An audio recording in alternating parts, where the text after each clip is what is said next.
So there's a lot. We've constantly said this is now being pushed to the court. The court will make their decision. The Supreme Court starts today. Let's see how that pans out. After whatever judgment the Supreme Court gives, Nigerians will look at it again. That will dominate public space. Nobody has the right, I can repeat for the upton time, to take away the court of public opinion from Nigerians from talking. And that's our right as enshrined in the Constitution, number one. Number two, also, that's the role of the media. That's why the media has a constitutional role. And I have to say that for the upton time. But apart from that, I'd like to just align with what Kay did say here as regards, getting more judges on the Supreme Court. I think that's a process Nigerians now need to participate. We need to know these people.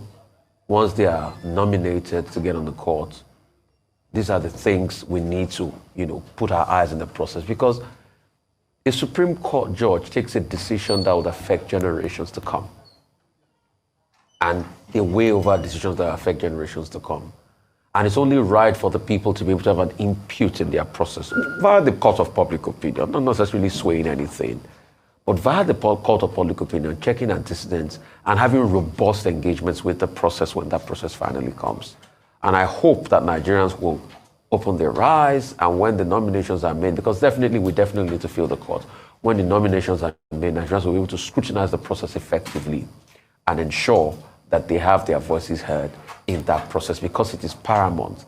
And the decisions of the judiciary go a long way in the lives of Nigerians. Just like whatever decision the Supreme Court is going to take, it's definitely going to go a long way in the life of Nigerians. So we'll see how the process pans out. And when we're finally done with the process, we'll come here, we'll reconvene, and we'll also, boisterously analyze. Well, good morning to you viewers. Let's begin what's trending.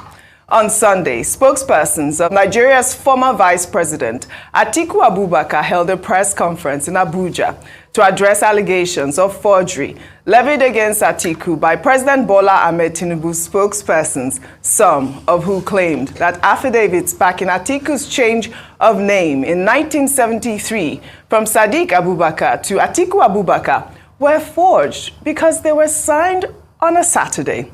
Well, during the press conference, Frank Shaibu, Atiku's special assistant on communications, brought forth evidence of affidavits signed on a Saturday in the same year in 1973 and challenged President Bola Ahmed Tinubu to respond in the same way to allegations of forgery and other allegations levied against him. Shaibu also asked the president to confide in Atiku instead of hiring a horde of media aides to confuse the issue.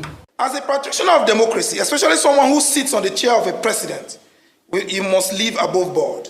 A president must mirror the moral rectitude of trust and transparency. To be called the president of a country is to be an approximation of the values that such a country stands for. Nigeria does not stand for forgeries and impersonation. It is therefore on this note that we yet again call on President Bola A. Tinubu to follow the example of Atiku Abubakar, to clear the air about the doubts and kurukere about his past, just as we have done, openly, publicly, and we took the pains to go to Lagos, his own Lagos, where he ruled and superintended and has been lord over for over 23 years. Since Lagos is his domain, we ask Bola A. Tinubu to boldly walk into Government College Lagos and make available to the world, just as we have done today, a copy of the 1970 certificate with which he sought admission into the Chicago State University. He may as well tell us the business center inside Oluwole Market in Lagos, where the document, the certificate was printed and given to Chicago State University, or where that certificate was gotten from, which was presented to the Independent National Electoral Commission. And if assuming The president is afraid to come out clean because we can only assume at this point that Bola A. Tinubu has some skeleton in his closet or his cupboard. He should feel free to confide in us. You don't need to have over 2,000 media aides for you to do your job well. We are just 3 of us here, yet we went to Lagos, Tinubu's Lagos, to investigate and put to rest the issue of Atiku's affidavit, which was signed on a Saturday. We took it upon ourselves to say, look, we must come out clean. We cannot be on the same page with a certificate forger. Of course, you know, this press conference generated a lot of reactions. I'll just take only one, Ayo, before I come to you. This person is Oluchi. She wrote, Atiku's media team went for the jugular today in the press conference. It was a knockout punch on the APC. Too much Pepe demo. I mean, for me, I think, you know, Frank Shaibu really went for the jugular there. I mean, he hit all the right notes, and I think it was important that he said that, you know, instead of going forward to block access to people knowing who you really are, just come out and talk about your identity, go to Lagos. Like he said, only 3 of them went to Lagos to find out, you know, and to present these documents, if we can pull up those documents, those affidavits, to show that Atiku Abubakar is the same person as Sadiq Abubakar, because if you recall, Atiku Abubakar had written WAEC in the name of Sadiq Abubakar, and then they said because the affidavit was signed on a Saturday, it was forged, but they have, you know, brought out these documents to show that those documents were also signed on Saturdays back in 1973. Ayo, your take? Wow, okay. So first of all, I must say that the Kurukere was just so hilarious. But as that tweet had mentioned, absolutely true in terms of the fact that Frank Shaibu, when I was saying it, that he has earned his pay when he was speaking, that he gave a detailed response to what the APC had accused the Atiku Abubakar camp. But beyond the I won't call it mudslinging, but the back and forth between the parties. The matter is now in court. It's going to be heard today in court from at the Supreme Court. So it's going to be decided in court who is lying, whose certificate is false, whose certificate was forged or not, if the evidence will be admitted in court. But one of the things I want to say is this. As a nation, as a people, we have to begin to evaluate where we are in terms of our morality and the kind of nation that we're building.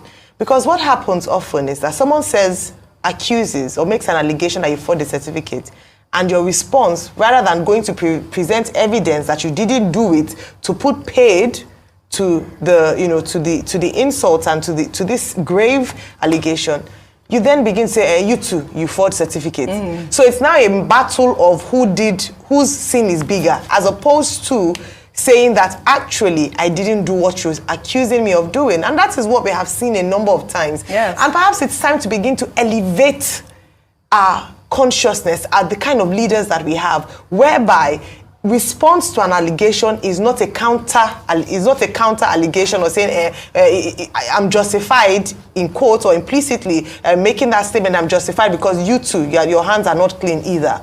The question on ground that was asked, as was presented by Mr. Frank Shaibu, has not yet been addressed. Rather than spending so much energy and time focusing on the fact that, well, you are not clean as well, just tell us, give us the documents, give us the evidence. That's all Nigerians and, you know, the Atiku Abubakar camp are asking for. Yeah. So for me, the lesson out of this is more about the fact that when we talk about, oh, this person has done badly, or okay, well, there's a suspicion of this, like saying, oh, OJ, you stole 10 naira, like, okay, you stole, or did you steal 10 naira? Or this outfit you're wearing, you stole it from whatever store you bought it. Mine, no. And you're like, oh, I'll give you the receipt, I'll show you the time data. Exactly. So my first response, before saying that, oh, you too, your yellow dress is also stolen, is to say that this is my receipt. Yeah. It is mine. That's all what we're asking for. Don't take people for granted. Don't abuse the intellect of Nigerians by saying that, oh, so let's stop this counter. Anyways, they're in court now, which is the proper place to finally get justice. But beyond the court is, these things are easy. Right. We would have avoided all these processes. Absolutely. Show us evidence. That's all. Rufai, really quickly, you know, Frank Shaibu has asked Tinubu to, you know, maybe seek advice from Atiku instead of hiring over 2,000 aides. You see, one thing is clear and simple. may God remind us where the race started to beat us from. We have lost our bearing as a country. Nigeria has now become a country that is a circus, so much joke. The president of a country, his educational background is suspect. We are going to court to determine that. So what else do we even want to know again? And other people that bring up the matter, the bandwagon is quick to also now say, oh, you too, you have a skeleton in your cupboard. I don't support anybody. Anybody that has skeleton, they should be able to bring it out.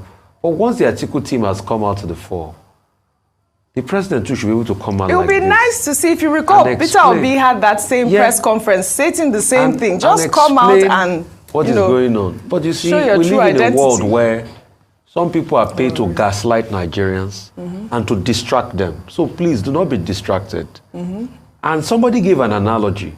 When you see people trying to turn the issue around and gaslight, just like how some people said public opinion does not count. Somebody gave an analogy, says, see, when another bird called, I think, a crow, comes on the back of the eagle to attack the eagle, you know what the eagle does? The eagle doesn't fight back. The eagle continues to fly at a higher altitude.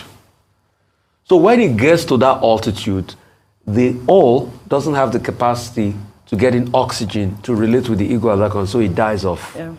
So once people start this gaslighting conversation, insist on the most important conversation, because the president is the president now. Right. So he needs to be able to tell us the truth.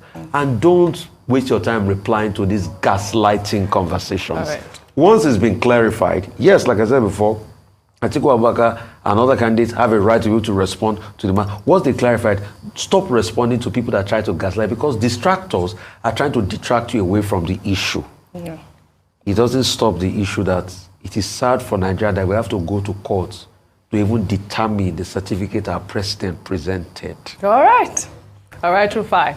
In another development, the Nigerian Senate and a former chairman of the Independent National Electoral Commission, Professor Attahiru Jega, during a 2-day retreat organized for senators in Akwa Ibom State, called for the amendment of the electoral laws to ensure mandatory transmission of election results and the unbundling of INEC, as well as diaspora voting. During the retreat, Attahiru Jega insisted that the chairman of INEC should not be appointed by the President of Nigeria, but by a joint committee of the National Assembly, who will then be subjected to public scrutiny with regards to knowledge, skills, good character, and non-partisanship. Jega also argued that all election cases should be resolved by the courts before the swearing in of the winners. Well, let's take some reactions. This person wrote, but Jega conducted the 2015 election where a lot of underage voters voted in Kano and presented the about 2-something edge that made Jonathan to call and congratulate Buhari. He only got off the hook because Jonathan didn't contest the results. He started what Mahmoud perfected. Well, another person there wrote, the Senate has 109 members. How many times have they honestly allowed their own votes to count since 1999? How many times did they use electronic voting? It has always been, the ayes have it, even when the nays are louder. They aren't ready for transparency. Don't be deceived. Kayode, before I come to you, though, in the same vein, a former Rivers State governor and the immediate past Minister of Transportation, Rotimi Amechi, who was speaking at the Nigerian Law School in a video now making the rounds on social media, clarified issues on the first election that brought him into the gubernatorial office. Let's take a look. From nowhere, somebody got to my face and let come and run your governorship candidate. There was no primary. The law said there will be what? Primary. Because simply made 2 things. The first thing is to say, the law says you can't remove the person you have submitted without cogent and verifiable. Guess what the person said was reason? Security reasons. I was rather an armed robber. Rather was that nothing. I've not been found guilty by any court. And Obasanjo submitted to INEC to say it was what? Security. Supposed to say to them, if you say there is no independent candidate, and is there any independent candidate in the country? And our job is to decide who is the candidate of PDP, right? The moment we say this is the candidate of PDP, since nobody runs the election without a party, it means that the party is better that runs the election. If you say this is the candidate of the party, it means that it's what? The governor. God bless. Well, it's nice to see the former governor there give his own side of the story, more importantly, at the law school. But Atahiru Jega hit the right notes there, absolutely, as well as the senators during that retreat. It is something that we've always talked about, yes. The fact that, you know, those cases should make sure, we should make sure that those... All right, good morning, good afternoon, good evening to every one of you. It's good to be back here again. How are you guys doing today? Today's Monday, 23rd October, 2023. Thank you very much, my people. I appreciate you all. Please hit on that like button. I can see that the like is quite very, very low. We have over 700 watching us. Nigeria Watch have about 6-something watching us right there. We have 180 likes. The like is not encouraging at all. If you want our voices to go far, please hit on that like button so that YouTube can recommend this video at later on. Thank you very much, my people. I appreciate you all. I'm going to be posting out a link right now. For those of you that have interest to join the panel today, please click on the link and join us, and let's talk about the things that's affecting you and I. I'd like to quickly acknowledge a few people right there, even though I know I've already showcased so many names already on screen. Mother of all, Mommy Diaspora, good evening to you, Mommy. Thank you very much for all you do. I appreciate you always. Thank you very much, Vias Peters. I can see you right there. Thank you very much. Clement Pa, Mr. Joseph Oji, I can see you as well. Fat Jaka right there with us. Ebuka, John Oga, thank you very much. Alex Idean, Agmotai, God bless you all, my people. Timmy Idibe, thank you very much. OC, thank you. Victor Smart, thank you. Mufi Ray, thank you very much, my brother. I appreciate you all. Abu Azi, thank you, my wonderful people. Thank you, Desmond Beans. Hannah, I can see you as well. Good evening to every one of you. Please press on that like button and let's talk about the things that affecting you and I. As you all know, that today was the kickstart of the Supreme Court's hearing. Yes, I've posted out a link anyway. I guess you guys, okay, so people are already joining. Okay, Madam Origin, I can see you as well. Good evening to you, Madam. Thanks for joining us. Clement Emenike, I can see you right there. Ellen Chukura, God bless you all. Robinson Benedio, my lovely brother. Thank you very much, my people. Angolo Emmanuel Shooks, I can see you. Vitals, thank you. Asamota Bright, my dear brother, I see you right there. Now God bless you, now my people. Press on the like button. As soon as I know, say, what happened today? Today was the first day, right? What happened today? I've already indicated that we shouldn't trust on the judiciary, Supreme Court. I've never trusted the judiciary, you know, but I kept my hope because I have no choice to keep, you know, to see how or whatever the outcome will be with the Supreme Court. But what happened today? What happened today shows that these guys are in a hurry to pass judgments. In fact, they have already passed the day that they're going to pass the final judgment. It's on Thursday, 2nd of November, which is next week. As you all can see right there, the same Supreme Court, Justice Okoro, said they have two conflicting letters from CSU concerning Tinubu's certificates. My people, as we speak, so we don't know where the other certificate the other letter come from. We don't know where how they bring that one, how they put that in there. We don't know. So there's already an argument there now that Atiku or Obi's lawyers will not start. Okay, Atiku's lawyers will not start to argue and argue and argue. You see, with all this that is happening right now, I will still continue to call on Nigerians that live in Nigeria. I'm not sure you guys want to let this slide. Yes. Because you know why I'm saying it? Whatever that is going on in Nigeria is affecting all of us. Don't get me wrong. But you guys in Nigeria are the one calling us in the diaspora to send you money that you are hungry. I wish you can keep your pride after the judgment in Supreme Court. Keep your pride, keep your ego, and don't call anybody in abroad to support you financially. Help yourself, because you guys are not ready. I can say categorically, especially the state where I came from, Edo State, I can say 85% of all the household in the whole Edo State have people in abroad. The sustainability of how people live in Benin, for example, in Edo State, depends on people in diaspora. And this is not a bad thing, but this have pushed so many people to become handicapped, lazy, and dependent, just because they know they have somebody in abroad. And I believe if I have to look at it across the whole Nigeria, I can say in every household in the whole Nigeria, I can say we have over 60% of family members in abroad.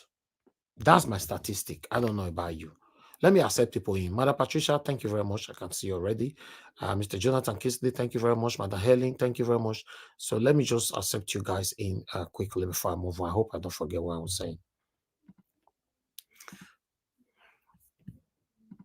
All right, I will address you guys shortly. So, like I was saying, if these guys already know that they need to work less and receive more from their relatives in abroad, they will always be lazy. And always check it. In diaspora, 65% in my statistic, or 70% in my own statistic, I don't know about yours, of the people in diaspora that their parents, brothers, sisters, family brought to abroad without you didn't pay nothing, many of them are useless in abroad. They are not totally useless, but they are useless. You know why? Because you brought them single-handedly without any effort from them at all. Many of them, because I know more than 10 or 20 in the UK who they smoke igbo and drink alcohol almost every day. And their mother, their brothers, sisters that brought them abroad complain all the time. But if you check the people who came to abroad, either by sponsoring, through education, through anyhow, but they put in the effort by paying the money, they always get serious to become something in life. So if we have to go back again to Nigeria, the same thing is what is happening. Because the people that you've trained to know that you don't need to suffer for anything, I'll give you everything, they will always be dependable. Many of them. In fact, most of these people, when it's raining in the morning, they're supposed to go to work. They can easily decline the work. I beg, I know if you go work today, man, this rain, you're there for. Do you know why? Because they know they have somebody in abroad. Right? It's the same way anybody that comes from Nigeria, either by themselves, they work so hard for themselves to come to abroad, or either by sponsoring or coming through education and all that. And you would have been in abroad for a while and you accommodate them in your house. They will many of them, statistically, 65% of these people automatically become useless. They take advantage of your house, take advantage of everything, and become useless. And tomorrow they will still say to you that you've not done anything. They automatically become lazy. The reason why I'm saying all this, I want people to get where I'm coming from. I want to let you know the only way you can be serious in life, you can amount to become something in life, is by putting in the work. Many of you following me today, I've been on the media for the past 12 years.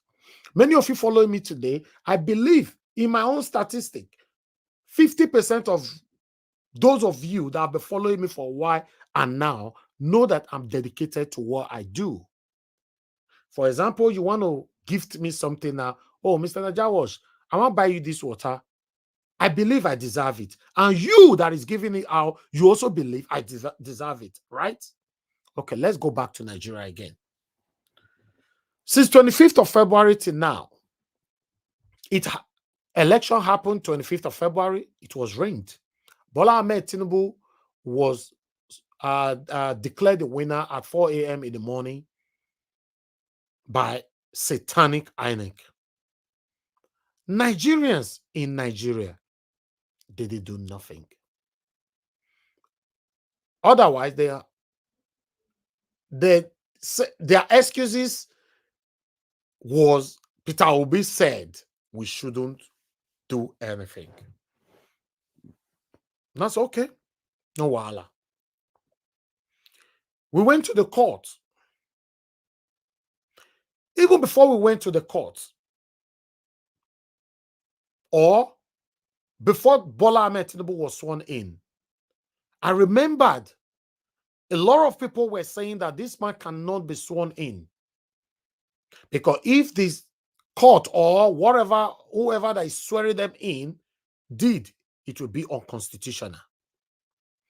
These people went ahead and sworn Tinubu in as the president of the Federal Republic of Nigeria. Nigerians in Nigeria stayed mute. In fact, that day was like, I don't know what to call that day. It was the most quiet day ever in the history of Nigeria, that particular day, 29th of May. Then we went on. So, okay, that's 2 goals. That's what we call 2-0. They went on to, okay, let's go to the court, the tribunal. Why the PEPC ended up passing their judgment based on anger, intimidation, and slap in all of our faces. Nigerians in Nigeria stayed mute. That was 3-0. 3-0, right? Meanwhile, since 29th of May, Bola Ahmed Tinubu does say many of them in Nigeria are useless.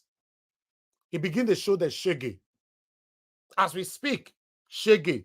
Right from the day he was sworn in, he verbally removed what is it called? What is it called again? Can somebody he removed subsidy? He removed the subsidy. Thank you very much. He verbally removed subsidy. Then Nigeria turned around. Today, dollar is 1,200 naira or even 1,300 naira, if I'm not mistaken. Pounds is about 1,004 or 1,500, if I'm not mistaken. Nigerians still stays mute. Remember, between the 25th of February till now, Big Brother Nigeria happened in this space. Many Nigerians in Nigeria engaged in that satanic program called Big Brother. Every one of them followed it up. Many, in fact, many of them followed it up. They watched it, they streamed lived it, and they did everything to dedicate themselves to that rubbish. But till now, Nigerians in Nigeria have still not said nothing. Now we are on the final bus stop. The final bus stop means whatever the Supreme Court passed right now, except they pass it in the favor of Nigerians or do it how it's supposed to be by doing the right thing, by declaring Peter Obi the winner of the 2023 presidential election. But for any reason, they uphold Tinubu's presidency. I want to let you know that is the final. Dele Momodu said yes today, we uploaded it, that even after the Supreme Court have passed their judgment, there is still other avenues to remove Tinubu. For me, I don't know what that avenue means. Maybe Dele Momodu knows. You guys can listen to him. The video is right there on Najawash. For me, I don't know any other avenue. I believe so much in the rule of law because that is what I follow in the United Kingdom and it has been working for me. I don't know any other avenue. My question is, for Nigerians to stay this mute, Nigerians in diaspora, don't you think you need to be blamed for this? Don't you think, how do I put it on? Many of us have indirectly destroyed the lives of our relatives back home in the name of, I love my family. Just like somebody called the other day saying, oh, the people in Nigeria, we should leave them. I've sent money to 5 people. Let's be sending money to the people back home. It's very, very unfortunate. It's very, very unfortunate. I did my best. Don't be deceived by my speech. I'm not giving up. I'm still here till the 2nd of November by God's grace. But I'm telling you, there is no hope except miracle happen through God or Nigerian wake up through streets. Listen, I was on a space earlier on. I said, Tinubu himself will use it against Nigerians later on if his presidency is upheld by the Supreme Court. He will use it against you people by saying that, oh, after all, the youth of Nigeria, Nigeria, they know that I won the election. You know, did you see any of them on the streets? Because they believe so much in me. That's why nobody was on the streets. They didn't campaign. Don't forget that Tinubu himself was on the street every blessed day just to remove Goodluck Jonathan. Tinubu himself. So he knows that constitutionally is your right to go on the street, to protest, to exercise your constitutional rights. Is your right. Tinubu know. He know. But take my words today. God forbid the Supreme Court uphold him. Tinubu will use it against you guys. Now, yeah, I go there. I will still bring the news. Say, after all, Atiku and Obi were just talking and talking. After all, the youth were not really there for them. They paid the social media people that were making noise. If we have to talk about the 200 million Nigerians, how many Nigerians did you see on the streets? Then you yourself, your head will come big. You can say, not true. He go use them against you now. Mona, not worry. Tinubu go use them. Tinubu and his cabinet go use them against you now. Say, after all, nobody went on the streets. In fact, today, Asari Dokubo with his Juju people, the street today, they full everywhere for Abuja streets. Today, they say Tinubu must be the president. He must remain as the president. They were there. Nobody from the whole Nigeria. This one too much. This one too much. If you are a man or a woman, you are listening to my voice today. I know many of you, especially you guys that live abroad, you work so hard for your money. Yes, you don't need to tell me. I've been in abroad for almost all my life. I understand every angles how we make money in abroad legitimately. You guys have suffered. You have worked so hard. If you like, continue to pamper these people back home. It doesn't have to be your relative. It doesn't have to be your mama picking, your papa picking. Anybody at all who wants you to sympathetically continue to spend your hard-earned money on them, even when they are not trying for themselves. Normally, in the situation we find ourselves today, you're supposed to ignore them. But what do I know? Many of you can question me now that now you work our money for us. What are you saying here? Because during the time of the campaign, some people said it here.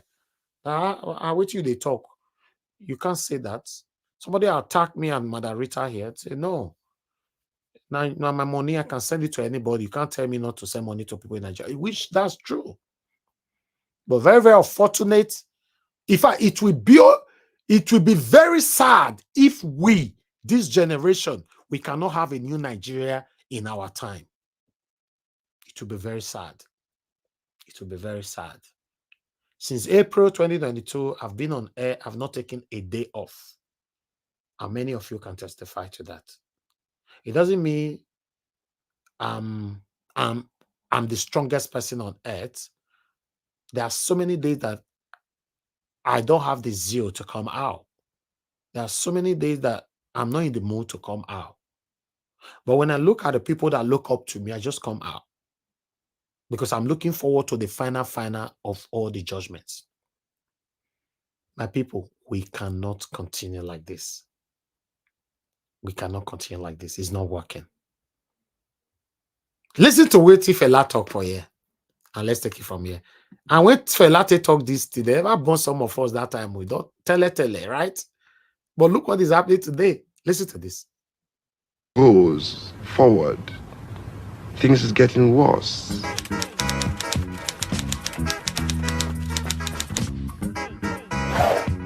Mr. President, are you listening, Mr. President? Get out, fight, trouble in the streets. Watch out, right, Jamba is on the way. Get out, fight, trouble in the streets.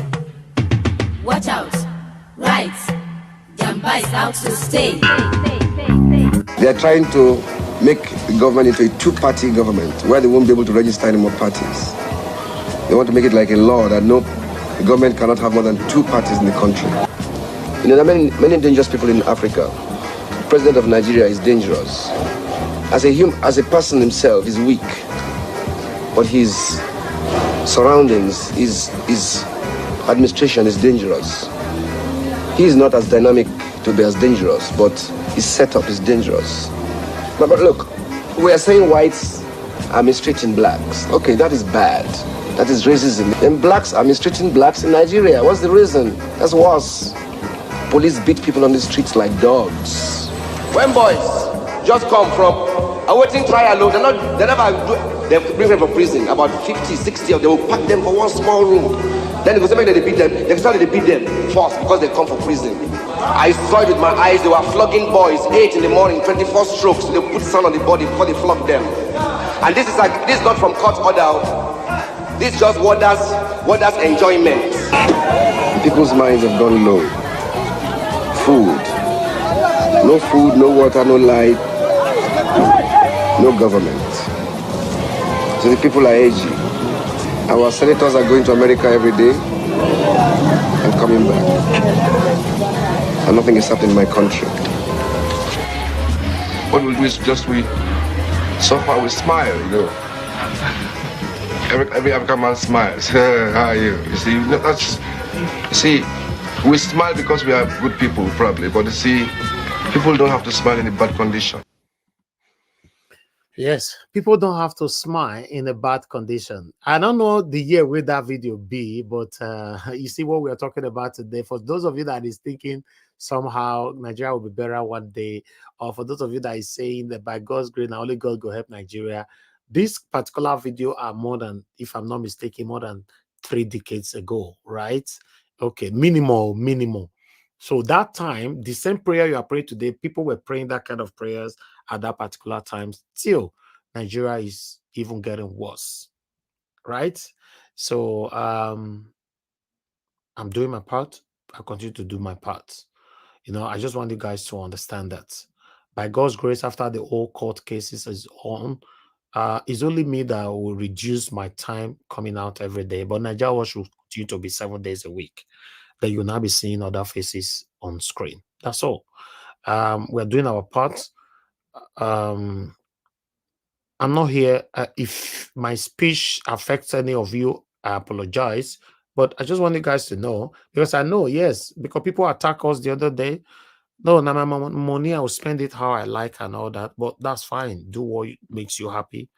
But normally, this is not how a normal human being is supposed to live.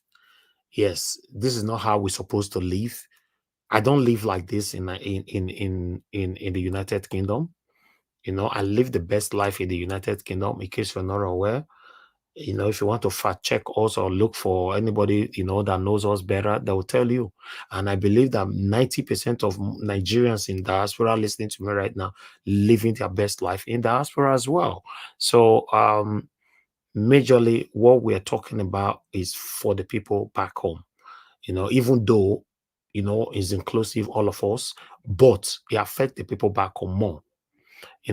I would like us to listen to George, because George on his show, one of these satanic APC Tinubu supporter came to his show. Listen to what you have to say and listen to what George have to say back to them.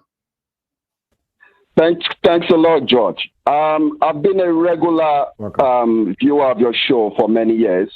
I just wanted to say, thank you. Yeah, I just wanted to say, with regards to Nigeria, we need to be quite careful about it. Because, yeah, indeed, there were some discrepancies in the last election, but it's not enough to say who won or who did not win.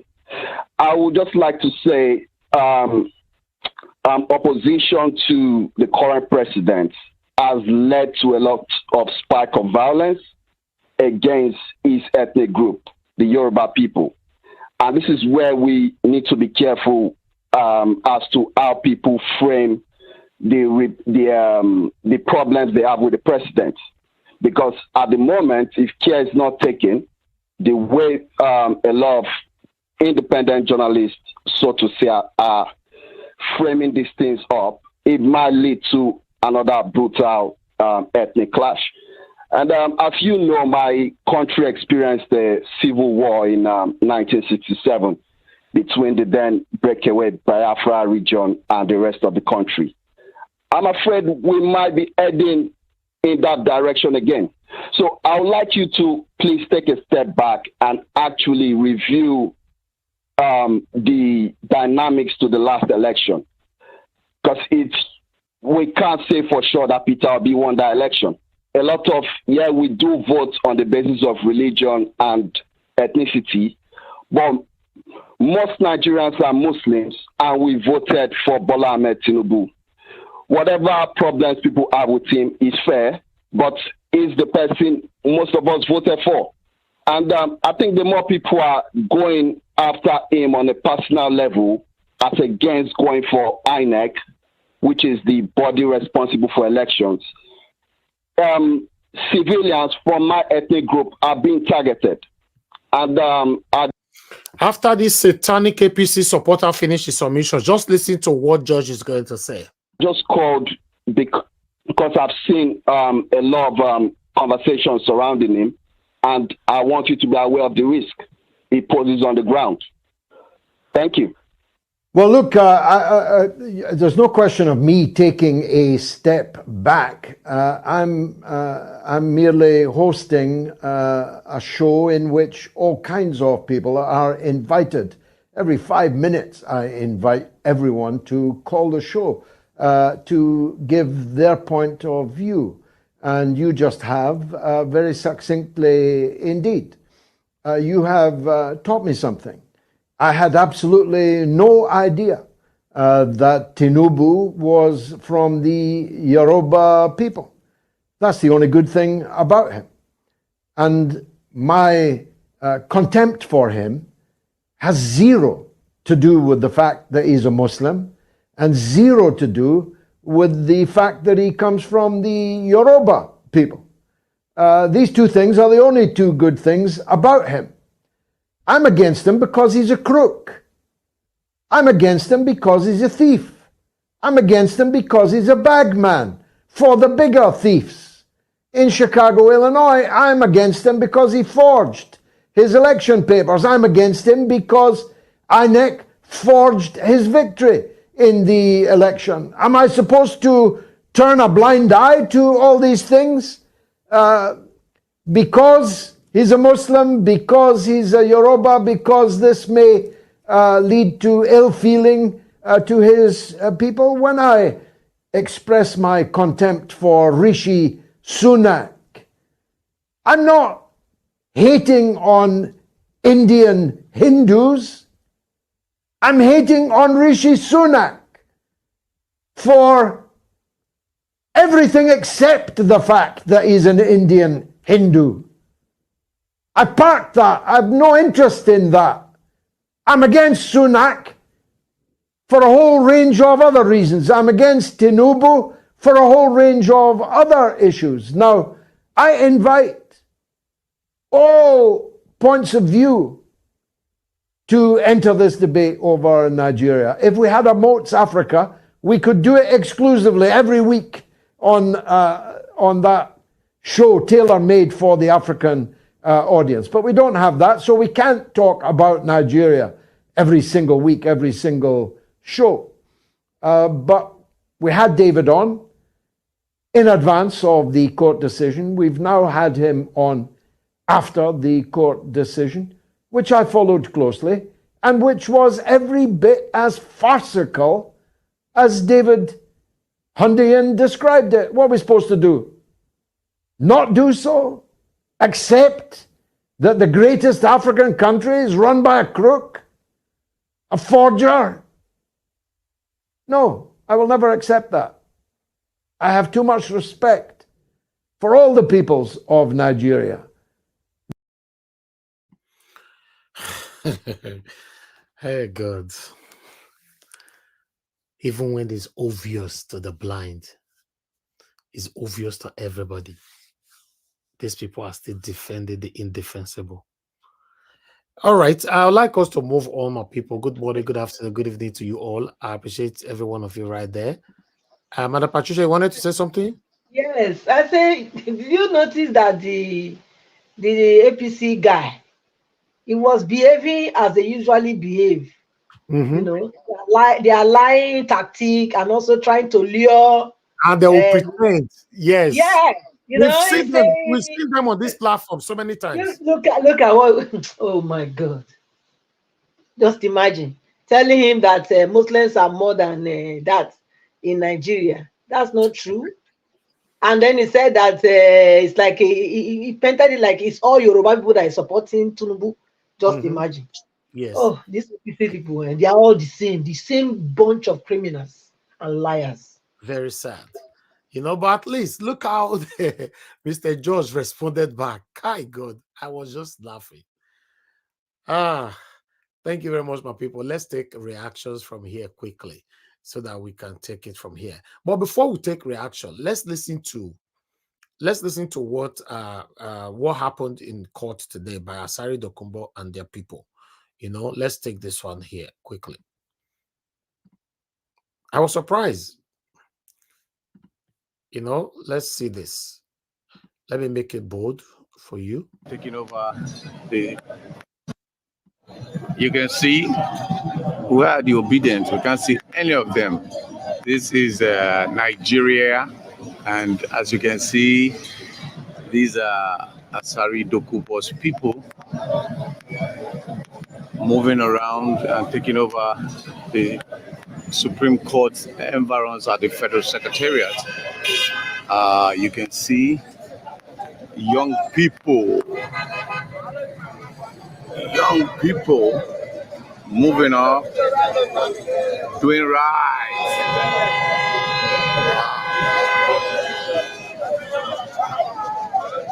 Wow. We can't see the obedience.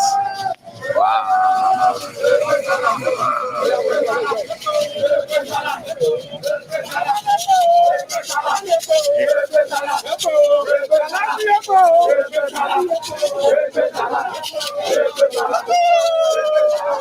Wow, you can see.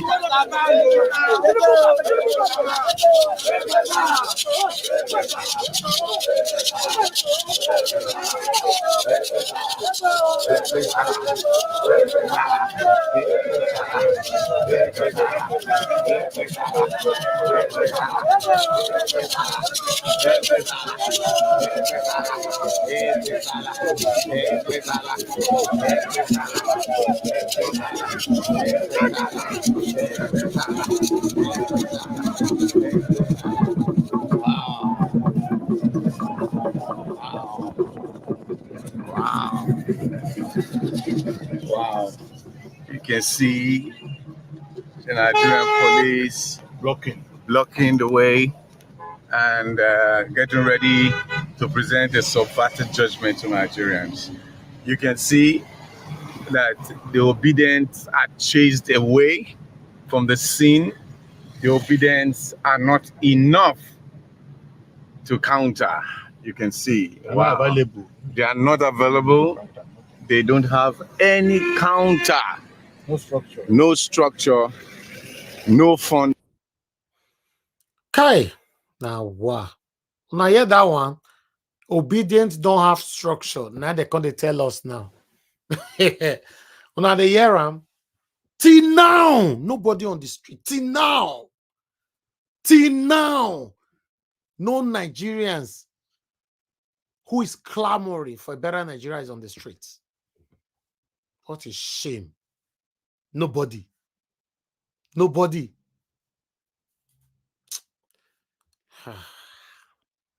Sad.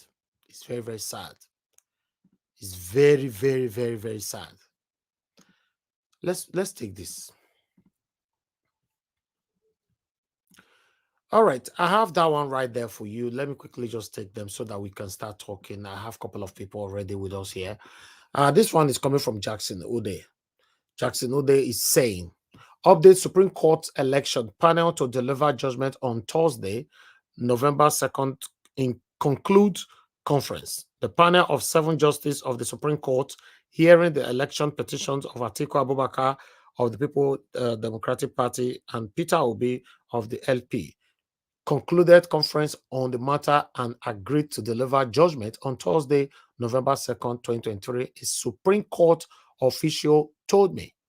The justices had earlier today heard argument from the PDP and LP candidates, after which they reserved judgment dismissing the petition of the APM.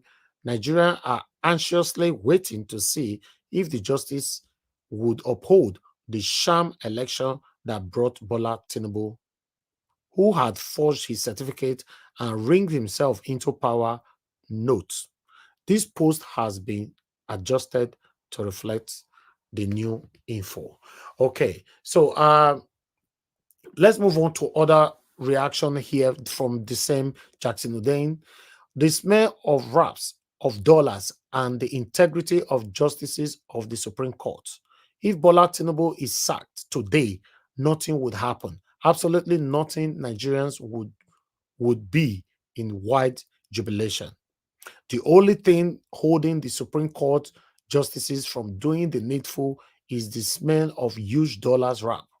The smell of huge dollar rap is intoxicating. It is giving them huge orgasm they never had before. They are looking at those raps of dollars and smiling gleefully. It is a flight between honor and rap of dollars. We will know who wins in few days. Then I have the same Jackson Dane here saying what Justice Okoro and his colleague need to know. Justice Okoro and his colleagues cannot play a smart one on us. We know what that letter from Chicago State University, CSU, said and what the deposition by official of the same school said. The letter simply said Bola Tinubu graduated from Chicago State University, while the deposition confirmed that the certificate he tendered before the INEC did not come from CSU. Exactly. Even though transcript from the school confirmed that Tinubu never graduated, what the school has confirmed is that the certificate he gave INEC was a forgery, not from the school. That is simple. No need for the technicality here, my Lord Okoro and co. Meanwhile, I would like to come back there again to cement it. This one was working from them. I kept this one, to always bring it here for the benefit of doubt. As you can see there, the highlighted area, the yellow area. And CSU did not issue a diploma dated June 27, 1979 to Mr. Tinubu in 1979. Correct? Then CSU said, correct. Simple. What these people are arguing is that you know, CSU did not say Tinubu certificate was forgery. We are not debating that. CSU said the certificate that Tinubu submitted to INEC was not issued by them. What else do you want to hear? Anyway, let's move on. Let's hear from Queen B. Nigerians, from this point onward, Justice John Ian Okoro is the man you should be piling the pressure on, because from his closing statement, it shows that he is already teetering towards a predetermined outcome. Take a close look at the point number 3. Justice Ian Okoro, based on the conflicting letters from the Chicago State University. One, I've been saying this about the forgery, which is a criminal in nature that requires to be proved beyond all reasonable doubt. 2, the job of the defendant and his lawyers in such a trial to manage to sow a seed of doubt, no matter how little. Then, see the number 3, the way that they talk. The number 3, the whole affidavits and deposition from CSU officials clearly casted reasonable doubt whether or not Tinubu submitted forged certificate to INEC contrary to section 137(1) of the Constitution. Justice Okoro, now they say he talked that one today. That means his position now is already showing that he might likely do the wrong thing, according to this that I'm reading. Number 4, it is settled in law that any reasonable doubt is beneficial to the accused, that is nearly cannot kill a bird. Meanwhile, I would like us to move on. Let's take reactions. I'm ashamed of the INEC body. Supreme Court has lost its integrity. They no longer have to say or can give clear verdict on something. They are all biased. Because they say before that comment, let me take this one. This is where that comment is actually following this one. Because Pierce said another hilarious but unsurprising thing that happened in court today was INEC desperately begging the Supreme Court to reject Atiku's request to submit Tinubu's CSU record. In a sane society, these guys should be in an underground jail. So, all right, people responded. Most people actually responded to this particular one. INEC know very well that question will be asked on how they spent the 300 billion naira on the failed election they conducted. That is why they are defending Tinubu with their life. Then I have another person here, serious. What concerns INEC with Tinubu CSU certificate? Wonders truly will never cease. While I have second to the last one here. Honestly, the boldness in the face of forgery is crazy. Anyway, when Nigeria begins to work, what will find its level? Water will find its level, okay? While the last one is saying, I don't know why I'm having the feelings that the woman behind this criminal is the master planner. This is the woman the person was talking about. That woman there sitting close to Mahmoud. All right, my people. And I have another picture that I find on Twitter. This one. They say this is how APC is currently fixing Nigeria. You know, see? So I found that, you know, so not the way that they find for their X, you know. So meanwhile, I appreciate every one of you, my people. We've come to the end of our presentation. I'd like us... Yes, sir. I put some for you for comment section, for the private chat, if you want to look into them later on, maybe. Okay. All right. Let me quickly take all that. Okay, I have a video here. This video, I don't know what is in there. Let me see.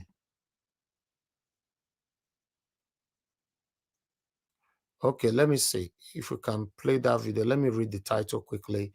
Okay, campaign promise, Kogi election. If elected, governor will be put in the best hotel for the... Oh, can you imagine? Okay, let me bring this to your screen, my people. Different things are happening. Allah, you know, the finish. Nigeria. Kai. Oh, wow. Okay, listen to this. It's a short clip, but let's just quickly take it together. I will respect all my traditional rulers.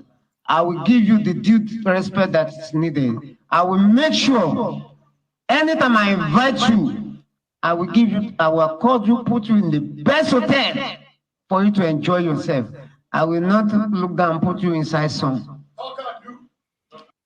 I will respect all my traditional rulers. Okay, for some of you that doesn't understand what this video means, that is the same traditional rulers that we'll be talking about. That some of them are the problem that we are facing today. You see, politicians don't have respect for our traditional rulers anymore because many of them prefer to embrace money rather than standing for the people. It's a big shame. Listen to this again one more time. I will respect all my traditional rulers. I will give you the due respect that is needed. I will make sure anytime I invite you, I will give you, I will accord you, put you in the best hotel for you to enjoy yourself. I will not look down and put you inside some. I will respect all my traditional rulers. Ah, God, how did we get here? I can't believe this. Hold on, guys. Let's take another one quickly. I have another one here for you. This is something else. Can't believe this. You know, let me put this on screen. Bear with me, my people. Just I have one more to go. After this, then we can start talking. Although I'm not sure what this is yet, but this is coming from my brother. Okay, this one is saying breaking Gombe. Presiding officer declared Obi winner with 45K votes, but INEC only announced 26K. Can you imagine? But why they not talk since? Gombe, why is he not talking now? It be like Jega now. Jega. Exactly. Why not talk since we tribunal don't pass everything? I don't understand. Gombe, presiding officer declared Obi winner with 45K vote, but INEC only announced 26K. But why now? See the math for there. I can't believe this. Okay, they don't say life is difficult for them now in Nigeria. All of them are not crying out, right? Not so they be planning out before. Maybe the bag of rice they share, they don't share around the family, or maybe my brother. Or maybe they don't give them the money where they promise them. Exactly. Then we have another one here. Wahala, you're for everywhere. We have another one here saying, I just found out that the current governor of Rivers State, Siminale Fombara, cannot sign any payment of over 5 million naira in Rivers State without Wike's approval. Wike is dipping his hand directly into Rivers State purse, taking money from it to buy luxurious cars for traditional rulers in Abuja. The current governor of Rivers State is worse than a lame dog. The state is in complete mess at the moment. The governor is crying. So the governor is a puppet. Hey! And now, Nshebina be Wike accountant general before when Wike the office. Jesus. So that means this man now don't get he power no the your cap for 5 million naira. Where Asari Dokubo tell you say Mefabar go sit down. We know I ain't get there when the regulation put on for there. You know, see where that was wrong with the cap for 5 million. Yes, so 5 million naira whole governor. When the tell you say we know and they put on make it go sit down. A whole governor the your cap for 5 million naira. So a whole governor say if you want to spend 5 million, 1 naira, they'll say no, declined. Hey, Jesus. We can advance Tinubu. He was strong. Well, the state doesn't belong to Wike now. He can do something. He's the governor now. If so you follow the right thing, he can do something. The same thing for Lagos now. Why they come out this guy? Abode. What is his name? Ambode. Tinubu get Fashola tape now. Fashola tape. Hey, Wahala. So Fashola that means Fashola will forever be lawyer, will forever be ass kisser, and then you will carry Tinubu ass up and down because Tinubu get in tape. They get live recording of Fashola. So that means Wike is still running as a governor by proxy, third time in office. Shebi na waiting Yaya Bello won't do for Kogi State be that. Nigeria don't finish. And we That's still why have we must get viable candidates in Kogi. I know Dino Melayo is not going anywhere. Yaya Bello is not. So LP, look for a viable candidate in Kogi State. That is what proxy now this guy want to do for Kogi State. Yaya Bello. Now what you want to do? So when Oragota and tell you say, May Fabara go sit down, we know until become governor. Let us talk. So I think they tell you this now. But what I'm saying is that, and we still have Nigerian youth who is clamoring for this government. What is your problem? Then they blow like you go talk and blow, then they blow. Wow. I'm tired of these people, man. Let's start talking. That's all we have for you guys today. Nigeria is not working, and if you think Nigeria can ever work under these people, you are joking. I'm telling you, they are the same people that were ruling the time which Felate do that video where I play just now, and them they ruled that time, right? They are still the same people ruling now. What they have been doing, they are just be recycling themselves like a roundabout, like a football. Your turn, my turn, your turn, my turn. That's what they've been doing since Nigeria was created. So if you believe that Nigeria will ever be better under APC, under PDP, you are joking. I'm telling you, you are joking. Let's move on. Let me pick some calls and we'll take it from here. Thank you very much, man, for calling in. Good evening to you. Please talk to us. I quickly call before I begin talk. Go ahead, man. Good evening to you. Thank you very much. Thank you very much. You see, and I just watch all my brothers and sisters on this our platform. I know I just feel in a way, when you say sorry for ourselves, I feel so down.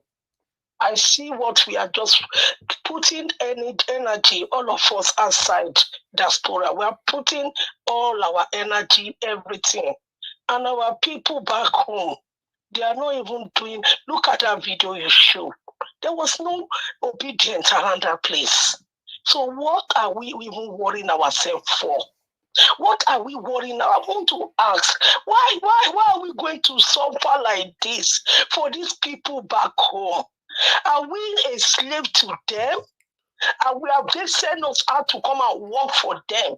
So to give them money and become lazy, and they cannot even fight for themselves? Look at when that problem happened in Niger. Look at the way the Nigerians, they came outside and they gathered together and drove the French people away from the land. They drove them because of the way they went out every day. Our people, nothing they are ready to do. If they are having a program where they are showing bomb,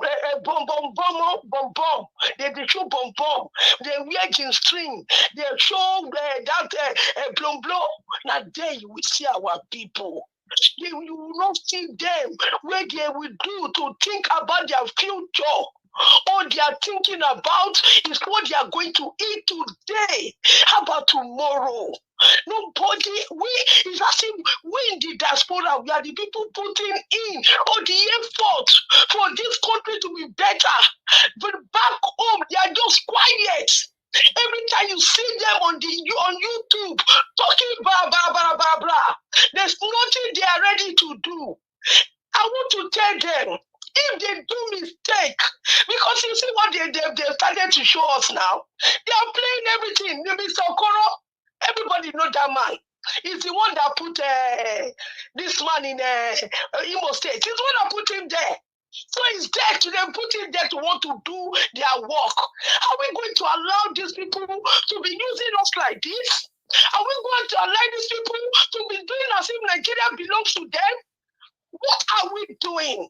What our people in Nigeria are doing? And did they put Juju in Nigeria to suppress the power of Nigeria? I don't know what is happening.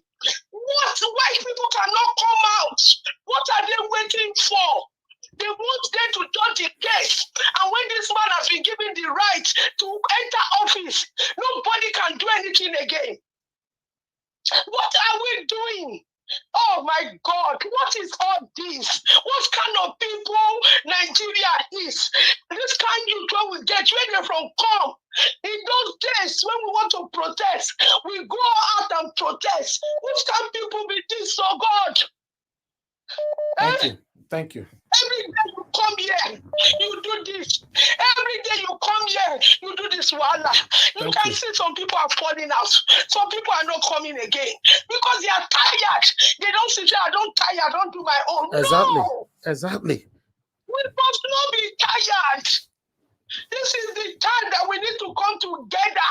If you now decide to close this platform or you don't open it up, where am I going to go and talk my mind?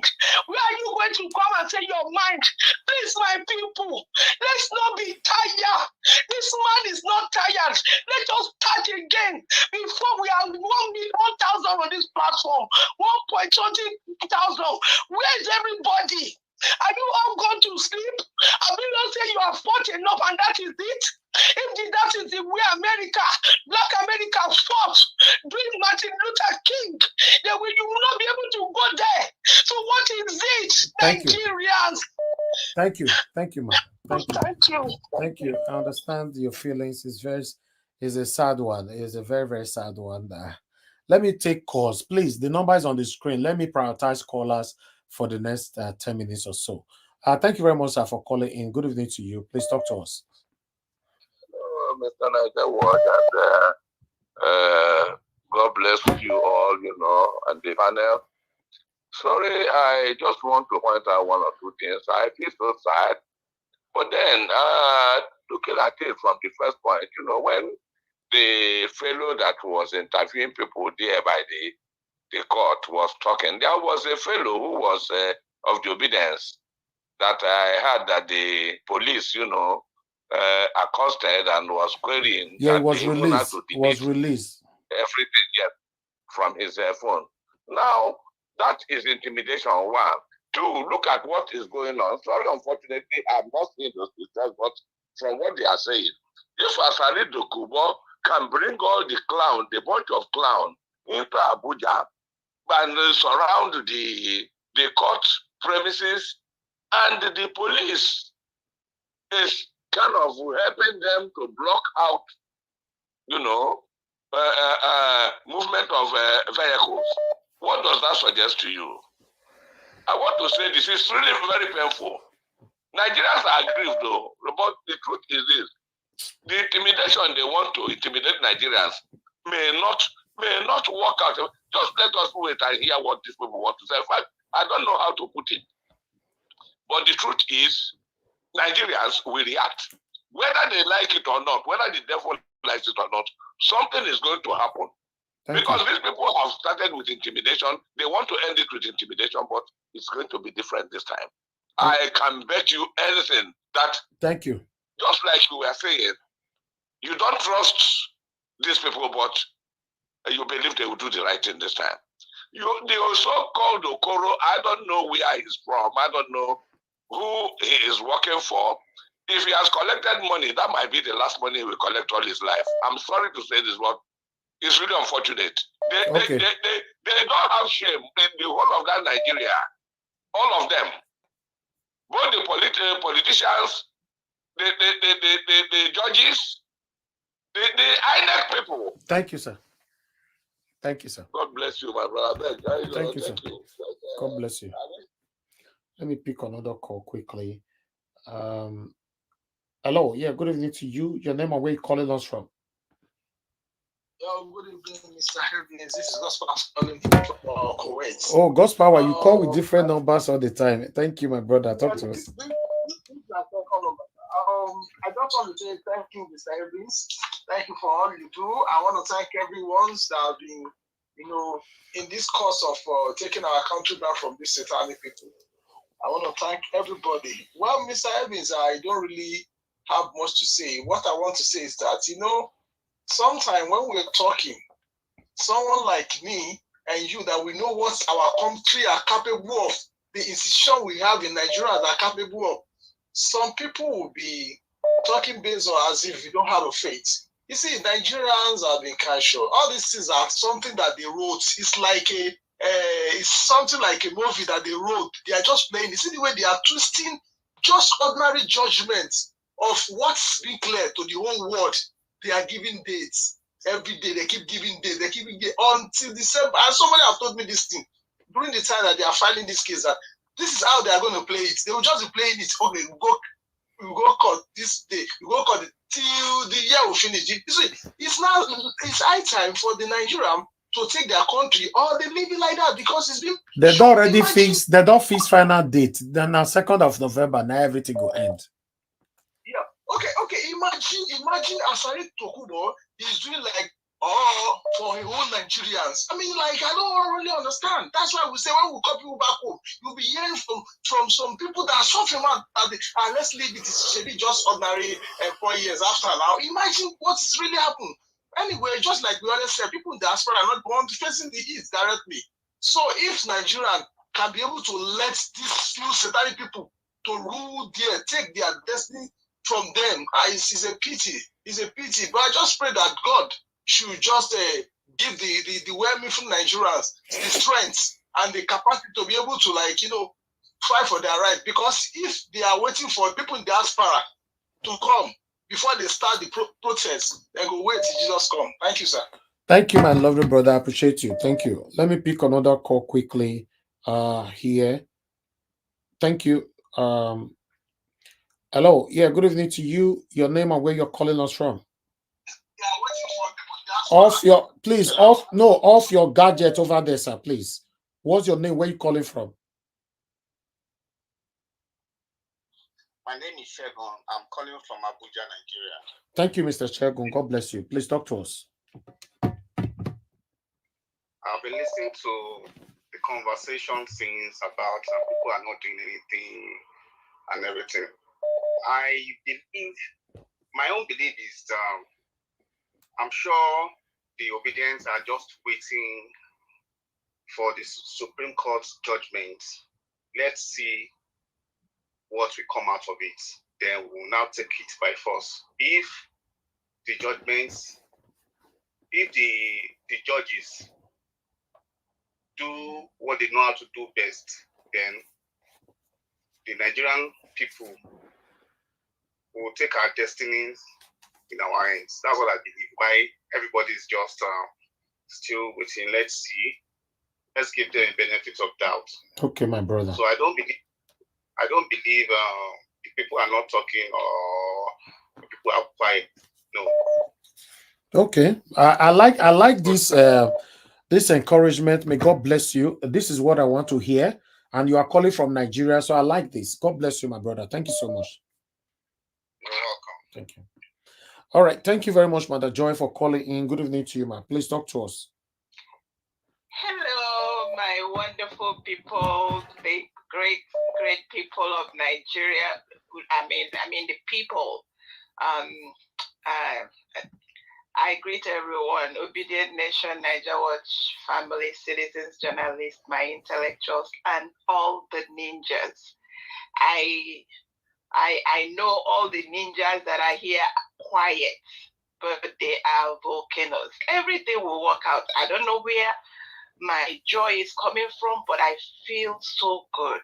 I don't know where it's coming from, but I feel good that something good is going to eventually come to these people called Nigerians.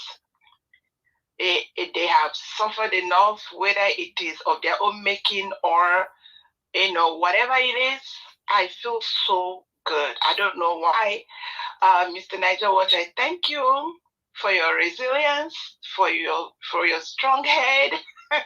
You are son of your father, both Mr. P.O. and God. They bore you well. So what I'm going to say, I want to say is this.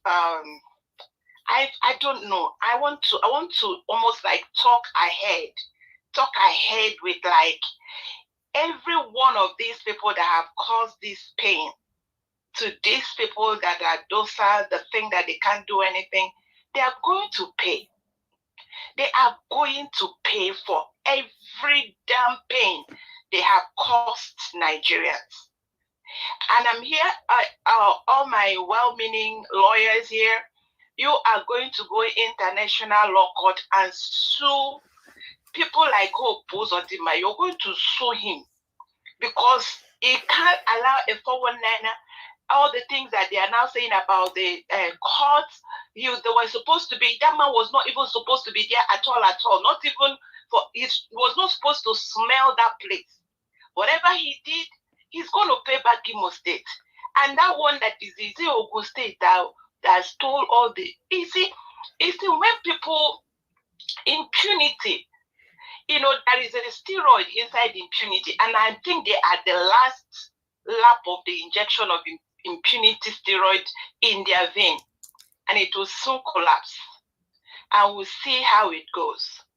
I have so much faith. I don't know where it's coming from, but I want to assure. I mean, Nigerians are going to do due diligence. I don't know how. I still don't know, but I believe in that. So I raised it there. Thank you. Greet everybody. Maybe it's my job to bring hope to your heart. And one more thing, all my economists, please, one more thing. These people can no longer collect 30 million naira. There has to begin to do the math. What do they need? What can they be given? Plan all of that. When the time comes, the salaries are going to be structured to where correct, sensible people that have brain in their heads will work, earn good money, and leave some for the rest of Nigerians. I rest it there. Thank you, everyone. Thank you, Madam Joy. God bless you. Thank you. All right, let me pick two more calls, and then we are done. Thank you very much, Mr. Chuks Obibweze. You are right here on the phone. Talk to us. Yeah, good evening, Mr. Elvis. Good evening, Mr. Elvis. Thank you, sir. Yeah, good evening, everybody on the panel and those watching.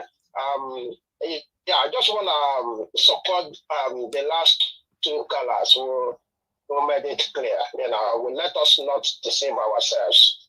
You can see the makers of that video. Are they coming to gaslight us? No, we can't for that cheap blackmail. It's unbecoming of them.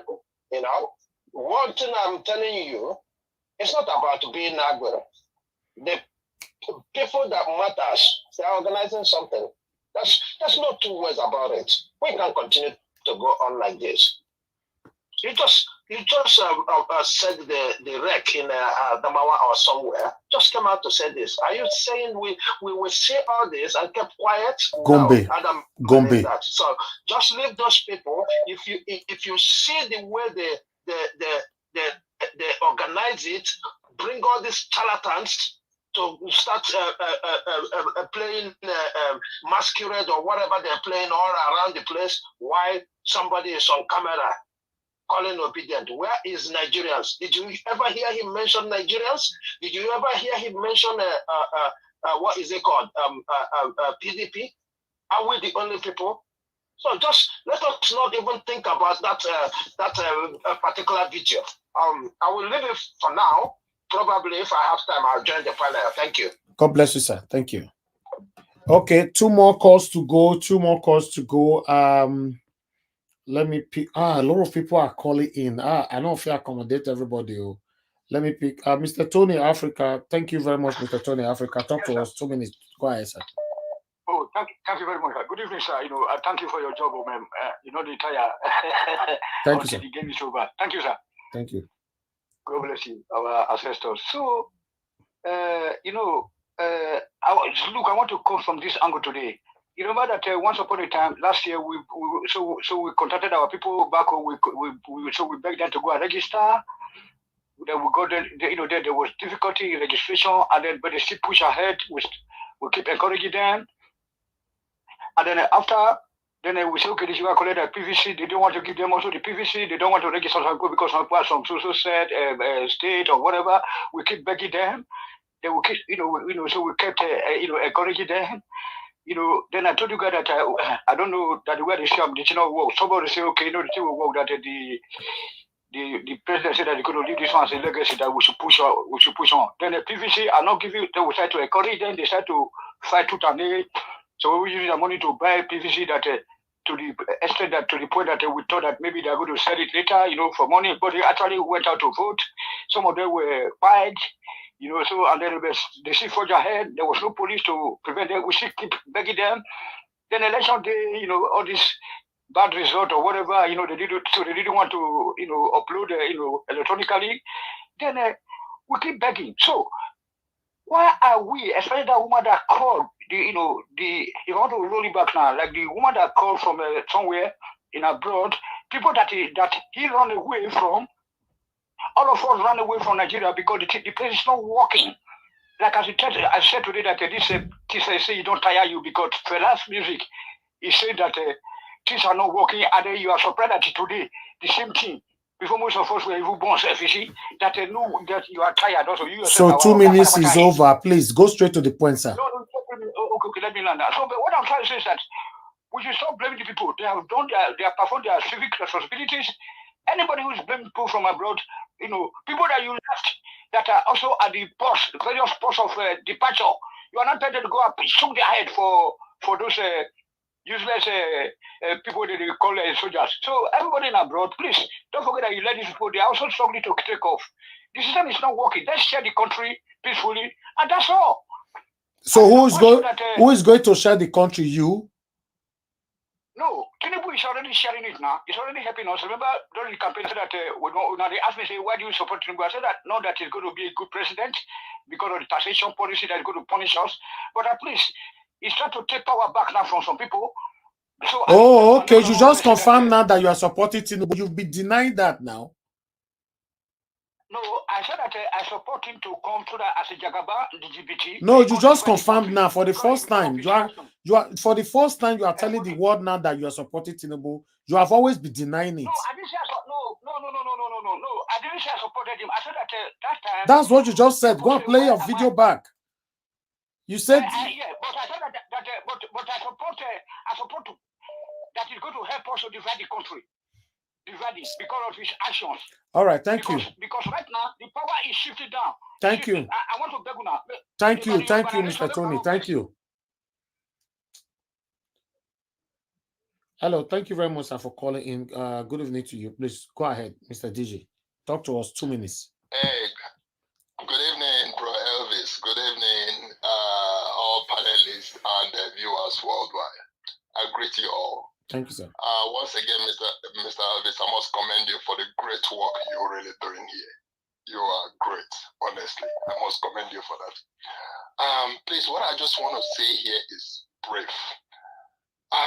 Considering we've seen all the videos you played today, both the one of Asari Dokubo is really disheartening, honestly. When I was watching that video, my mind was just shaking. I said, what is this? Allowing Asari Dokubo to come and take over the Supreme Court? Okay, I just want to say this. I think, if you ask me, in my opinion, this case is already decided. They have already decided this case. They are just waiting for it, despite, in spite of all these new evidences that are coming, the CSU evidence and all that. If you ask me, in my opinion, so if we wait until they announce that the judgment, I think it would have been too late. If Nigerians wait, they announce the judgment. For me, I think Nigerians should hit the street right now. When the justices see what is happening in the country, I think that will compel them to do the needful. But if we wait, if Nigerians wait for the judgment to be announced before they do anything, I think it would have been too late. They should take a cue from what happened in Niger, from what happened in Sri Lanka. Was it last year? The people came out in droves. Sea of human beings hit the streets marched to the presidential palace and the guy took off. Likewise, that of Guinea. Also in the North African countries, half of the things that are happening in Nigeria today, if it were to happen in North African countries or Asian countries, they will all revolt. So that is what we need right now. My opinion is by the time we wait until the judgment is announced, before it would have been too late. Then this man in Asoro could have gotten all the powers he needs to unleash all the security apparatus on the citizens of Nigeria. So Nigerians, for me, should start now taking back their country, not to wait until November 2nd, the judgment day. Thank you. This is my private opinion. God bless you, sir. Opinion. Thank you, sir. Bless you too. Bless you too. All right, one more call, and I'm done. Just one. Sorry, guys. Let me quickly. Okay, I missed that call. Okay, callers, just hold on. Let me go back to the panel. I'll come back to you guys again. I appreciate every one of you right there. Thank you so much. I'm happy when situation like this is pushing people out to not tell us who they really are. It's my first time hearing from Tony Africa that is supporting Tinubu. Although information have been reaching me that is supporting Tinubu, he goes to different platforms to hear for Tinubu to become the president of Nigeria. He was asked before on this platform, he denied it. We even played a video of his of him in another platform here. He was surprised, but he managed to deny it and all that. But today he just confirmed it that he supported Tinubu. For me, like I've always said before, I don't see anything wrong anybody denying their principle. You cannot be in the midst of people who are supporting A, and you are in that midst pretending you supporting A, but you are supporting B. That's my concern. If you are supporting witches and wizards, I don't have a problem with that. If you're supporting God, I don't have a problem with that. Support anybody you want to support because you have freedom of expression, freedom of association, that's fine. I don't have a problem with that. But when you're not beginning to lie, I don't support this, I don't support it, like most people that have been supporting Tinubu throughout the campaign period, many of them were lying. Why are you lying? So be bold, come on, let people know who you are supporting. That's what it means. I don't like people who lie, because for me, I don't lie. I say things how it is. So if you are following me, you have to say things how it is for you and I to even be close. If I know that you have some kind of lies in your tongue, you cannot be close to me. It's not possible. Thank you very much for calling in. Good evening to you. Your name and where you're calling us from. Hello. Hello, talk now. Hi, my name is Edith. I'm calling from US, Denver. Actually, I've been trying to join the one, but I don't know for what reason I can't join.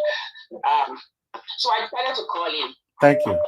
Go ahead. You have really tried your best as a person, for the interest you have, for the strength. I know God actually supplies strength and everything to, everyone that is weak, God is your strength. That is one thing I know for sure. And another thing is this. Let me go with PG, please. See, you see our people, that fear is not the key them. It's fear. Even if you post something for Facebook, even if you see one person to like that, it's not trouble because they are all scared.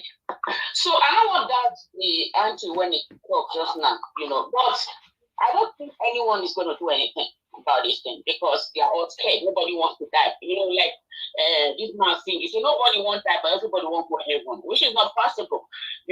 What I'm trying to say is this: if the voices of Nigeria think that they can, fair everyone in Nigeria, just for one man that is old enough to be in his grave, that man that is already falling, that has epilepsy, that man that is already on campus, and they want to sell everybody's destiny for that man. So does it mean that those judges didn't go to school? Does it mean that those people they just see the couple men on the street dying? Does it mean they don't have people sleeping at the bars? Do they have children?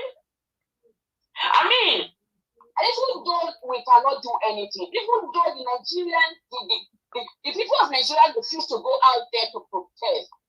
The thing I want to tell you is this: nemesis will catch up with them because they will only eat that money, but this money will cause them trouble. It will cause them everlasting sickness and will take them to the early grave. You know, our people say, you know, people say money is sweet, but when you put out for fire, you know they bring oil. You see, so when they see Thank you. One man, when they think about one man, say everybody went there and say I don't matter. Even when someone don't go to school, they start illiterate. So thank you. Of power. Okay. Thank you, ma'am. Thank you very much, madam. God bless you. Thank you. All right, my people, before I come back to the people on the panel, I would like to quickly say this. You see, many during the time of the campaign now, because this Tony Africa stuff make me to, you know, want to reference to other things right now. Many people came to this platform, you know, pretentiously, you know, showcase themselves like they are for Peter Obi, but they were actually for Tinubu. The funny part of it, like I said before, many of them were not proud of who they were supporting right from time. None of them were actually proud of supporting Tinubu. I don't know why, because for me, nothing wrong whoever you're supporting, but when they come here, they will pretend or lie. Many of them. But today, many of them are not here anymore. But there's this particular elderly man that was coming here, you know. Somebody told me, say they beat him 3 days ago for one of the APC channel where he go. They say they beat him there, not be small. You know, although according to what people told me, I saw the clip. They sent the short clip to a group where I belong. You know, he was insulting the Yorubas. He was generalizing. I believe he was generalizing, insulted all the Yorubas, which that one is very, very wrong. I don't support that, because I'm against anybody trying to generalize any kind of blame passing to any ethnic group. You know, I don't believe you will be happy when people are generalizing all the Igbos. So as an Igbo man, you cannot go to another platform and be insulting all the Yorubas and all that. But now that one I triggered, they say they beat him, not be small. You know why I'm saying this? Say they beat this person for that. You know, I don't know if one moment, my people, can anybody still hear me? Because I don't know what is going on here. Yes, we can hear you. Yes, we can hear you. Okay, wonderful. God bless you all. Because it looks like these guys are trying to attack me. But to quickly cut it short, the reason why I'm happy say they beat this man that was here, we all were respecting him, calling him an elderly man, respect him so much, hype him and everything. Because for me, that's what I do. I respect everybody on this platform, you know, and I want to be respected back. That's what life's supposed to be. But now my question is, why on earth would you live where people were honoring you, respecting you, and go to a platform where people call you lunatic? That was what they were calling him. They said lunatic. I don't want to mention his name. They said lunatic and with his name. Okay, for example, his name is Peter. Lunatic Peter. Go ahead, talk to us. I was so surprised when I saw it, because they were really mocking him on that particular group. You know, I was like, oh my God, this person, I know this person. That's all life be. You know, so this life, generally, any position you are right now, wherever you belong right now, if you know people honor you there, please try to keep it. You know, because sometimes when you lose it, you can't find it anymore. It could be a marriage, could be a friendship, could be in any way. It could even be your workplace, anywhere. If you have a wife, you know your wife respects you and honor you, treats you, worship you, keep her. Do everything to keep her. If you have a husband that is doing everything to make sure that you are happy as a wife, do everything to keep him. If you are working, you know that your company loves you, they care so much about you, do everything to keep that job anywhere you are, because sometimes when we lose a position in life, you're gone. For somebody to call you to give a submission and call you a lunatic and telling others that, oh, didn't you know before that he's a lunatic? Did you know before that he's a useless man? Did you know before that you know, people debating you while you are there, that why did you even allow him to come here and all that? So for me, this is what you get. This is what you get when you don't have sense. Because not all elderly man or elderly person that have sense. If you check the most of the people that is causing us the pains that we are facing in Nigeria today, you see, I say now mostly not the elderly people. So I laugh like that. Yesterday. Now I see that video, I laugh. I've ordered for our own group, but I don't want to have anything to do with that kind of a lunatic, because they said I be named and they accepted it. Kai, life. Listen, guys. Listen. And other thing I would like to quickly say, and this man was coming here pretending that he was supporting Obi because he's an Igbo man. Maybe some of you can figure that out. Who I'm talking about. He's an Igbo man. He's supporting Obi, but not knowing that he's really a lunatic. He doesn't know his left or right. Going to another platform and all that to disgrace yourself is something else.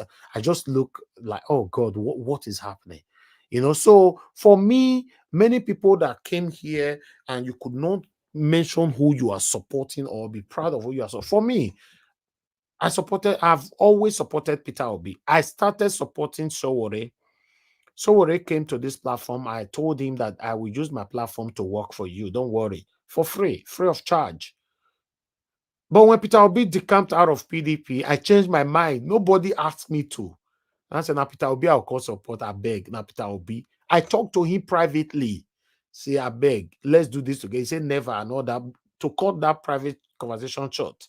So for me, I have always been proud supporting Peter Obi. And I will never have any day I will regret supporting this man. Never. But why is it that you guys are supporting Tinubu? You will lie and lie and lie, and then you say you want to rule the country when you know that everything about you is lie and lie and lie.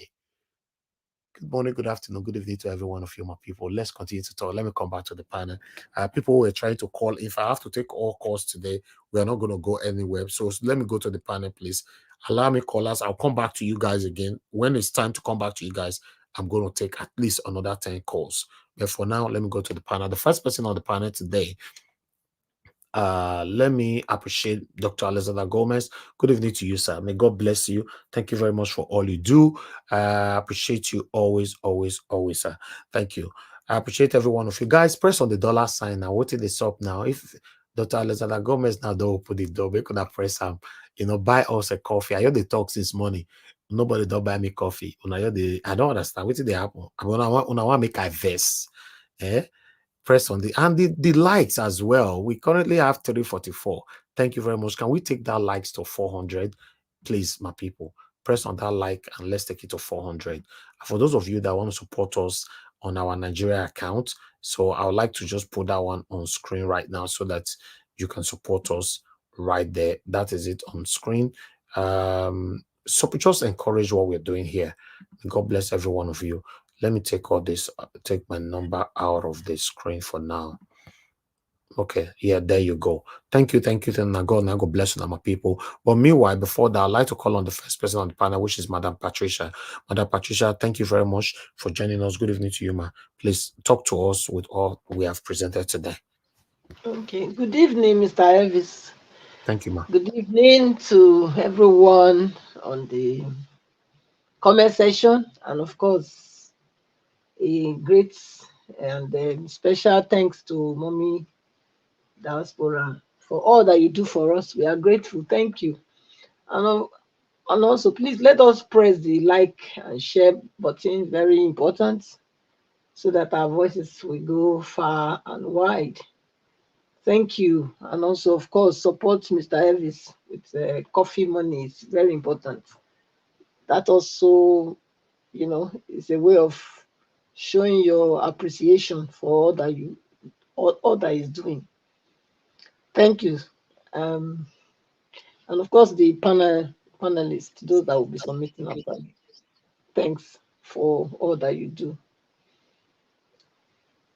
Nigeria is not ready. Okay, fine. Thank God somebody called from Abuja encouraging us again that they are just waiting. Nigerians are waiting to hit the streets.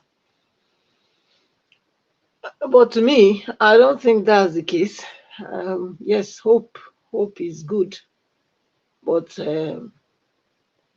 hope must also have actions to it too. You know, you cannot just sit and be hoping things will work out. You know, you have to also take a step to ensure. Faith and hope is almost the same. Say faith without work is dead. Likewise, hope, yeah, is still the same. You have to do something. You know, you can hope to become something, you know, a definite thing, but you have to ensure also you are moving in that direction. You can't just be hoping it will just come. You can hope to have a very good garden full of all kind of beautiful flowers, but if you don't go and plant those flowers there, or that you have, there will be weed that you cannot use to do anything. So hope is good. It's a virtue as faith, but it needs also action. We want a new Nigeria, but how many of us are willing to do something about that in Nigeria? Somebody said yesterday that for you to take something from a strong man, you have to first bind the strong man. Yes, exactly, and that's what we are doing here. But at the same time, those people on the ground need to do more. They need to do more. If witches and wizards can go out to support Tinubu, so what are the people that are so desperately wanting that change going to do? You know, a strong desire is what pushes one. It's a propeller, it's a force, which means since the action is not coming forth from that end, it's just a wishful dream, I would say. You know, we can be wishing, and if we don't take the step to make it happen, it will never happen. We saw how the Nigerians came out anonymously to defend their country and their future. They were tired. They displayed the attitude of one that had a strong desire for a change. And a strong desire for that change is what brought all of them out unanimously. Nobody went to beg them. Nobody gave them money. Nobody begged them to come out and do one or two. Everybody came out, you know, and they ensured they drove these people out. They ensured that they support the whatever they call the military juntas. It doesn't matter. The thing is that they rescued their country. They rescued their people. That's the bottom line. And so now the people they drove out now, that's another thing that Nigerians are not looking, because they are blind leaders, you know, looking for only what they will get. So they don't see beyond their nose. The people they drove out now, they're already the ones. This apparition in Aso Rock is using now, as giving them contract to come and protect the oil pipeline. Imagine. Oh God. Look, Nigeria, you know, it's a case study. Nigeria is a case study. Some people that were so evil, sitting on other people's word for you know, decades, centuries, not even one decade, not even just decades, because decades are tens of years. Centuries. They said they gave the independence. Even after independence, they were still sitting on them till just this year that they managed to drive them out. They've driven them out now. You are adopting them. You're bringing them to your own country to come and do what? To come and protect your oil pipelines. Is that possible? To come and protect oil theft? People that are desperate, looking for where they will get resources free. You now say you are giving them. That's opportunity to come and loot us at the end. I mean, and these blind leaders, They are there, happy because, of course, Nigeria is an entity. It's a business for each of them. It's not a country. It's not a nation. That's why it doesn't have anyone that is patriotic among the leaders or dealers. They are not patriotic about the country because it's not a country. It's just a business venture. Everybody goes to take their share, take your cake, cut as much as you can, if possible. If you can even take everything and keep the rest hungry, that's not a problem because it's not a country. It doesn't have any identity. A country is one with identity and culture. So this one doesn't have. You don't even have rule of law, because they don't even obey it because it is not a nation. It's not a country. Country is built by laws. Where a law doesn't work, that tells you that that place is not a country. So we should not be deceiving ourselves about that. And it's a shame that many have not gotten this aspect of it. They've not gotten it. The Supreme Court, I'm not expecting anything from them. They should just dance the way they've danced before. And let us call a spade a spade. Let's tell ourselves, look at ourselves eyeball to eyeball, and say, you know what, Nigeria is a scam. And it doesn't need to go beyond here. I am of the opinion that the Nigeria should, we should split the country. And this is not something that I just stumbled into now.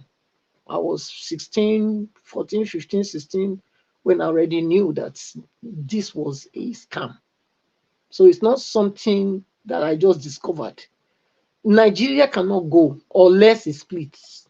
That is something that people are running away from. But that is the truth. If it doesn't split, it doesn't matter how much you try to patch it. It will never work. It's like clay. It's like oil and water, or clay, and stone. It's not possible. At the end, they will split. You can try to use water to keep them together. But when the water dries off, the clay will fall off from the stone because they are not of the same material.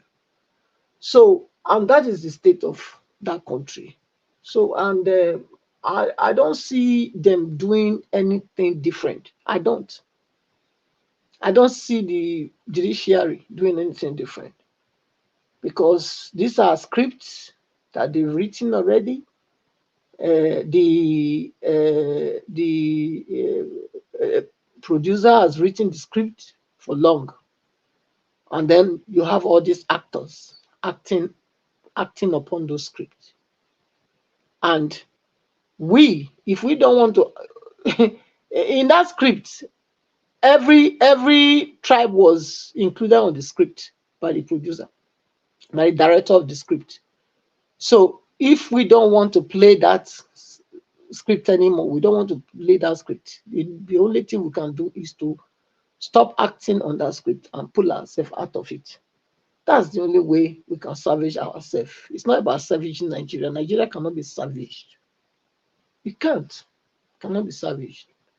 Anybody trying to say Nigeria will be salvaged, Nigeria will be one, you're just wasting your time.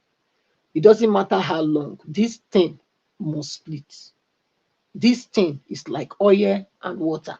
They can't miss. It's like salt water and sweet water, river. Have you ever seen it? The river and the ocean, there is a demarcation. The two water meet, but they never mix together. Never. You will see the line. The line is there. It's a divine order by which the sea and the river they meet, but the waters never mix together. That's the miracle working power of God. And that is what this is, because we are never meant to be. We were forced to be. And by reason of nature, the natural law, which the divine natural law that God has placed in the earth, will automatically pull us apart. It doesn't matter what we are trying to do. So if we really, really love ourselves, is to look ourselves eyeball to eyeball and tell ourselves the truth. Say, you know what? We tried, it didn't, or they put us together, but it didn't work. Can we all now agree that this is like a journey in a futility? For how many years can one go on? 63 years. Nigeria begins 63 years this year. The journey has been a downhill, not uphill. Down. Going down, not forward. It's going, diving down with the nose. So what are we talking about? It's not working, it's not working. Let's call a spade, and let's play the country. That's what I will say.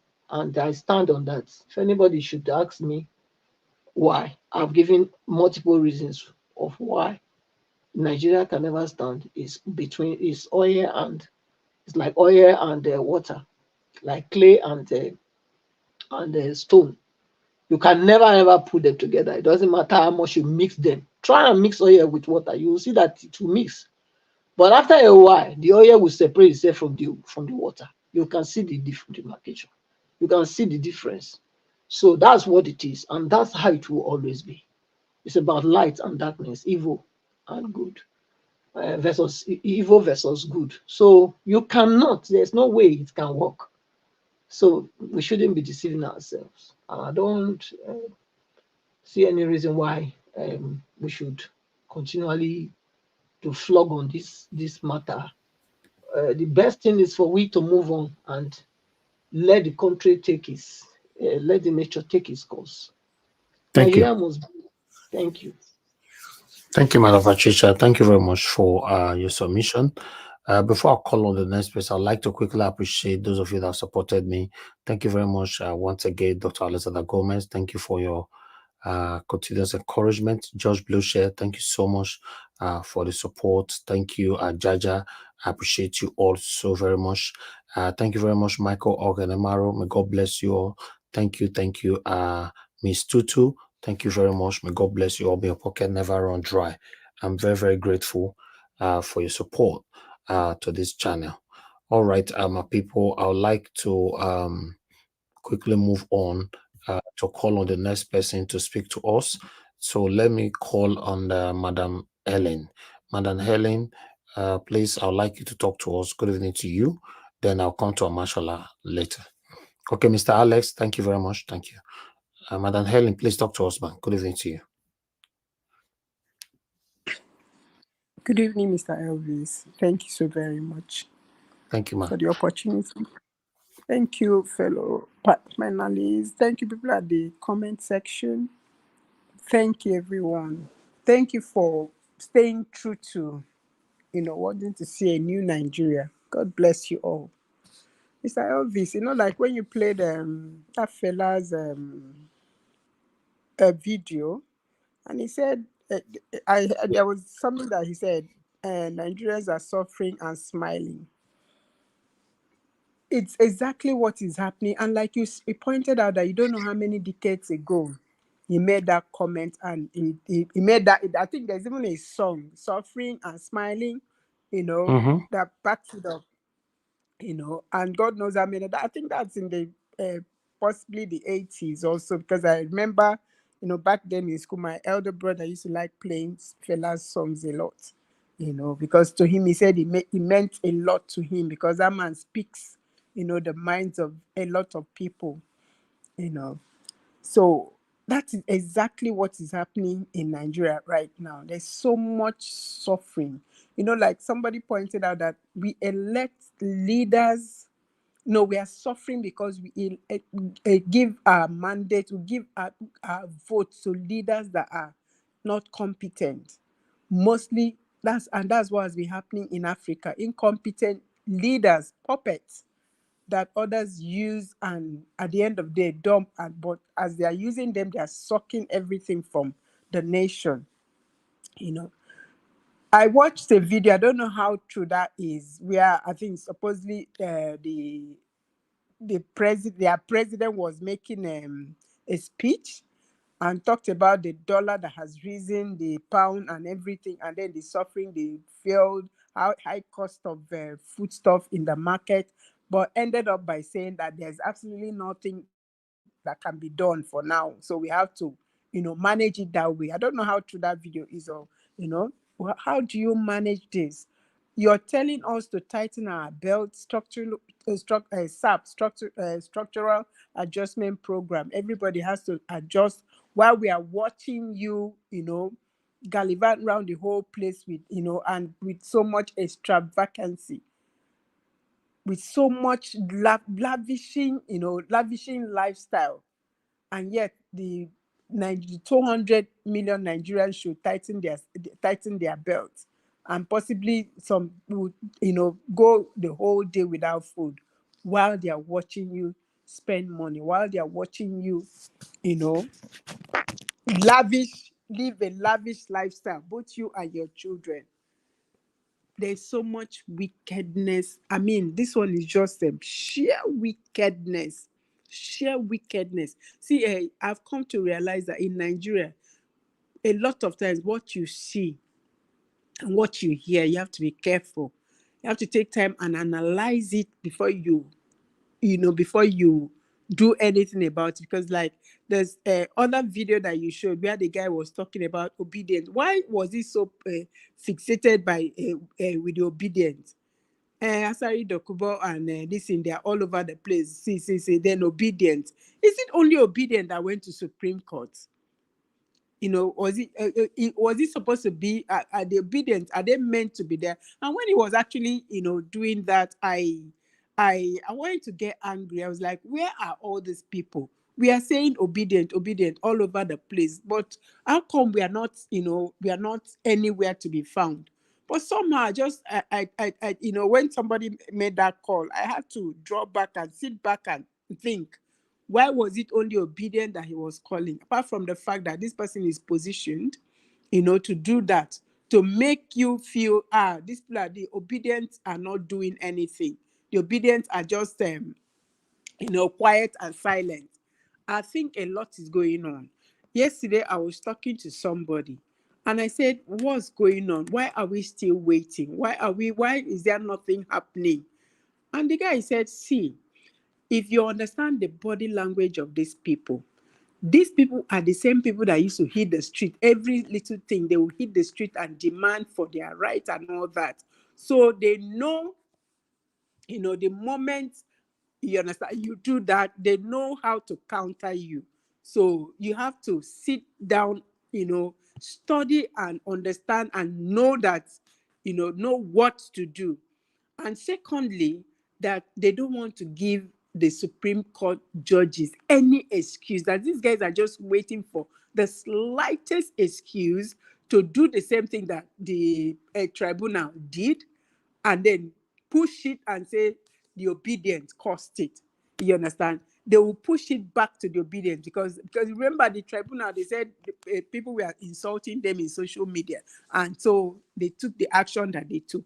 So this time around, they don't want to give the Supreme Court any reason, anything whatsoever to say they did this. That's why we took this action. That's why we took this. That they're just waiting for them to take their decision because they know what it's going to be. Let them just take their decision and make that pronouncement so that Nigerians will actually, this time around, take back their nation, take it back the way that they should take it back. Because if the court gives it to you, you understand, it will always be, you will always think that they will be ready to always, make right with the people. But this time, that they know they are not going to do the right thing. We've already started seeing today. I had that conversation yesterday, but see what's happening today. Now they are talking about 2 letters. How, I don't want to use that word. How is it I have submitted something that is so clear, somebody swore under oath, and you're bringing in, you're stiltily introducing technicality again and saying 2 letters. If there are 2 letters, then throw the one that is not relevant to the case out and take advantage of the one that spells out that forgery. I think that's what any normal, sane, people would have done.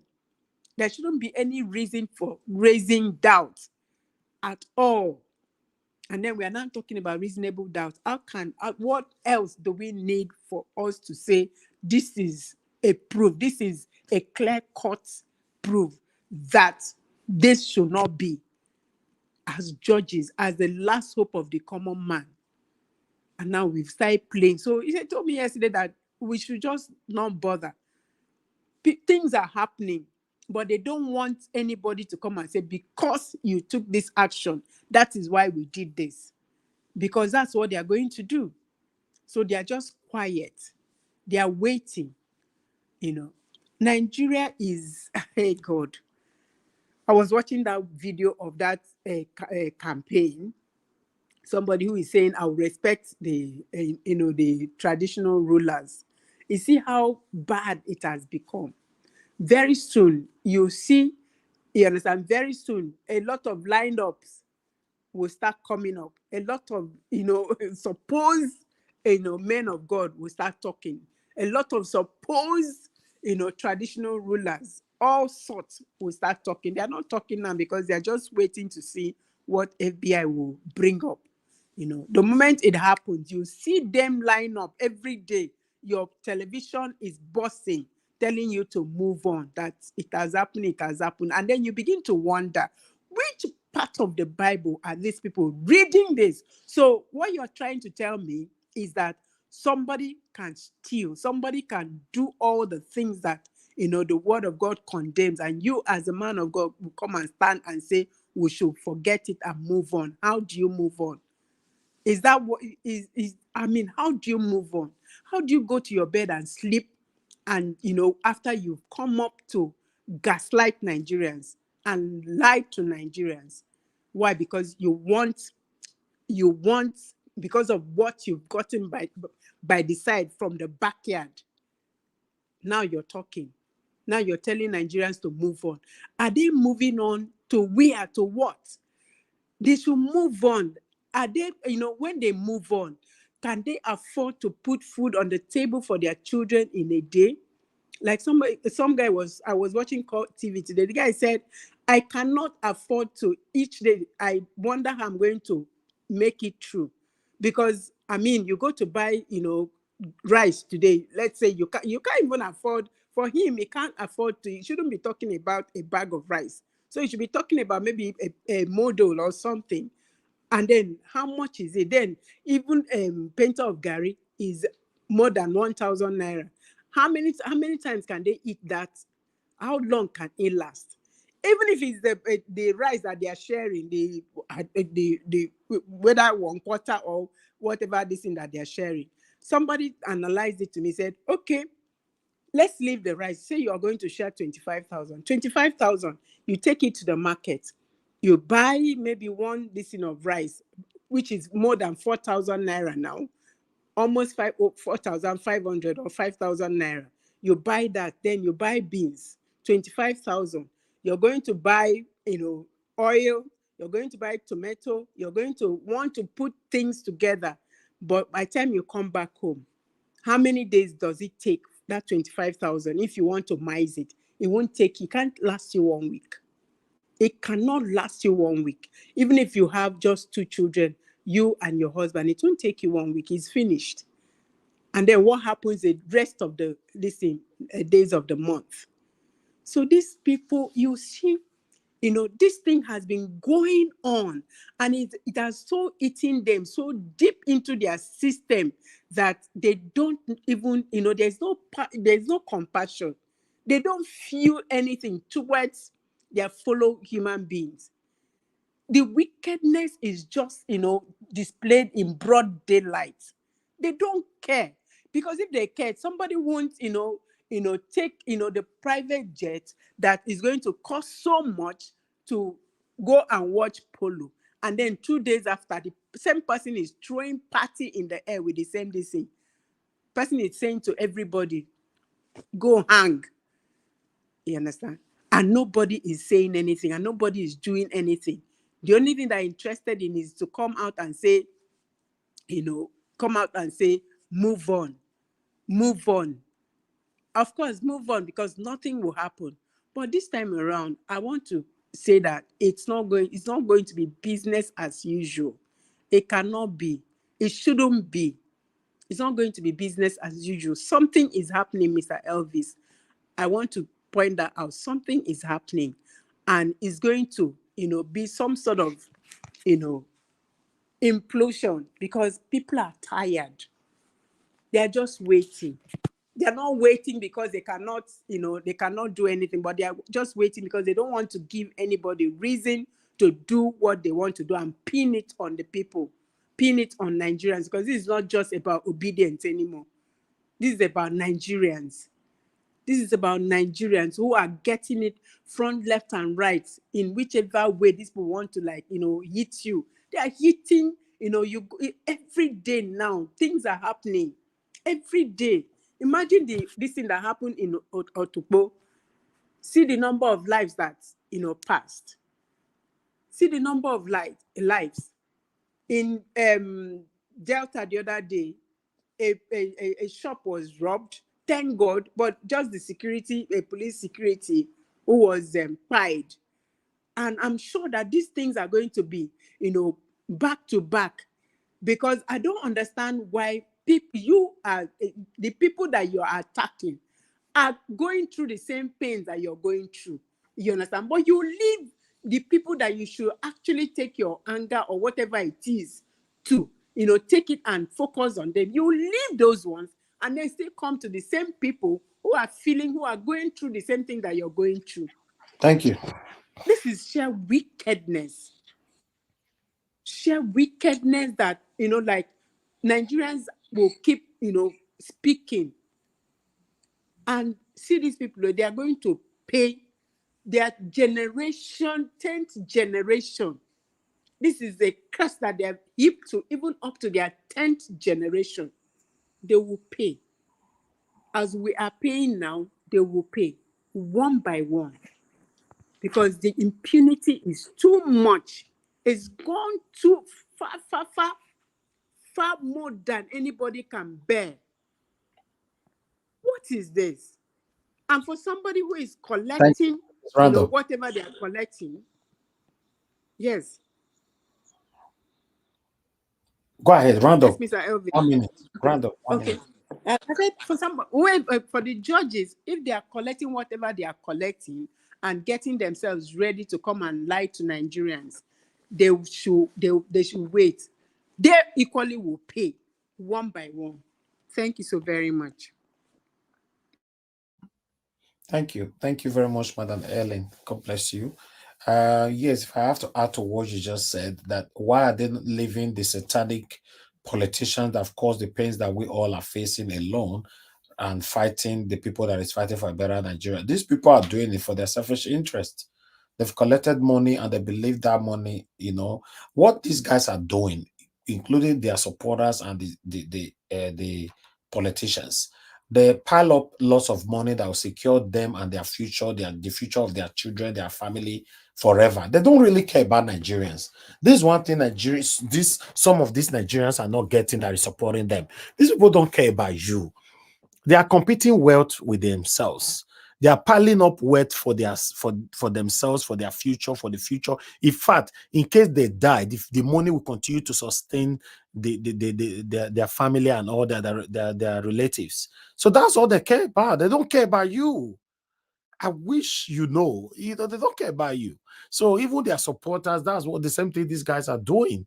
When they give them peanuts, they take it, they come here, they attack you, they try to stop you and all that. You see that guy that went to George's show, see how George handled him. So yeah, these are one of the people they are paying. So thank you anyway. Thank you very much, everybody. I appreciate you all. I'd like to appreciate you. Thank you very much. Love of God is my strength for the super chat earlier on. May God bless you. May God bless every one of you right there. Thank you so much. Please press on the like button and help us to share our video. Let our voices go far. I'd like to hear from Amashola. Amashola, are you there, sir? I'm here and I just watch. Thank you very much. Thank you. Please, I'd like you to talk. You don't read them? And I the bottle. I will never read them. After Amashola, I'm going to give us Amade before Oga CM. But I thought people in Nigeria have a preferential treatment. Hey, don't bring the. Am I bring your wife? Am I bring your wife? Alex in Nigeria. I thought I thought I should be giving that. Okay, I beg. Okay, because now you from Amago. No worry. There is no electricity. There is no fuel, and you so you look into that. My lord. Alex. So Yes. so when I still there for darkness. Of course, yeah. Some of us are a little bit privileged, but I adjure you guys to temper justice with mercy, so that I will not be the last, because my generator will run off in a while. Yes, sir. Based on this many plead, can I let him talk? And after him, I continue. Okay. Allow him to dance his Makaba Let me tell Alex though. So, Mr. Thank you. Alex, Yes. that Yes, is I'm to be listening. put into the toilet.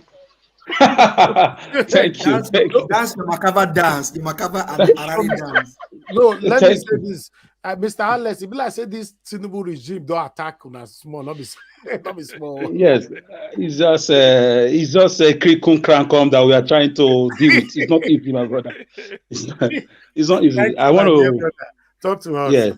Dance Thank the you, Makaba everybody. dance. Let's see how you want to Thank dance you, the thank Makaba you, dance. thank you for the flowery sentences. I'm overgasted and flabbergasted at the way you people are reacting at my emergence on the platform today.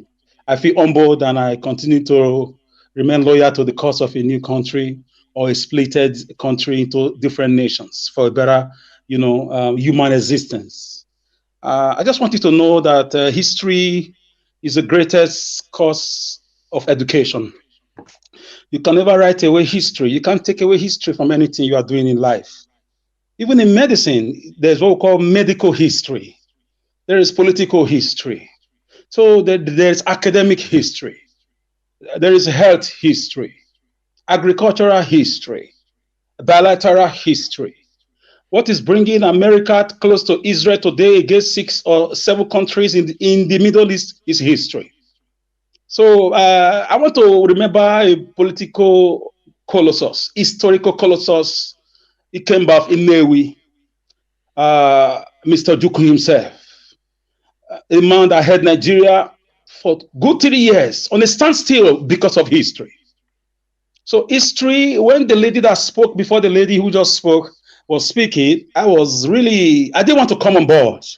That took me to my political library, and I had to hypothesize. I made up my mind to deposit this. Let's continue to intimate ourselves. Let's continue to conscientize ourselves, continue to sensitize ourselves, because history has a way of repeating itself.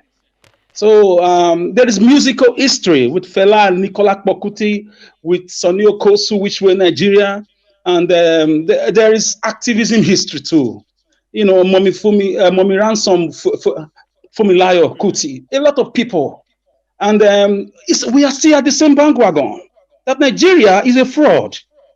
Tell your children Nigeria does not exist.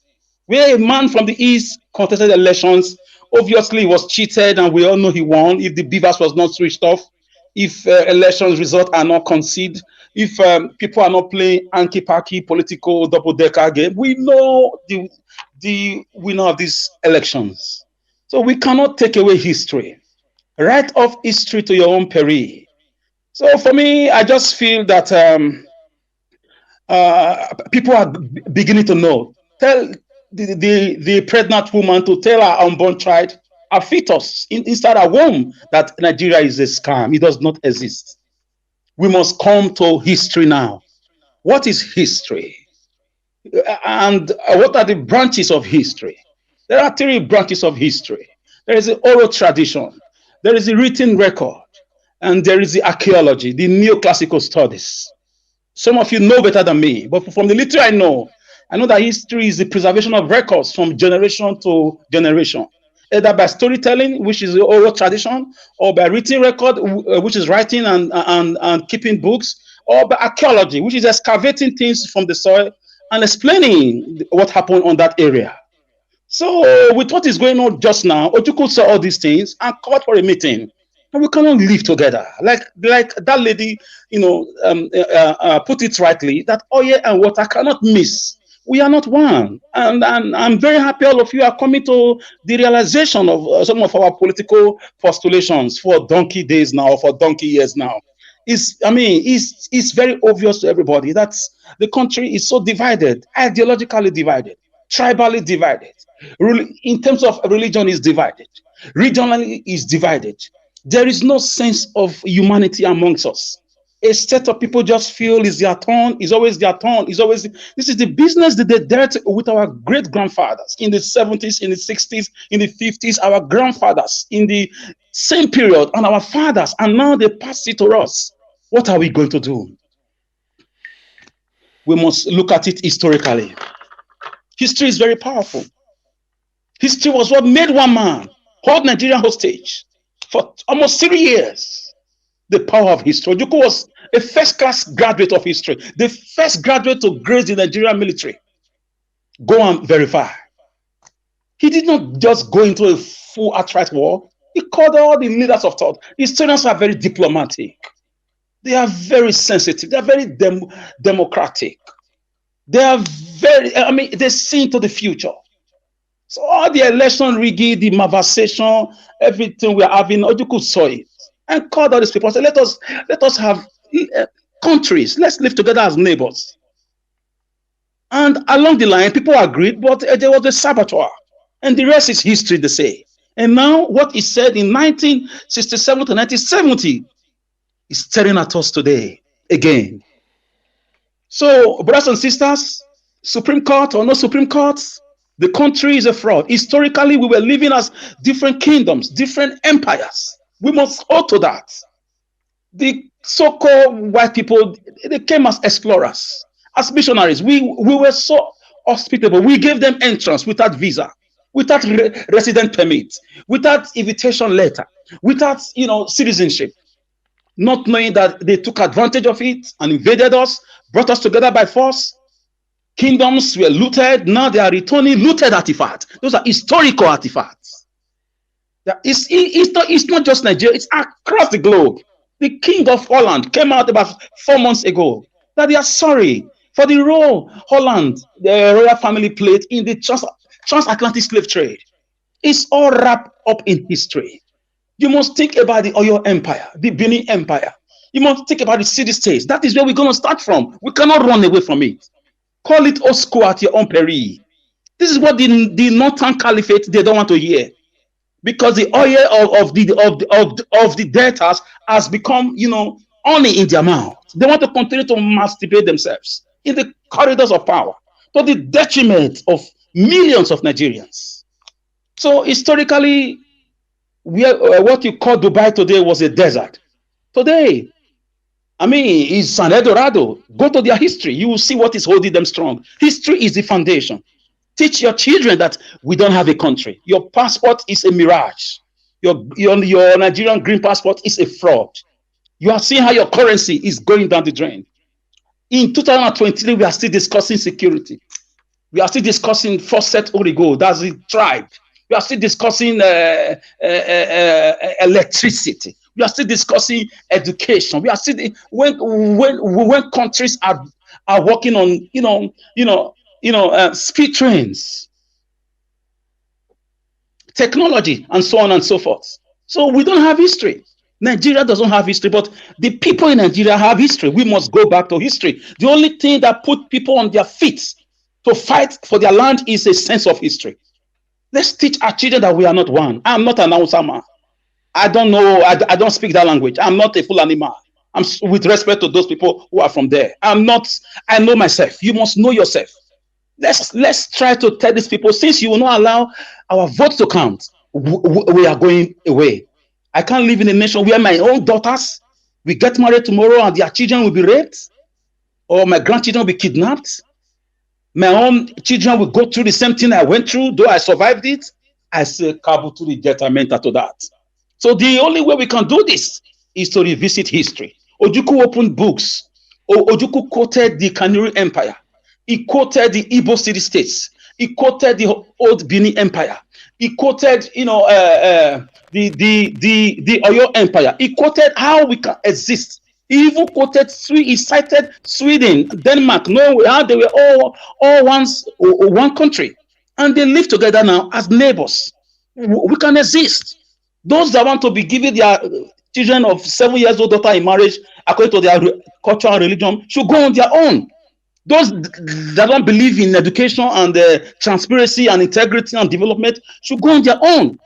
Those that don't believe in speed trains and metro lines and development and passing wealth to the next generation, they should go on their own. It's a very easy thing. So we can fend off the international influence on it. France and England and the European Union. Before we deal with those guys, we have to deal with ourselves. We must sit down and tell ourselves the truth that we are not Nigeria.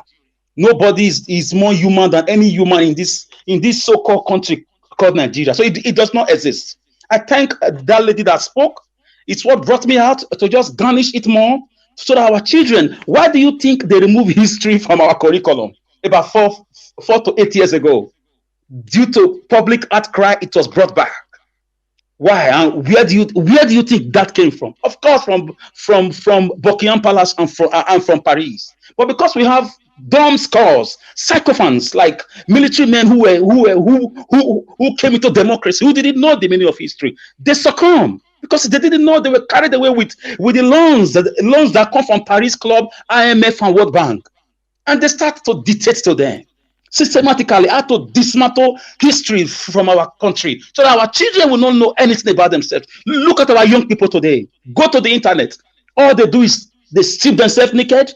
They do all sorts of videos, stupid videos, senseless videos, because there's no sense of history. They just live like animals. They don't even know what they're doing. How many countries you see their children doing that? Have you seen Koreans doing that? Or have you seen Taiwanese doing that? Chinese doing that? Because there is history. History is being preserved. It's being passed. Do we have a national museum? If we do, what do we have there? So there is no country. There is no law. There is no.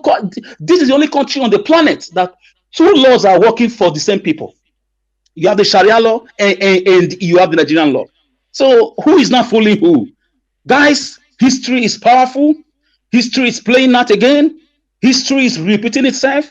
We must know that the country was built on falsehood historically. Ojukwu saw it, he fought it, he tackled it, yet he was almost destroying it.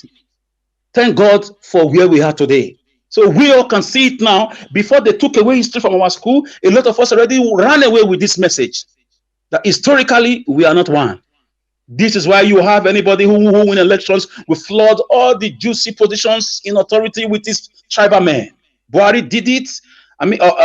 Now Tinubu is doing it. So Supreme Court, whether you do anything, whether you pass a judgment the right way or not, history will repeat itself again.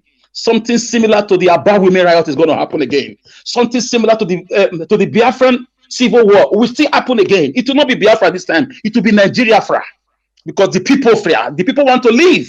They want to survive. They want to breathe. They want to live as human beings.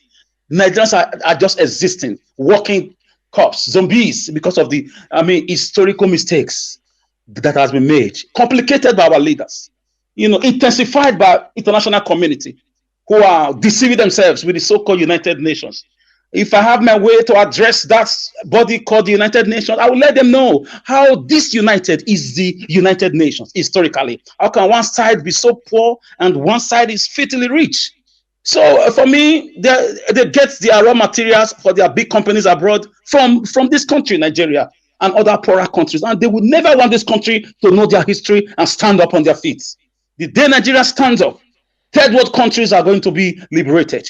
So history is what we must look at. The history of Nigeria. How did we become Nigeria? Before 1914, where were we? Who are we? Why do we speak different language? Why do we dress differently? And why are we, having different culture? And why are we one? Are we really one? Who brought us together? And why can't an Igbo man win elections? Now is Obi today. Tomorrow it could be Nosakari from Edo State. It could be one name from somewhere. So guys, have it in mind. The country is a fraud. The country is a business cartel. And the country at some point will face history, because what Ojukwu did, it will happen again, because history has a way of repeating itself. And Najawash, I thank you very much. I thank all my panelists and my viewers worldwide, and of course, those on the comment section. Thank you very much. Pass it to your generations. Tell your great grandfather or your grandfather who is alive. Tell your newly born. Tell your young people. Let us continue to teach people history, that this country was built on falsehood. 1940 amalgamation has expired. It was even written there that if we cannot live together, we can go our ways after 100 years, which expired in 2014. Good luck all to activate the dark laws, but it succumbed to the whims and caprices of the Northern Cabal. So we will take matters into our hands. We are just waiting for the right time to do the right thing. Because hunger has brought us together. Hunger has given us a sense of history. Hunger and insecurity has told us that indeed we are not one. Thank you, Mr. Najawash. Anyway, I will support that. Before I don't, but I'm beginning to support that now that we are not one. We are not one because the way it's going on right now, it looks like everybody is fighting for themselves, especially when we look at the ethnic background, everybody fighting for themselves. It's very, very sad. I don't know how Nigeria can work. I just hope, I don't know. I don't just know. I'm tired, man. Nigeria issue is stressful. It's very, very stressful. What a country. Anyway, thank you very much, Mr. Alex, for your wonderful submission. Thank you for always saying it how it is, my brother. Okay, let me come to Amashola this time before we go to give us a mandate. Amashola, thank you very much, sir. Talk to us. That word. Have you not heard that word? Don't you know Nigeria is not? Don't you know Nigeria is not for us? My brother. And then get that. Well, we have refused to leave it. We have refused to leave Nigeria for them. And that's why they're doing all this jamboree, go to court, because they bought the court. It's a pity, Supreme Court. And my brother, just to tell you that too, that during Buhari regime, our people from the start, our brothers, the politicians from the West, the Yorubas leaders, they were clamoring for restructuring, divide the country, or review the confab of 2014, Jonathan Goodluck. But now the restructuring has vanished from Wole Soyinka mouth. It has vanished from all the Western governors' mouth. It has vanished from all the leaders of thought in that zone. How can we be so shameless? Where is the restructuring slogan now that the Westerners were crying for under Buhari regime due to the invasion of the Fulani Esme and the kidnapping and the raping of women that took place massively under Buhari in that area? Thank you. They should continue. It is the North and the South, Hausa and Yoruba. They are the owner of Nigeria. A Igbo man is not considered.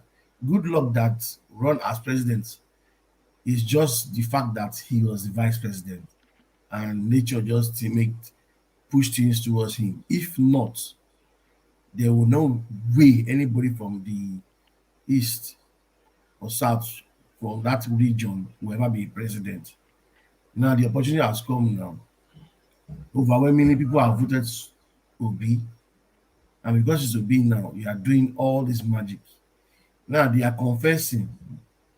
They are confessing. The INEC chairman is confessing. He's talking. He should not give us a written statement. Come to video and say it. If you know you have the guts, come to the video, do a video, and then if it's 5 minutes video, and tell us that yes, that election was rigged. Because anybody can use your hand to write and say it was rigged. Come do a video. Yesterday, I think it's a rep from one state that was removed from seat because of certificate forgery. This is not last month. This is some few days ago. So Supreme Court, please, I would like us to prove it to us that Tinubu is a special being. Because if a court can sack a rep just of certificate forgery, and then you have a president with the same story, and now you are saying you have two conflicting documents. There's no conflicting document anywhere. Fake is fake. A man that has not gone to school, he's saying he went to the school. Transcript is not your own. Certificate is not your own. This full story lines didn't even go there. And then most of you there in the Supreme Court are elderly people that should back the truth. And then you are talking back and forth, trying to twist a judgment that is clear to everybody. Even someone that didn't study law will read those documents and understand every single thing that was there. So I do not understand your back and front story people are saying. And then it's obvious that you prefer dollar than Nigeria. Somebody is already, it's not even alleged, somebody is sick right now. We don't know whether it's God that's dealing with him. Maybe you all join when you start saying the wrong things. The fact that Nigeria are not protesting, people are not protesting and disturbing the peace of the country does not mean they don't know what is right. You can't be a judge. None of those judges are less than 60 years. So at 60 years old, you can't tell me you don't know what is right and what is wrong. If you claim that Tinubu won the election and you cannot remove him as the president because of forged certificate, that means you are telling us that your children too have forged certificates. You are encouraging them to forge certificates now to do anything, and then it's going to affect the entire country. The Asere Dukubo is a sponsored government agent. Is one propaganda agent of the presidency. So we got looking at that video, I felt like I could just be there, just beating all those useless boys. These people they are hungry. How much would they give them? They can't, as they are, they can't buy a bag of rice, each of them. Not like I can buy a bag of rice. And then they are jumping and dancing and singing. And see a Nigerian youth. Is that the number of Nigerian youth? If you call Nigerian youth, they are yes, they are supporting you. That crash should be more than that. Not you paying people to come and protest in front of Supreme Court that they want you. It's just shameful that you have a president that does not have shame, no integrity. Your life is all about corruption from beginning to the end. I don't know whether the span that God gave it to you was even corrupt. Because I can't understand somebody will just be no WAEC, no secondary school, no BSc, nothing. Everything is fake. I would maybe by that time, maybe if you buy night, it's fake certificate will still give you. I don't understand you. You don't need to be bribing people and giving the judges money and spending money upon radio place. The truth is the truth. If the Supreme Court decide to say yes to you uphold your election and you are still the president, to you be the president. ECOWAS is already saying you should come and explain yourself. I don't know if you've gone there. Are you still their president of the ECOWAS countries? Are you still their president? If you're not ashamed, with your fake certificate, you're still going to preside meetings with them. You're just disgracing Nigerians more. We just pray. My own now is I'm not to me now, I'm not saying whether the judges would announce the right thing or not. Now it's just to me now it's sit down look I'm looking at. I just watch. Let me stop at this point. Let's move to continue. Thank you. Mashallah, thank you very much, my brother. I appreciate you. God bless you. All right, let me come to give us a mandate before Gassiem. Give us a mandate, my brother. Please talk to us. Good evening to you once again. Thank you very much, Mr. Helvis. Thank you so much for all that we do.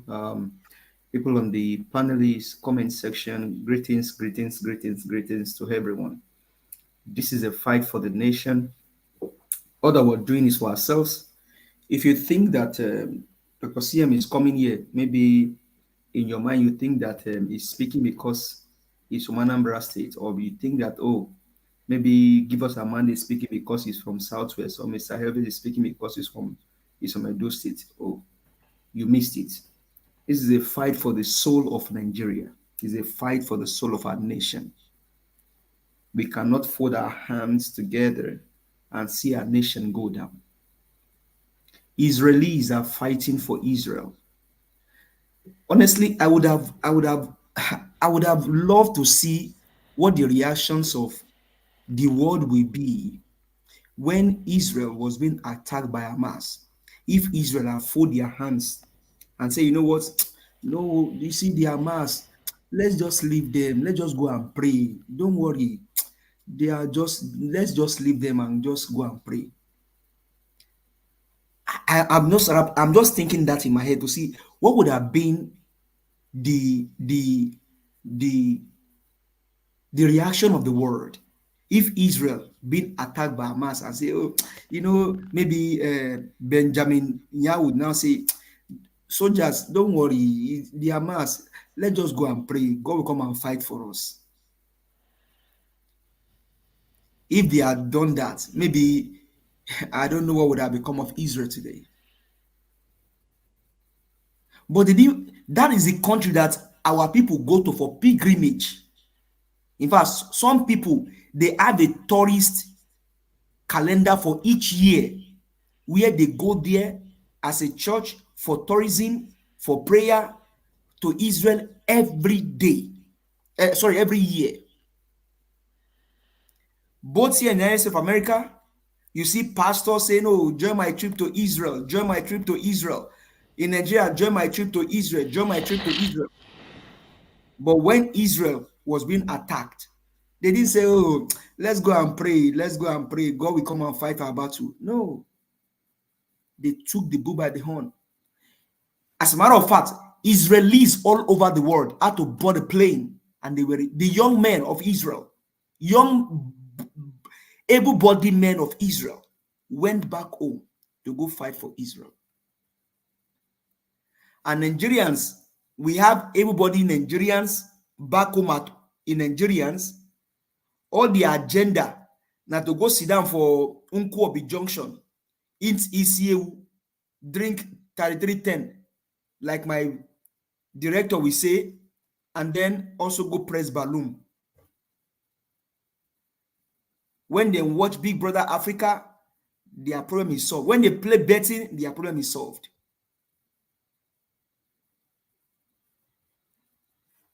The country is going down, is going down, is going down the drain. And people are saying, oh, let's go and pray. God will come and fight for us. Hey, some days ago, Mr. Elvis showed us Dubai, how Dubai fine rich. Mr. Alex just tell us now, say Dubai was formerly a desert. I had an experience in that place in 2012, and that experience is still in my head. Mr. Elvis went there last year. Now, somebody that went there last year, I mean, that I arrived, that went there 2012. You see that the experience now will now be more badder, more gooder. But Nigerians are falling their hands. Oh, is it Tinubu? Tinubu na drug. We know say na drug lord now. He for certificates. He only want bring forth different for birth certificates. Not be new thing for Nigeria now. Make we allow and do in 4 term. If you do in 4 years, you go come out. Hey, bros, you dey deceive yourself. You dey deceive yourself. You dey play. When last you hear about bank robbery for Nigeria? When last? When last? Even when they talk about naira scarcity, they no go break bank. But just some few days ago now, they don't start to dey break bank. But make I shock you. You go shock you to know say people will go rob that bank. Police rifle go dey inside that guns when they go rob that bank for Lokoja, those 2 banks, and then buy 7 people. Hey, the worst is yet to come. Why? Because you have an Omale as a president. Tinubu is not a Nigerian. Tinubu is a fakey. Tinubu is a forger. Tinubu is an asshole. How many pie you won't pie? Now only one time person they pie my brother, my sister. Call them as he be. If you sit down, you go pie. If you stand, you go pie. If you talk, you go pie. If you not talk, you go pie. In fact, Adamawa, yesterday, may God bless the soul of that man. May God keep him family. Because the man cannot afford the cost of living, the man buy himself for Adamawa. He don't reach where people go, they buy themselves now and say, you know what? But that instead of you to buy yourself like that, why you not go follow protest? Maybe come hero. Nigeria feel buy themselves because they don't see food eat. But Rotimi, I bet you don't give you clue. Say Nigerians make una stone politicians because now what you understand be that Nigerians never fit do them. You go press balloon. Now wetin our youth they do be that. Only to press balloon. If you go on X now, you go see wetin David in they do. Wonderful, blessed young man. People like Mr. Elvis now, Dr. CM, as you see them for this channel where they are saying the truth, you go see them for another channel where they are saying the truth. Why? Because of the love for a nation. We don't even talk at this, so I know if we don't talk, so take our mouth one peel. But you will go talk again, Mr. Elvis, to these Nigerians, this our youth. Somebody go Supreme Court today. You see Maxwell, the guy go Supreme Court. They talk, say them collecting phone, they delete in picture. I was like, why will they collect your phone? Is that not against the law that you get a phone of a citizen of a country and you are deleting My brother, there is against the law, but there's no it's law. against the law. Yes, but the country is where you face any kind of intimidation. Nothing can. You collect my phone, they delete my information. Say now you buy the phone for me. Exactly, but there's nothing you can do about it, even though it's against the law. That's what I'm saying. But Maxwell was intimidated, and just like that, he was even happy they didn't take him away. This is Nigeria for you. That's why we have everybody men over there that would have spoken up for him. If he say I'm not giving you my phone, you have everybody men there. That's like you are infringing against his constitutional rights. I understand the scenario, Mr. Elvis, but ever since morning where I talk that in it's just a ring for my head. Imagine somebody stop me, a police officer stop me now in Dallas and ask me, say, can you give me your phone? Can you give you my phone? Like for that you bought the phone for me? That is against my constitutional right. You cannot even try, you cannot dare it. Ever since I hear that word from you, it just ring my head, say, DSS collect your phone, they delete picture. Say I ain't buy the phone for you. But I understand his plight. But the people who are there, if you say no, you give them the phone, people they know if you do anything. That is what they have reduced Nigerians to. That a police can take your phone. That guy is an attorney. And people are asking, they're asking diasporans, they're asking Peter Obi, Mr. Peter Obi, when you want me go make we go protest now. Hey, bros, they play. Make you they play. Old women, grandmother, they carry placard for UK inside cold. That one I even double jeopardy. One, she be grandmother. Two, na inside cold, and she day. When I see that woman, I was like, wow. If you go X now, you go see one of our veterans where they come on this channel. Only her by herself carry her own placard, do her own thing, put her for social media. At least it don't go viral. Mr. Elvis will get this channel now. Me and him follow me to one another channel this morning.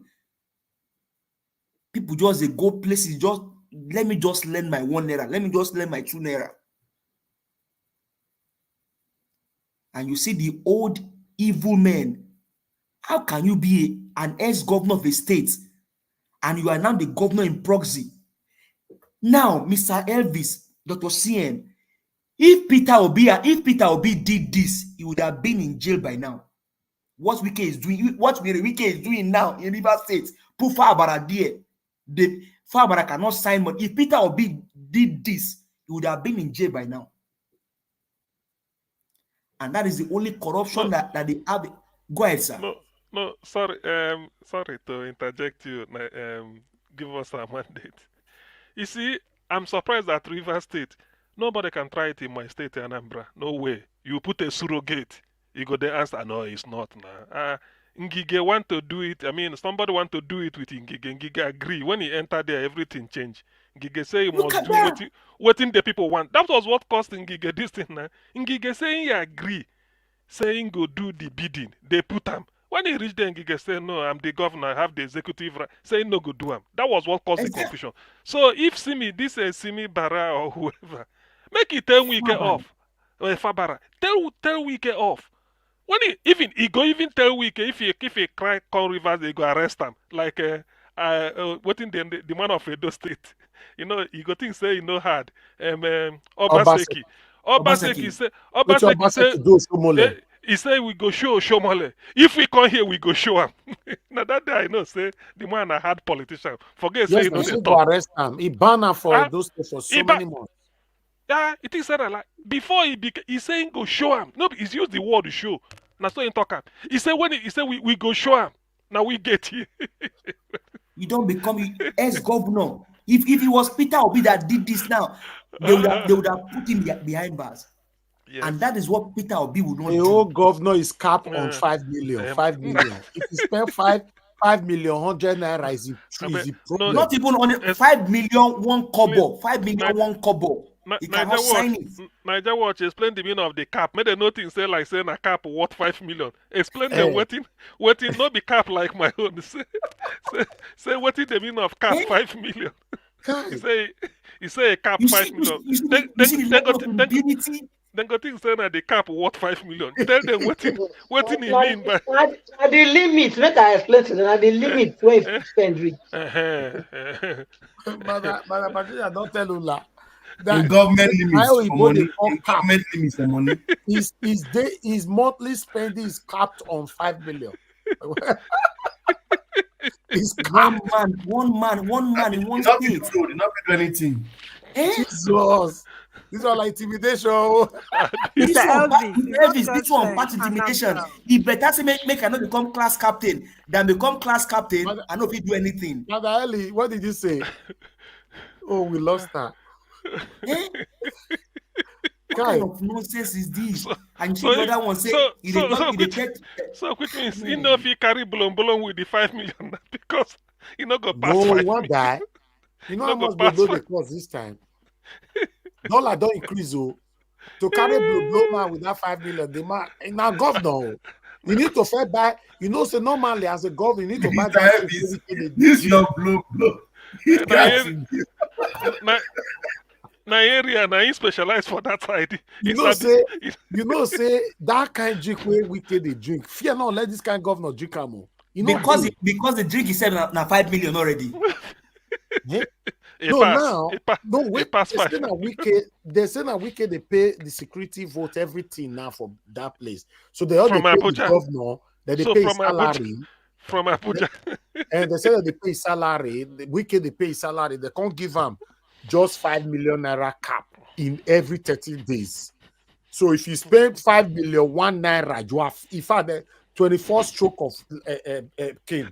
1 naira too much, Mr. Ebi. If he spend 5 million, 1 kobo, 5 million, 1 kobo. What a country! What a country! See the other one. They tell traditional ruler say, if you come visit me, I will. This is look at now. Just oppose that with what my president said. Peter Gregory will be say, Dr. CM, please. You used to analyze that. Peter Obi said, no, I don't worry so. Don't come to visit me. I'll come and visit you in your house. Yes. Peter Obi say, hey, Peter, since you became governor, you've been very, very elusive. Peter, book an appointment for me. He said, no, I will come and see you in your house. Yes, you never even enter. Don't invite them. Nigeria is a joke. I get hotel room and still come. And this governor so for Rivers State. So if he do anyhow now, they go flog him. You go see anyhow. You put him for one Jesus bench, Christ. Flog him. So when the overfed Orabutan say, we know I become no say Riga put him for the air. Now you now see the level of impunity. Now, how much more you want what is these people, these Supreme Court justices, what are they now looking for that they have not seen? I just put on my X handle, asking or waiting for FBI, CIA, and IRS file before you can determine that Tinubu is a criminal.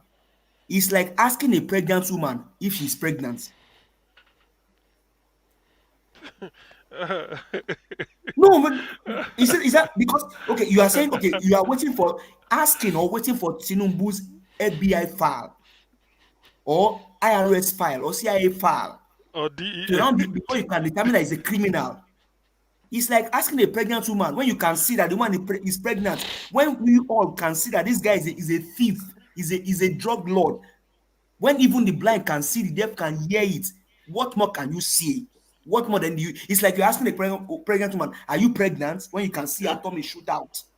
Make we hear from. I No, bet random my grandma hear from Ogasi.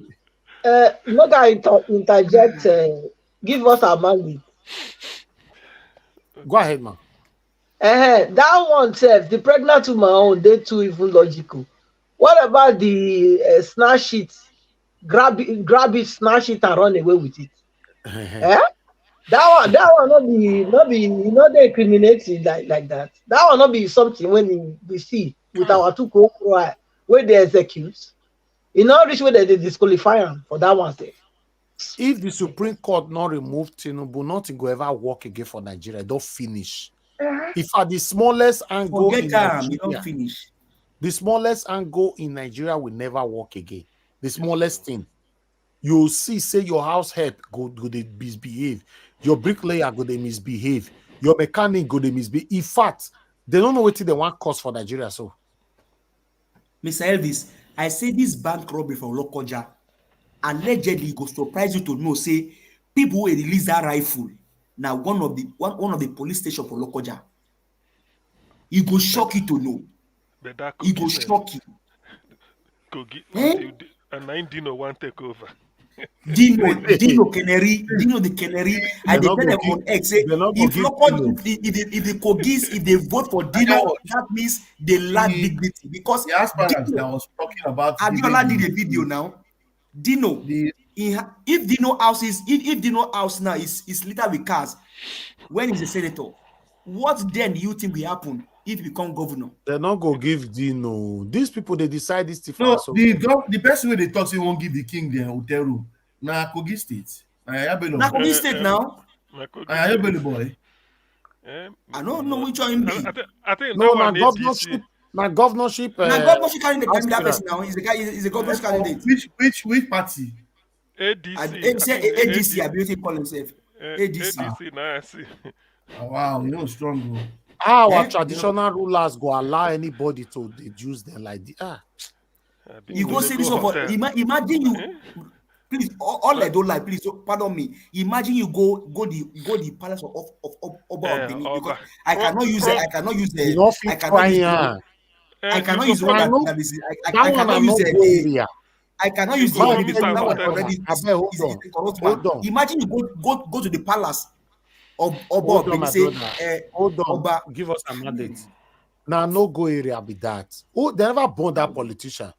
When you want to go about palace, beneath our king. How you want to talk him? You say, I'll put you for a hotel. I'll make sure I put you in the best hotel. You see the slap go come from your back. No, before our not be ordinary wedding and do. We say they use that ordinary not be wedding and do when they use that thing. I say before our Oba go talk, you see so another person go pass your back, better slap for your ear. Eh? So, in fact, if you even talk for your state, your state, not be Benin you talk Benin people go ban you forever for Benin. Try him. Who are you? You talk about our Oba anyhow, you can't say, go talk for your state. For example, maybe you come from Kogi, talk there. We don't know you, we don't recognize you, you are banned forever. You'll be forbidden on earth and in heaven. How? Why you belittle yourself to that level so you don't get respect again? Mr. Elvis, that is what is happening in Oyo State. That is why Obasanjo can tell them. Now you now see the reason why Obasanjo can tell them to stand up and sit down. No, Because Obasanjo they are beggary and Ewedu king. You cannot even say this to the Oni of Ife because that one too don't soil it. You don't soil in garment. That's why I have to go to the level of Oba of Benin. You cannot try. They don't. Not be ordinary what they do when they use wait till that year governorship aspirant when I be. He not fit try. He not even fit try this rubbish with Oni of Ife. He not fit. No. This thing. Sorry.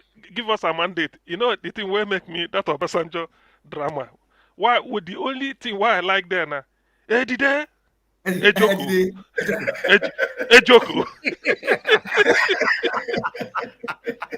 Oga see every day. When you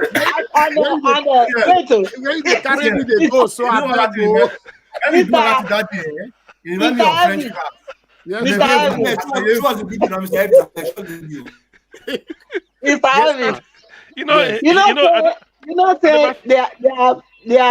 are people that are born king, and there are some that they are made king. There are some that kingship is conferred on them. Yes. When you are born king, you will not take any order. And that is what we saw with that Ejoko. Let me interject you on that one. See, some people are born quite well. I disagree with that. You cannot go to Oba of Benin Palace, for example. And even Oba of Benin was there when that person made that what they call. He will not get up. No, because he's a king. So we don't pass that stage. That the stage where we there now. Obasanjo use right hand, hold microphone, take left and say, "Hey, did they? Hey, Joko."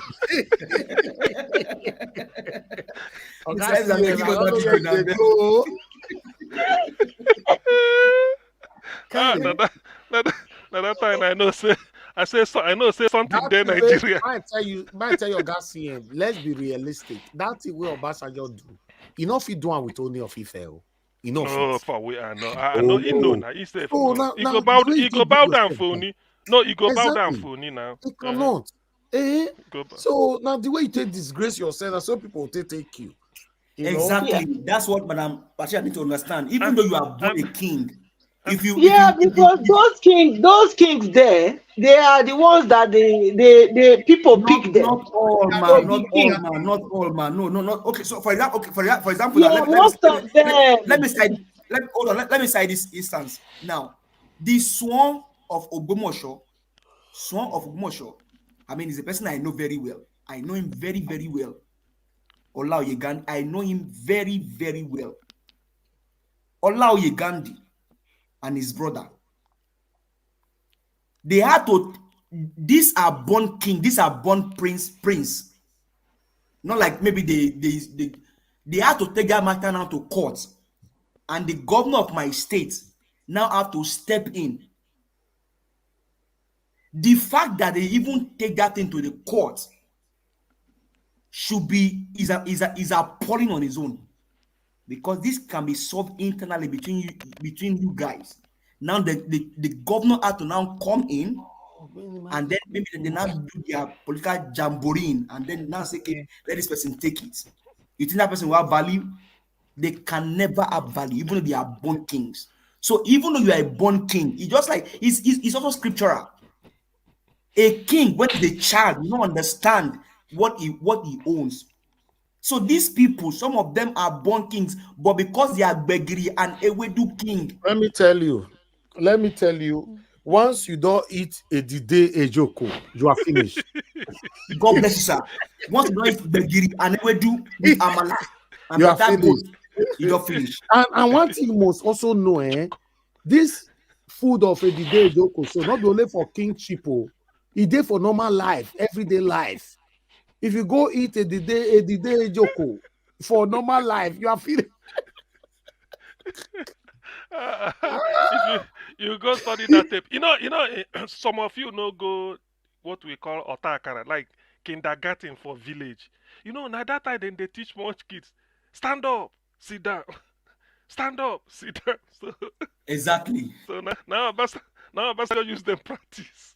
Immediately you talk, all of them just get up in group like small picking children in a class. Ejoku, all of them come make grrr, they sit down again.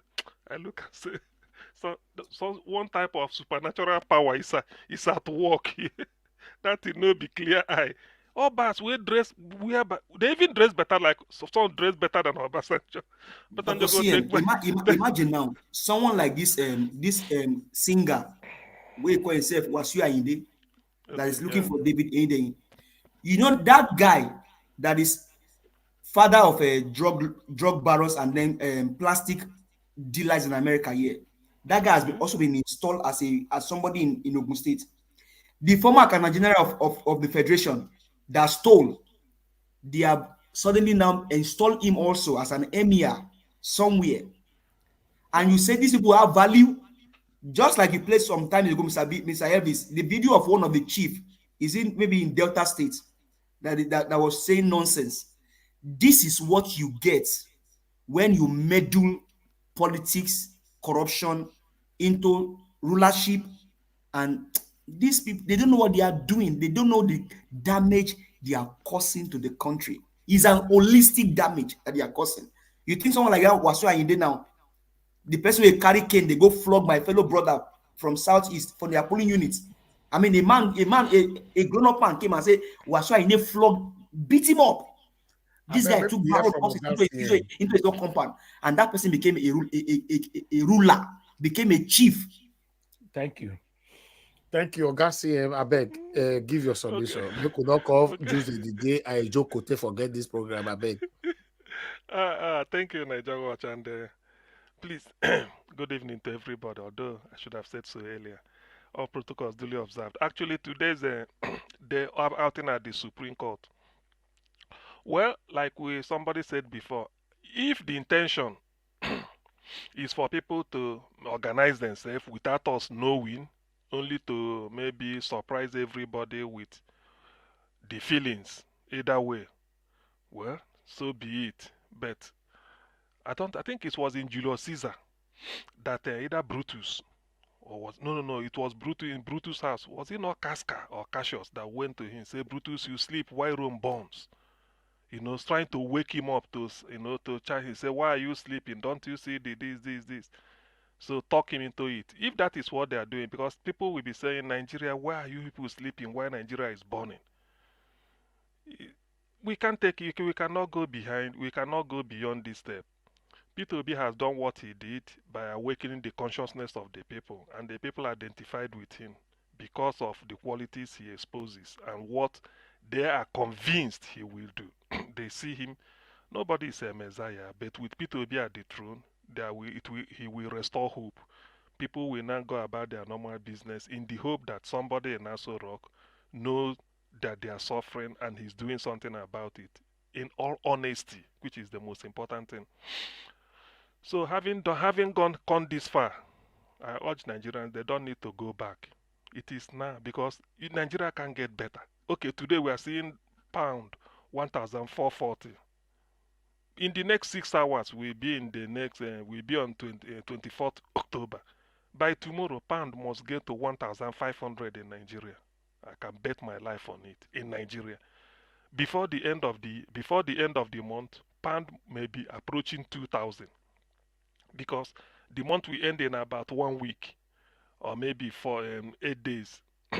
So if you add maybe 200 naira every day, or whatever it is, it will be more than that, or maybe 100 naira every day. So you see, the thing is so bad. We don't need to say it. Even if the people even giving the bribe, they themselves don't tire, because where is the money? That's why they are printing all manner of fake currencies everywhere. So the people must rise up. They must. The world is waiting for them. Before they are talking of rising up, but now the forgery is one thing again. I think since they've been to Supreme Court today, I was telling somebody that A case of forgery is not proof. Is not the people. If it's a document, the originating institution or whoever, if it's check, whoever is purported to have signed the check, the moment the person looks at it and said it's not from him, that is forged. Chicago State University have told us that the certificate Tinubu submitted to INEC did not come from them. So that single line alone makes it forgery. I don't know why people are so having faith that Supreme Court will do what, even if they decide that it is forgery, we already know. It's just to maybe to fulfill our righteousness. Who doesn't know what is forgery? Who doesn't know? When you say this came from here and we checked it, it did not come from there. So what are we still saying? So that is it. And then I'm glad with the video clip you showed earlier. This Tinubu, people defending Tinubu, the shame has gone nationwide. I mean international. George Galloway, who busy, only people don't know who George Galloway is unless you lived in the UK. He gave Tony Blair a tough time as a member of Labour Party before either he was sacked or he resigned and formed his own Respect Party and then contested all manner of elections from different constituencies in the UK, from Scotland, from London, from Bradford, anywhere he feels he wants to start. They give Sunak problem at the moment as well. Okay, yeah, he said Rishi Sunak. So the guy, unless people don't know him, that's why I'm surprised. I pity whether I don't know, maybe the person, the way he sounded like somebody from the southwest and he's trying the Tinubu defender, not like not like give us our mandate, who understand what the issues are. So he was trying to think maybe by talking that we might say, look, only two things him believe Tinubu have. He is a Muslim, you're not doubting that, and he's from the southwest. Said two of those, nothing. He said his contempt stands for he listed them, and I think that guy should be ashamed. But I'm so happy the way George Galloway, with reasons, logic, and diplomacy, demolished. In fact, put the man in his place. So just to tell them, and George Galloway's show is watched worldwide, both people in the Arab world, everybody. So when they are discussing this, and imagine calling, he added a name that we've not been using here. He said Tinubu is a bagman. We've not been using it here. He said he's a bagman in Chicago. I think it's a bagman, a person will carry bag, but the type of bag, this kind bagman is a different thing. It's a problem, So all those things have shown that look, it's a wounded Nigerian reputation is being dragged to the mud. I don't know why people are not seeing it like this, and they're still talking of logic. You're going to there's nothing legal about it. In fact, that October 2nd, was it not 2nd of October, that the deposition was made also? And then that was Niger Watch's birthday. That was the highlight of all the greatest event this year, apart from February 25th. So that was the day the case was decided, because that was the what took Atiku to Supreme Court. He went with him with a certificate, said this certificate was submitted to INEC, CSU, Chicago State University. Did you issue it? They said no. So it's as simple as that. Everything is ended. So I'm happy with the way things, but people should rise up. That our case is clear. There is no sitting on the fence. It is now or never. We cannot continue. I mean, how can Nigeria get better? If Nigeria will get better, since May 25th, you should have seen the sign. This is a man that can forge anything. Somebody wrote that whatever Tinubu cannot forge does not exist. So how can somebody since May 29th, nothing is moving? Everything is the momentum Nigeria is crashing. Look at the exchange rate. The first statement he made to the people on May 29th was oil subsidy is gone. And then the suffering started immediately, not even within 24 hours. Instantly, that same day, people started feeling the heat. Till this day, and since then, even the oil subsidy, he brought it back through the back door. Still nothing. Now look at the shape of look at the way things are moving. All those people, so which means instead of you giving people money, just tell the person I will give you one bag of rice.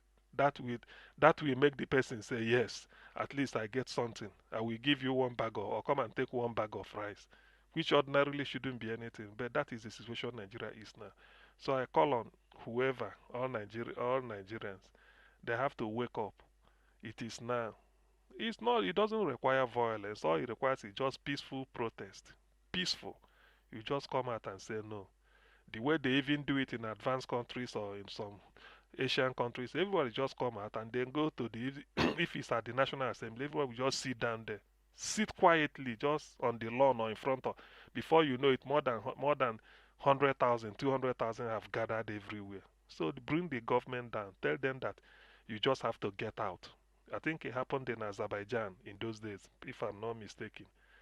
They were protesting this type of thing, that the government is illegal or what, or something to that effect, that the government should resign. The president came out to address them. They said they are not interested in listening to you. Just resign.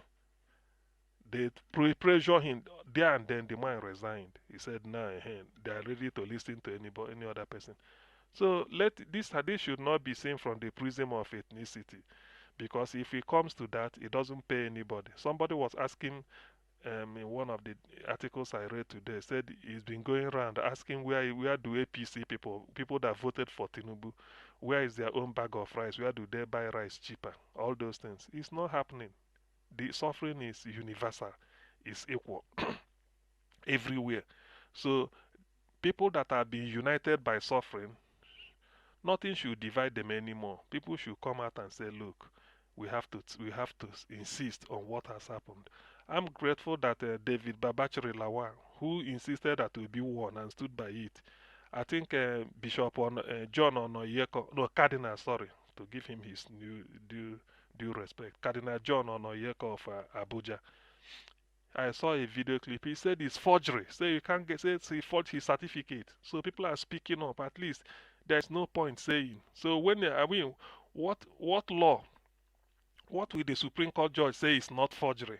Are we still saying that, or that it doesn't matter? It matters. However, I'm always of the opinion that I do not like I eschew violence. But people should know that every option is on the table. You cannot, treating Nigerians the way you are treating them. Maybe you take their, what is it called? You take their quietness for cowardice. It is not. Yes, Obi as a leader who people look up to, the true winner of the destiny, is not a violent man. He rarely speaks unless it is absolutely necessary. And like he's been comporting himself, very humane, gentle, urbane, calm, collected, in a non-violent manner. So all his followers, or nearly everybody, is mirroring him. Even people that even voted for Agbado or PDP, some are even looking at Obi and then saying, yes, the man is comporting. But to how long? Because after comporting yourself like Obi, then you go to the market the next day and the rice that you were saving to buy has increased by 1,000. Then you go back again. That reminds me of a fella's anecdote. Said more man living in one room with heat and mosquito want to buy fan. Inside cooking pot, under bed, inside mattress, inside kitchen, he dey save. He save so tey he wan go buy fan. When he go, they say the fan don increase maybe by ₦1. The man go vex, go back again, begin save. He go save. By the time he come back again, the thing don increase. And so the man fit, buy fan later. So Nigeria should not take it that way, because things are not going to get better. It is better they stand up and then change this corrupt, crooked government, very wicked, selfish, self-centered, and above all, very devilish. They should not allow it. After all, they didn't vote for it. Nobody voted for him. So where are the people? Everybody is suffering. Even those that we claim they voted, what are they doing now? Even when I think my friend Tony Wahala, when he phoned, he said he was hoping that when Tinubu come, he could divide this, and that's why he was wishing. Although I overheard it, Tinubu come, he will help to divide the country. But Tony, you must know that that may be noble the way you looked at it, but what you didn't factor in was dollar go get to over 1,000 naira, and then petrol go be like this. If you know that petrol will be approaching 700 naira under Tinubu, no matter whatever it is, for what it is worth, you would have said no, let him not come, because the people you even want to save, you don't want them to suffer too. So that is the tragedy of all these things. Tinubu is a bad market. We must not condone it. Nigerians should wake up and then take a stand. Supreme Court or no Supreme Court, we've gotten what we want from Chicago. He forged certificate, and any forgery must give way. He is not the first. There has been precedent. We've had the Alhaji Salisu Buhari did it with dignity. In fact, if that Salisu Buhari come out today, I will congratulate him because I will respect him because he made a mistake. He lied. It was discovered. He apologized and stayed back, which means he felt that the country is bigger than his ambition. Not that when you do something and you are caught and you are still insisting, going to hire a lawyer. Look at Mmesoma. So Mmesoma should have been going to take senior advocate of Nigeria and flood them in court to decide. Then JAMB will be saying it is not from them and they will still be going to court. It doesn't work that way. Evans Emweren gave way. The man from NNPP, this time at the House of Reps, also from Kano State, he gave way. So when things are discovered, and it's in our laws, by the way, that is a shame that we are even still be talking. It has improved. Now, people will now be careful. So this Tinubu's own, I do not see why not. Others have run foul of the law and they get out of the. That's why they said the Lady of Justice is blind. He can, with the sword on his hand and then justice on the other one, whichever one that comes in, he will clear it. It doesn't look faces. So why is Tinubu dragging Nigeria's fragile reputation to the mud? He's knocking our confidence day in, day out. People now see Nigerians as a nation of crooks and forgers just because of the ambition of one man. Nigerians, those listening, they must. This is an overwhelming evidence. We can't condone it. If we could happen to what is his name, Salisu Buhari, who is Tinubu, what is good for the geese will even be best for the gander, not just good. So Tinubu should give way, and the way to do it is just to use the law of mass action. People should come out and then protest and say, look, now or never, the man should go. There's nothing Supreme Court is going to say, unless they are going to say, okay, the man should go. Well, in which case they've confirmed what the people have in mind. Otherwise, any other thing is just whitewashed to me, and they cannot be accepted. Thank you. Give us a man. Okay, yeah, who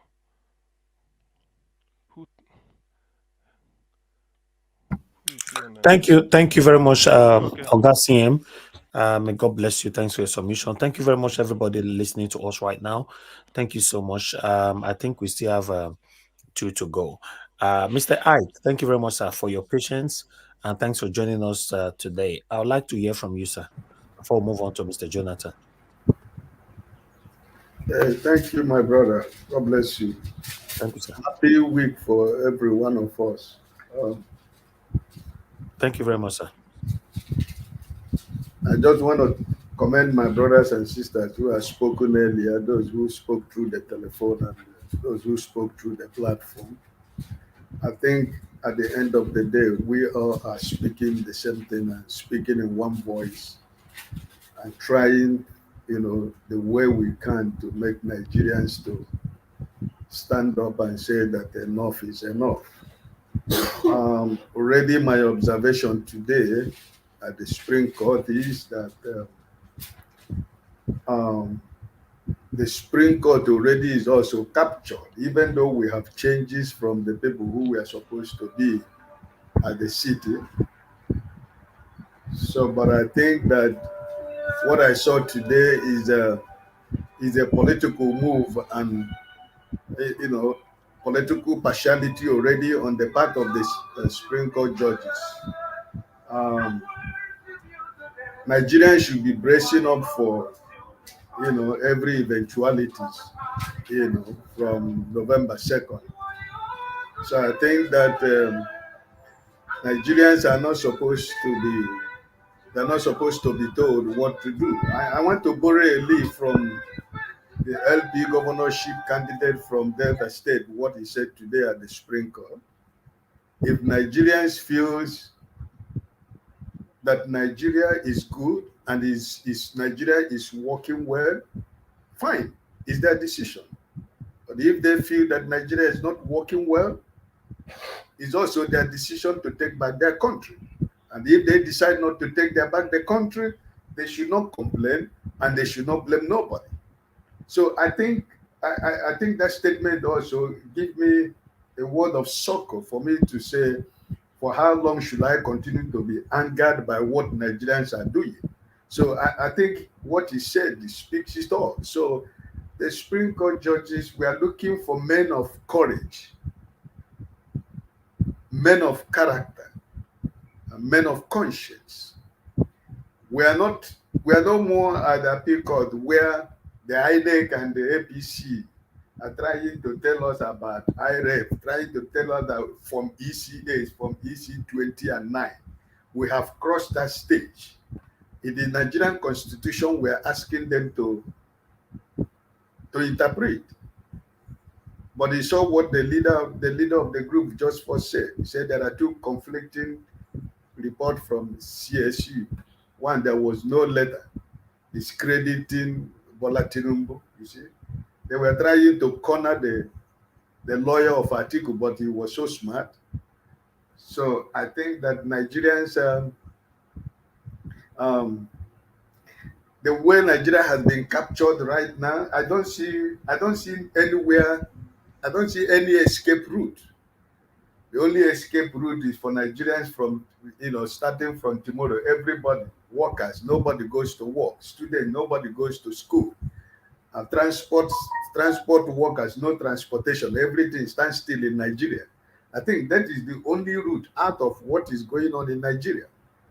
Mr. Maxwell that was taken by DSS to search his phone and delete his phone.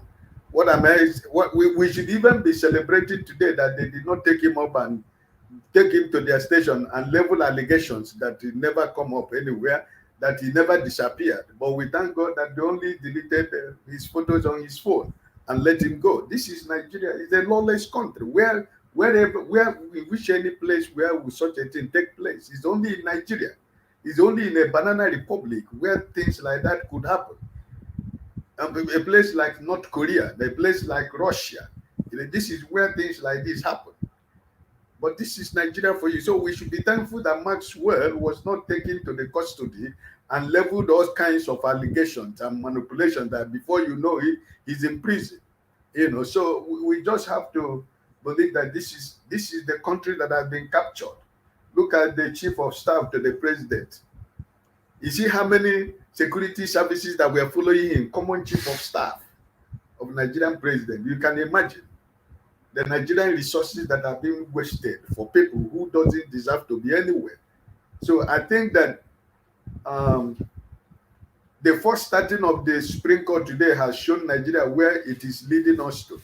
So if they decide that they're not going to do anything, like LP governorship candidate said, stop complaining, because some of us who are sending money to our families and friends, I think it is time we make a rethink, because I think they believe that at the end of the day, every month they get something out of it. And when they change the money, even if it is $100, they feel that after all, they have enough. So people should be thinking about people they give money to send money to Nigeria, because I don't think that any Nigerian man or woman that is from the age of 20 years to 50 years that anybody should send money to anybody. If you don't have any money, go and work and get money. If you don't have a source of livelihood, go to your local government, go to your state government, go to the federal government, ask them to give you the national cake that belongs to everybody. So I think that Nigerians should be making, giving a second thought about the people we give money back home, because I think that they feel that the money they get is enough for them to continue to move on. Every 6 months, every 4 months, we come back to the same place.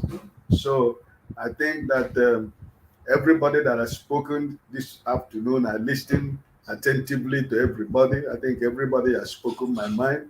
Only just want to add this to that, and also to talk about the man from Gombe State who is telling us, do we need the man from Gombe to tell us that P2P won the election, even in Gombe State? We all know, because he went to the area that they told him not to go.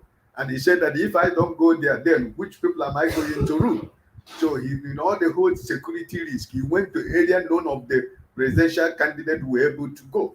And the people responded. We know who won the election. Babaji Lawal has been saying it from day one. It's not just this. He has been saying it that this P2B won this election.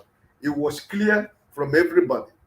So INEC today at the Supreme Court, they came with APC. They were just hand in hand, just as it was in the PPCT. So it is what it is, my brother. You talk about the governor of River State. What do you expect? When you posted that, I reflect my mind back. Go back. Watch the electionary campaign during the governorship election and see if there was a place that they went campaign that man said anything. Wike was the man who was speaking on behalf of that governor and his deputy. So he is the governor in River State, at the third time governor in River State, just like Yaya Bello in Kogi State. These are the people that have captured the state. The man cannot say no because he swear an oath to Wike, and whatever he says is what he's going to do. He can never ever separate himself from Mr. Wike. So are you surprised that the governor cannot do anything? Are you surprised that the man has no power to make decisions? Why should you be surprised? It shouldn't surprise you because this is Nigeria for you. You understand? This is Nigeria. He and Governor Yaya Bello of Kogi State, they want to do everything humanly possible. They have captured their state, and that is what it is. So I don't know what else that we can do to make Nigerians stand up. At the Supreme Court, you see the people of Asere Dokubo, threatening people. There were no Nigerians anywhere. No Nigerians anywhere. We couldn't see patriotic Nigerians. I'm not even talking to obedience, but I'm talking about patriotic Nigerians who are yearning for this change, who know that what is happening is wrong. We didn't see anybody. It is Sarah Dokuba and his criminal gang. They are the people that are marching at the Supreme Court, and there is nobody can stop them because the power that be is with them. So I don't know. I really do not know what is that anybody can do for Nigerians in Nigeria. I really, Brother Lex said so many things that he reminded me so many things. But at the end of the day, it's like we are pouring water on top of a stone, because there is no reaction. Nobody is doing anything. There is no move. There is no assurance from anywhere, from patriotic Nigerians that what we have been doing, what this platform has sacrificed for almost 2 years. There is nothing that they're showing that is anything. So really, really, my brothers and sisters, it is sad. It is heartbroken. When I saw the first move of the Supreme Court judges today, I said, okay, we are going to the final finale. They have already shown us where they are going. But what else can we do? Let's watch Nigerians. If they're ready to do anything, good. If they decide not to do anything, well, Brother Elvis, you have played your part. Each and every one of us has played our part for a better Nigeria. And I think that at the end of the day, for me personally, I am going to hold my head high because I've done the best that I know that I can do. The little that I can do to make Nigeria a better society. They don't owe me anything. They owe me, but because I'm not owing Nigeria, but Nigeria is owing me a lot. So, but at the end of the day. Thank you, sir. Thank you, my brother.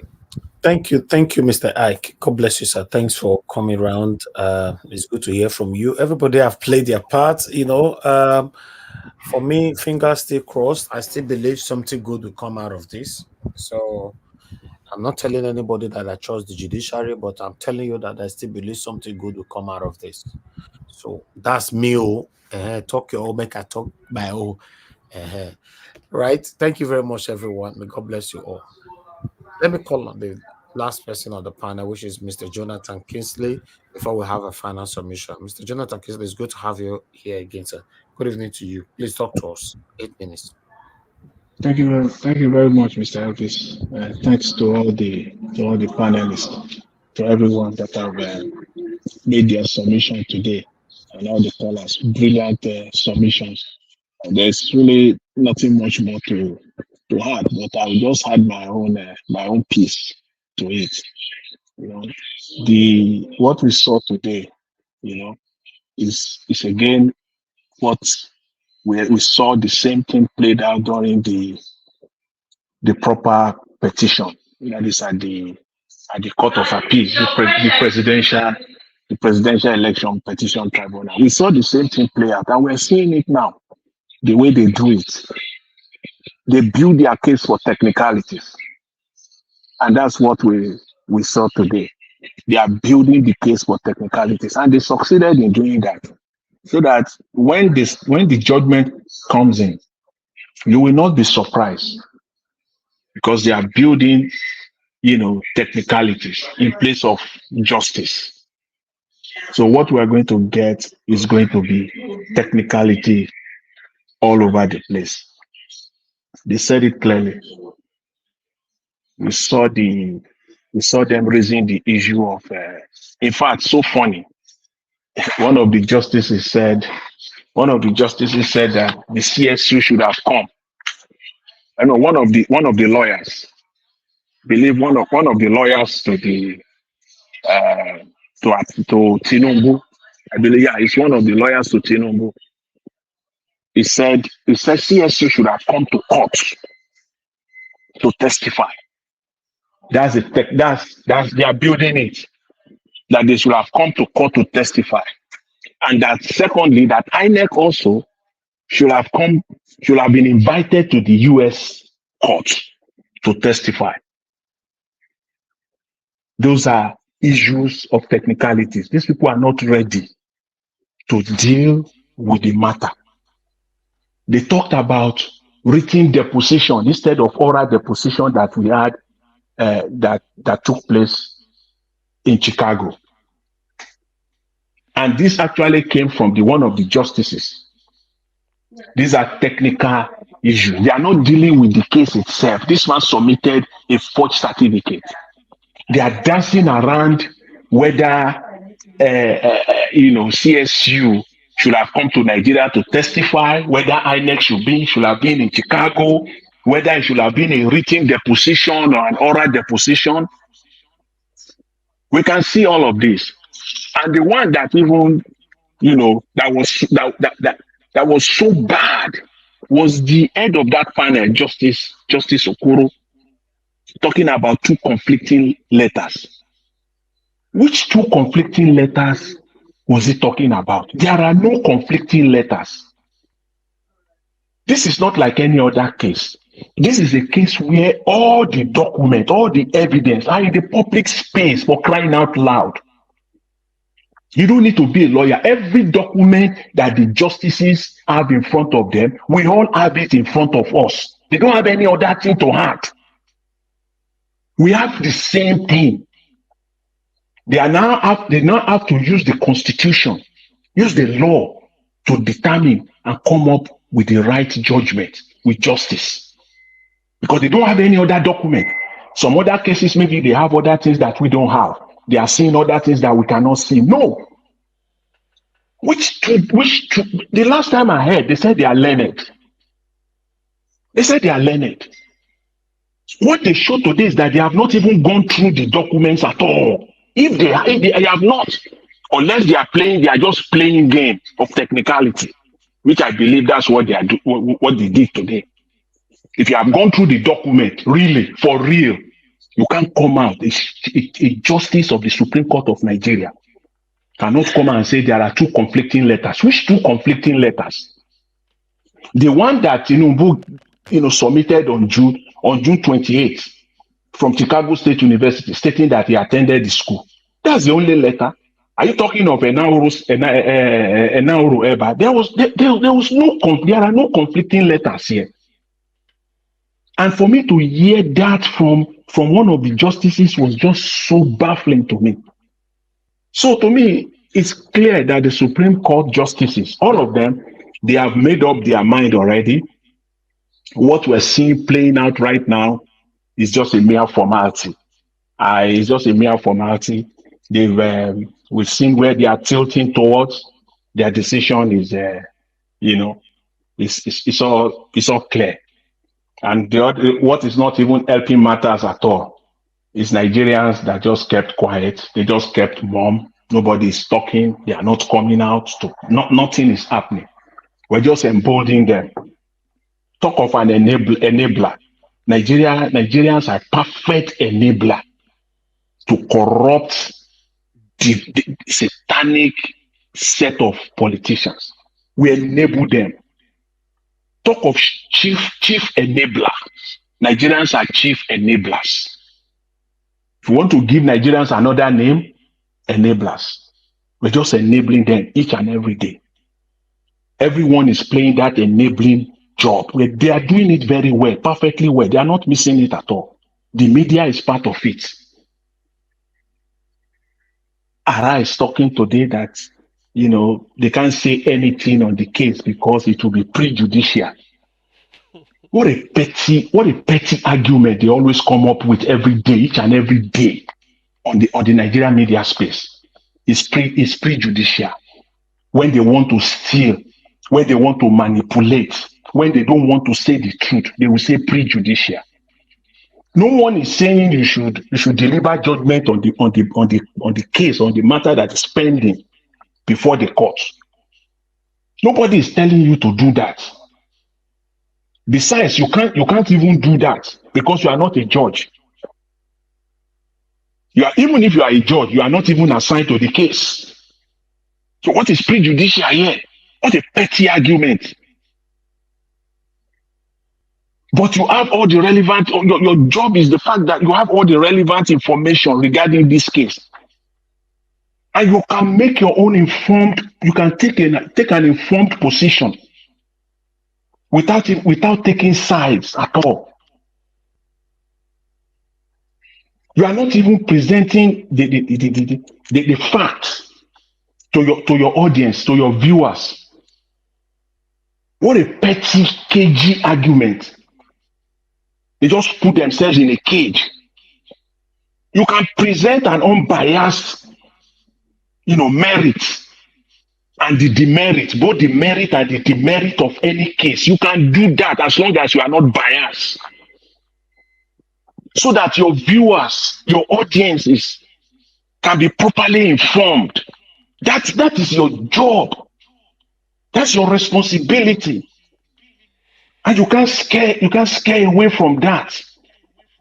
If anything at all, you can't even do. They have not done any public polls.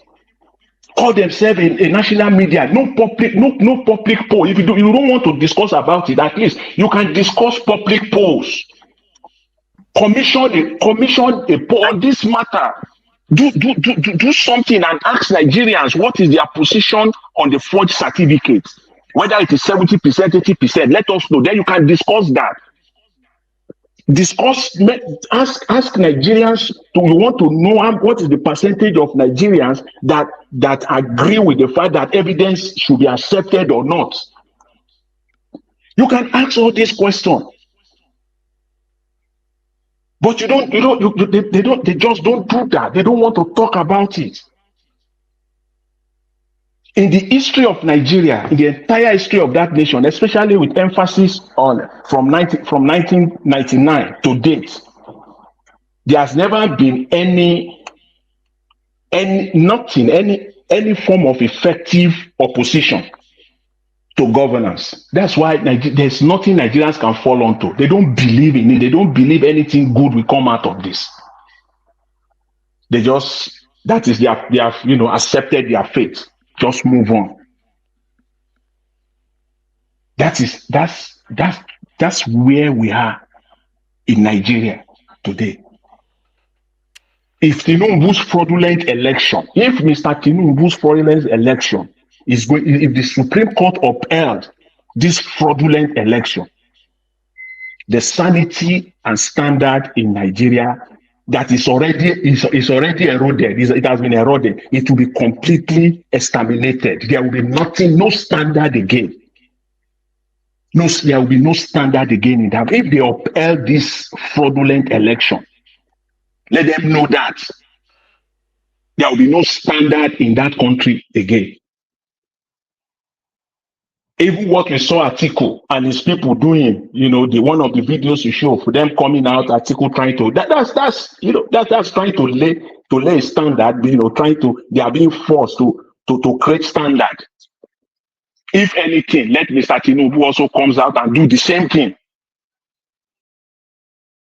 Don't assign it to surrogates. Come out and do the same thing. Face your people. And for me, that is the reason why, for now, I'm not supporting any Labour Party governorship candidate. I'm sorry to say that. I'm Please not.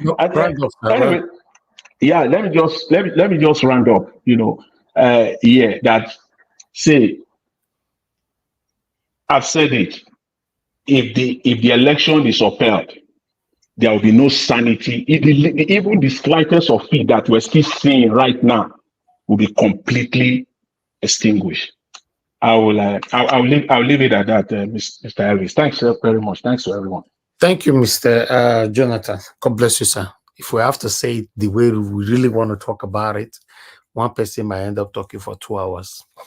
You know, we understand the problem in Nigeria is somehow, man. But we're already on the final stage. Let's see how it goes. I would like to appreciate Dr. Aruna. Thank you very much, sir, for your encouragement, for your kind words. It's good to see you here. Good evening to you, sir. Patricia Nofe, my dear sister, I can see you right there. Thank you very much. Amaumi, I can see you right there. Thank you. Emmanuel Okoye, I can see you as well. Madatu Sabi, Rosie Ayosh, and many others. And God bless you, my people. I would like to call on the final submission right now so we can round up. Let me quickly go to, I don't know if Madam Patricia is still available. If you are there, please, 5 minutes final submission. If not, I'll move to give us a mandate. Yes, please move to give us a mandate. Thank you. Okay, ma. Thank you. Give us a mandate. Please, if you are there, final 5 minutes. If not, I'll move on to Ogasi. Okay, give us a mandate. It's not there. It does the shop better black soup and the padadian. No, I'm here. I'm here.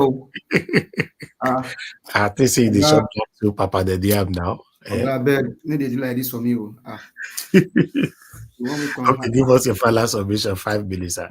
My final submission is say make it not be like this for me. Okay, thank you very much, Mr. Elvis. Honestly, I will say it here again. My people from Anambra State, and permits me, don't think that I'm travel blind. I'm a Nigerian.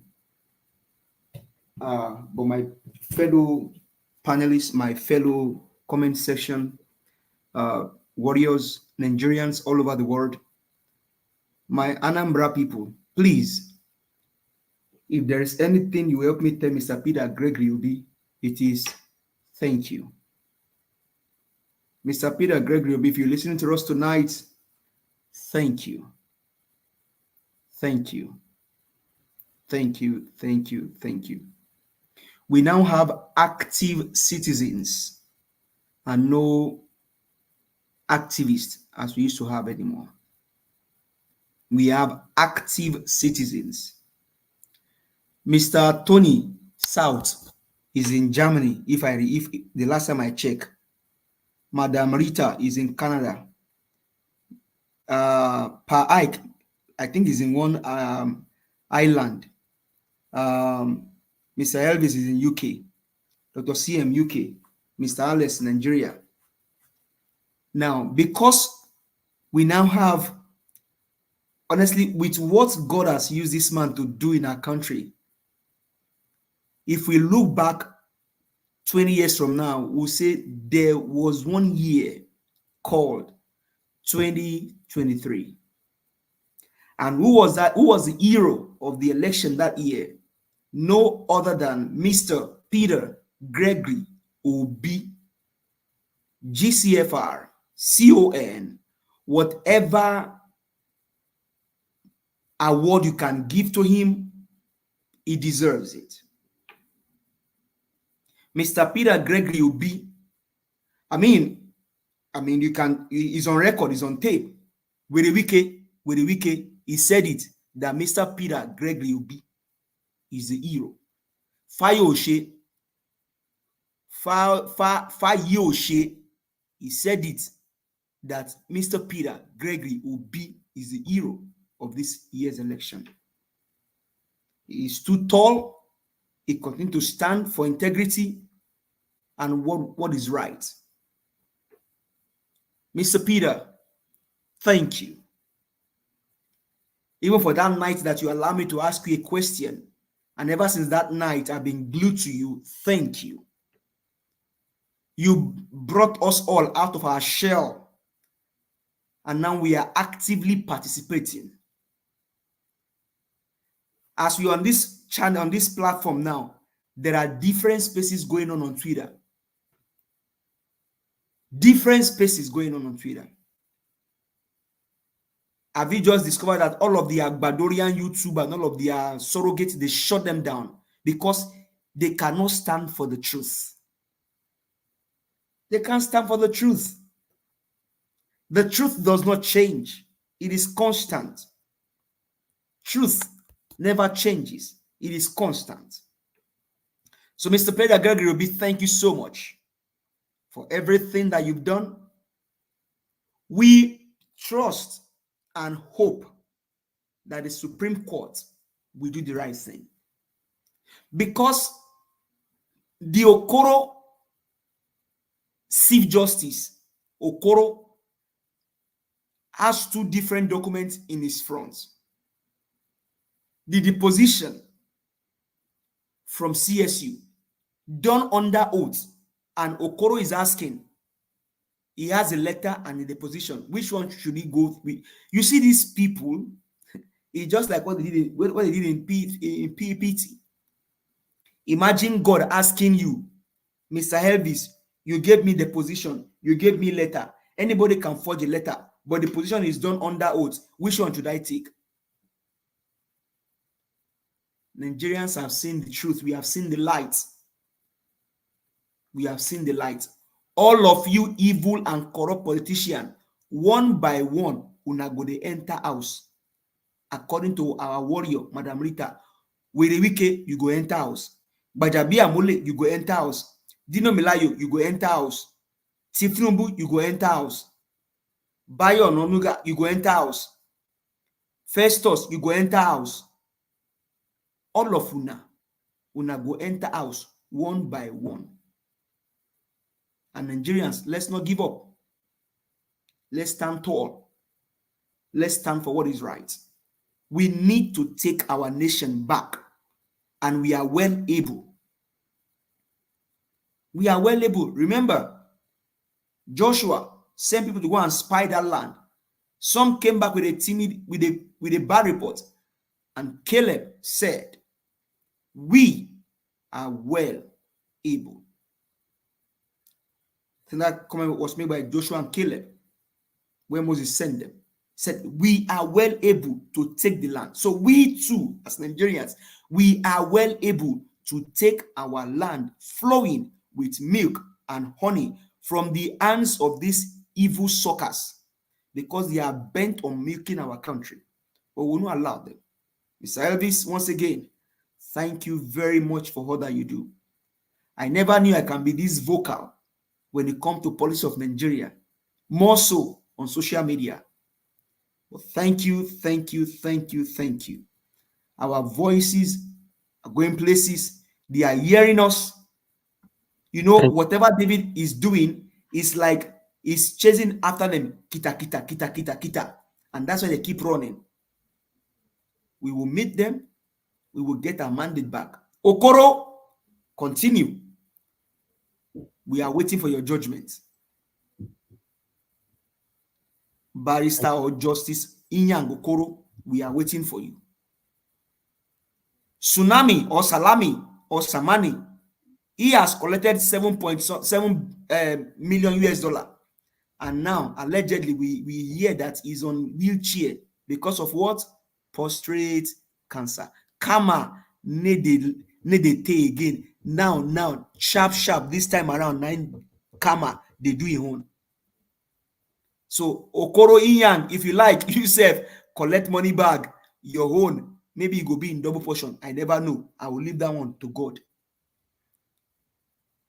Thank you very much, Mr. Elvis, to all the panelists, comment session.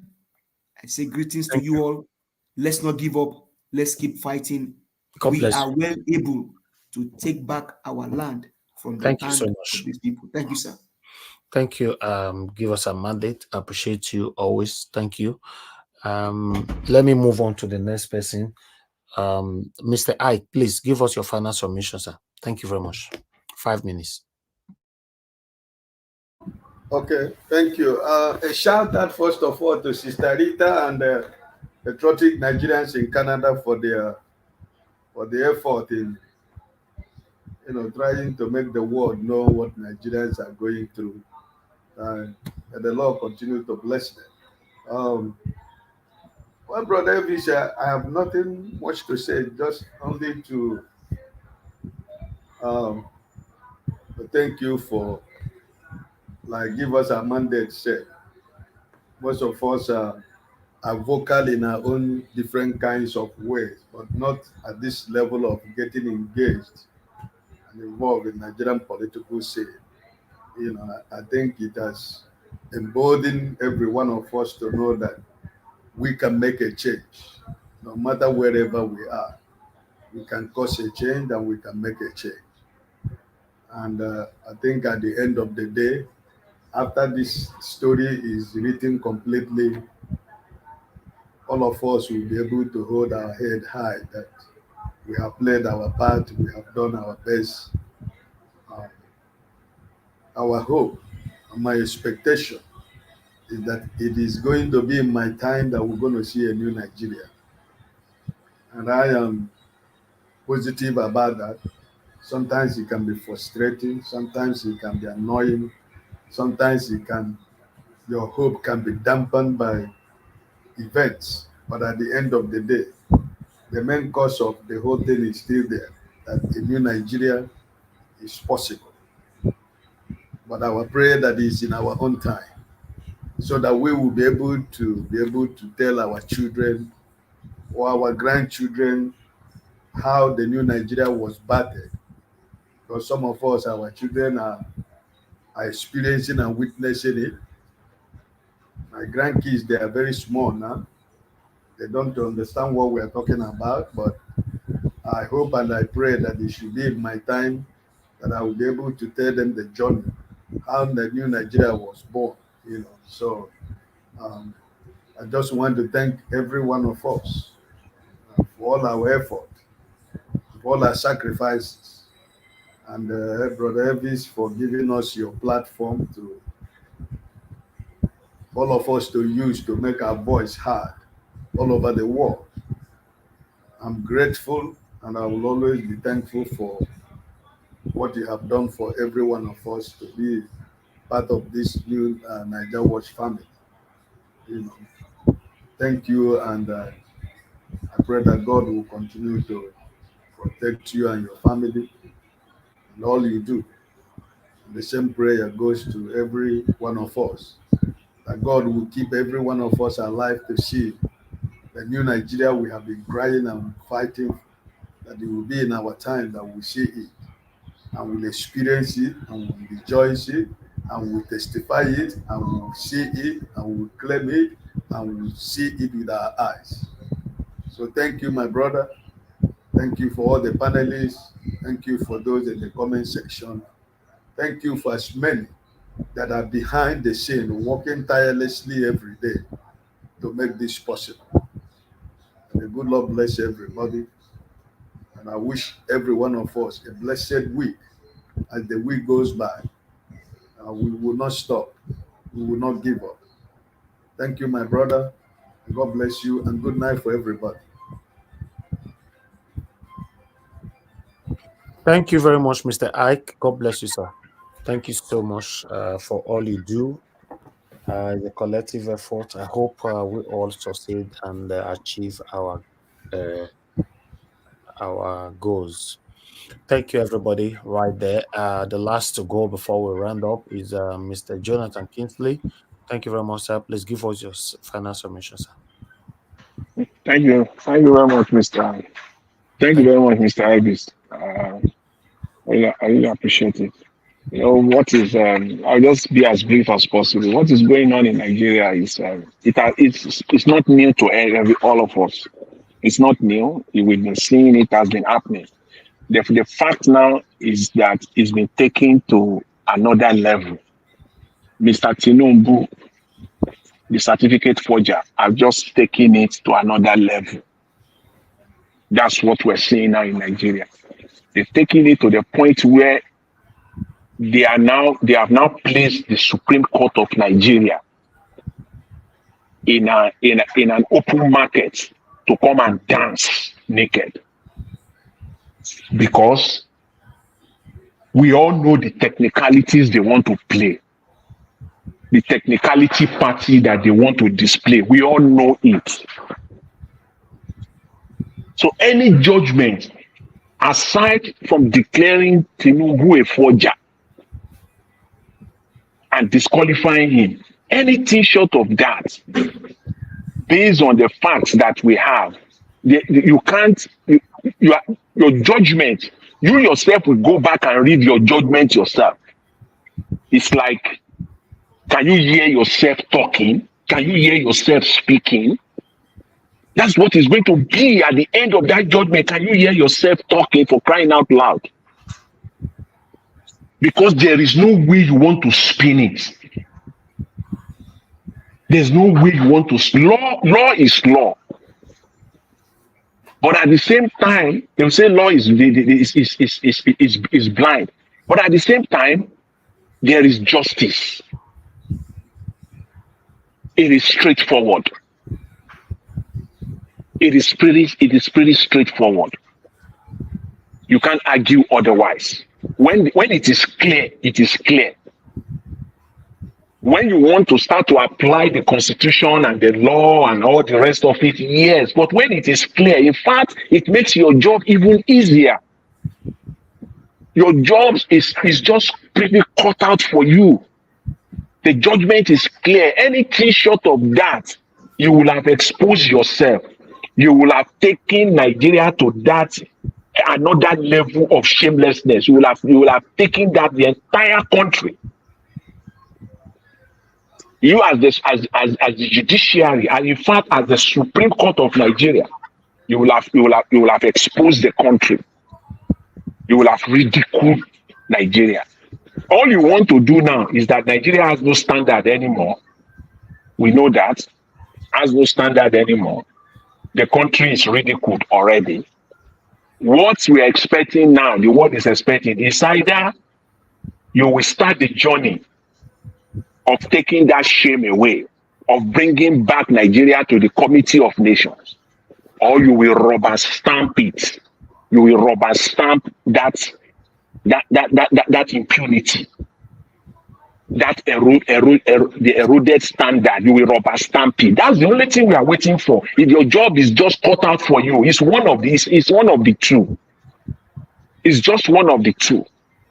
There is no way you want to dance around this. All your technicality moves, we all know it. Somebody went to you want to drag people into that rabbit hole of Tinubu attended Chicago State University. That is nobody is going to go with you into that rabbit hole of whether Tinubu attended Chicago State or not. Tinubu presented a forged certificate to the electoral body in Nigeria. That is the question that we are faced with. So don't bring those technicality up. Whether they come to Nigeria to testify, whether the INEC, what has INEC got to do? I know people have said, what has INEC got to do with this anyways?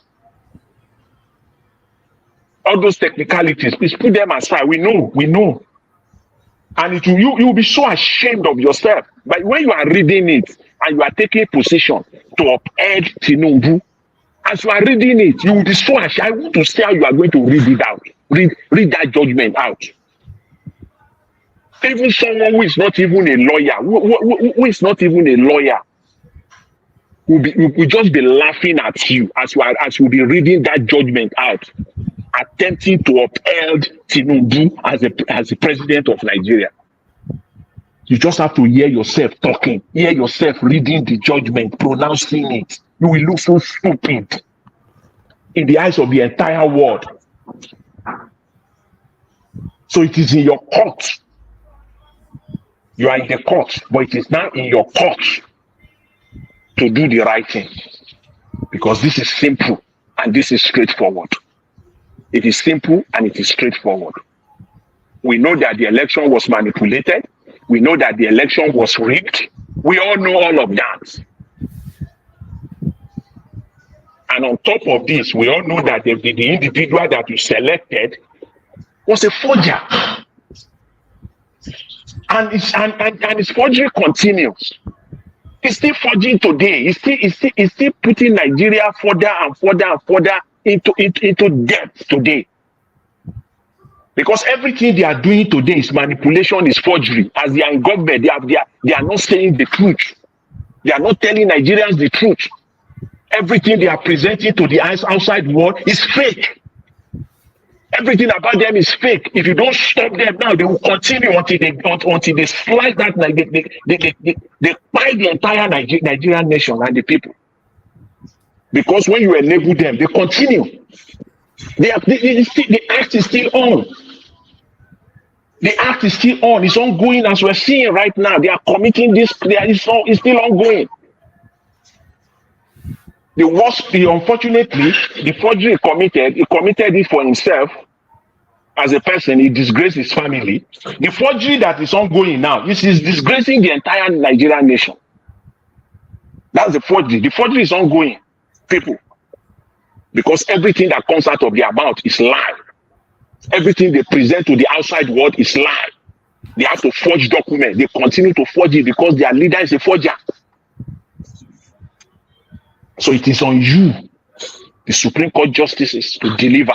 Just come out and do the right thing. This is not about people. This is not about people telling you to do your job. This is not about Nigerians abusing you. No, this is not the case. This is just about saving Nigeria. Thank you. Thank you very much, Mr. Elvis. I really appreciate it. Thanks to everyone. Have a wonderful evening. Thank you, Mr. Jonathan Kingsley. May God bless you. It's about saving Nigeria, but unfortunately, you are talking because of the kind of person you are, because of your kind of heart. But these people don't think the way you think, sir. They don't care what is happening in Nigeria. They are not interested. These kind of things that you're saying, if they are listening to you right now or listening to us, they'll just be laughing. That's why they are satanic. That's just the only way you can describe these people. They don't care. They just care about them and their future, not the future of Nigerians. You know, thank you very much, my people. Tony Africa, you were calling in. If you still want to call in, you have 1 minute to quickly do that because I'm rounding up right now. Let me pick just two calls, just two, so that I can round up. For anybody that want to call in, only two I'm taking. So it's the first come, first serve. Thank you very much, my people. I appreciate every one of you right there. Please continue to press on the like button before we leave. We are still here. We currently have 446 likes. Please, if you can take that one further to 500, that would be nice. Please press on the like, take it to 500 before we go. If we can take it to 500, it's possible because I definitely know there's a lot of people watching that have not hit on that like button. Please just do that. Also, remember to copy the link as well and take with you. And God bless you all. Okay, we have Love of God is my strength calling in. Thank you very much, madam. I'm sorry that I'm calling back. Okay, go ahead. I just want to quickly say something. Thank you very much. You know what I want to say? When a state is captured, every establishment, both the judiciary, the military, the police, everything that you can think of, that is a state captured. So if a state is captured, you cannot do it through the same people who capture it. That is, the judiciary is going to be among them. So what I want to say, Nigerians, let us not wait for these people. The only way that we can do this thing is to set ourselves free. We have to go out and say enough is enough. Take it from them, and that is all. Thank you. Thank you, man. Thank you so much. Thank you. All right. Have a good night. Thank you. Yeah. Okay. Let me quickly. I have another person here. Okay. Thank you very much, Tony Africa. You call it in. Please quickly talk to us. Thank you, sir. Thank you very much. I'm very grateful that you give me this opportunity again. Thank you, So sir. I don't want to clear myself in the first place, sir. Thank you, sir. So, I've already said that I'm not for any election because there was no national census or any data no light for the people to get enough information, which brings me to those days when as he was establishing industrial state and everything, free education. He was also giving, so he gave also, activity station for information.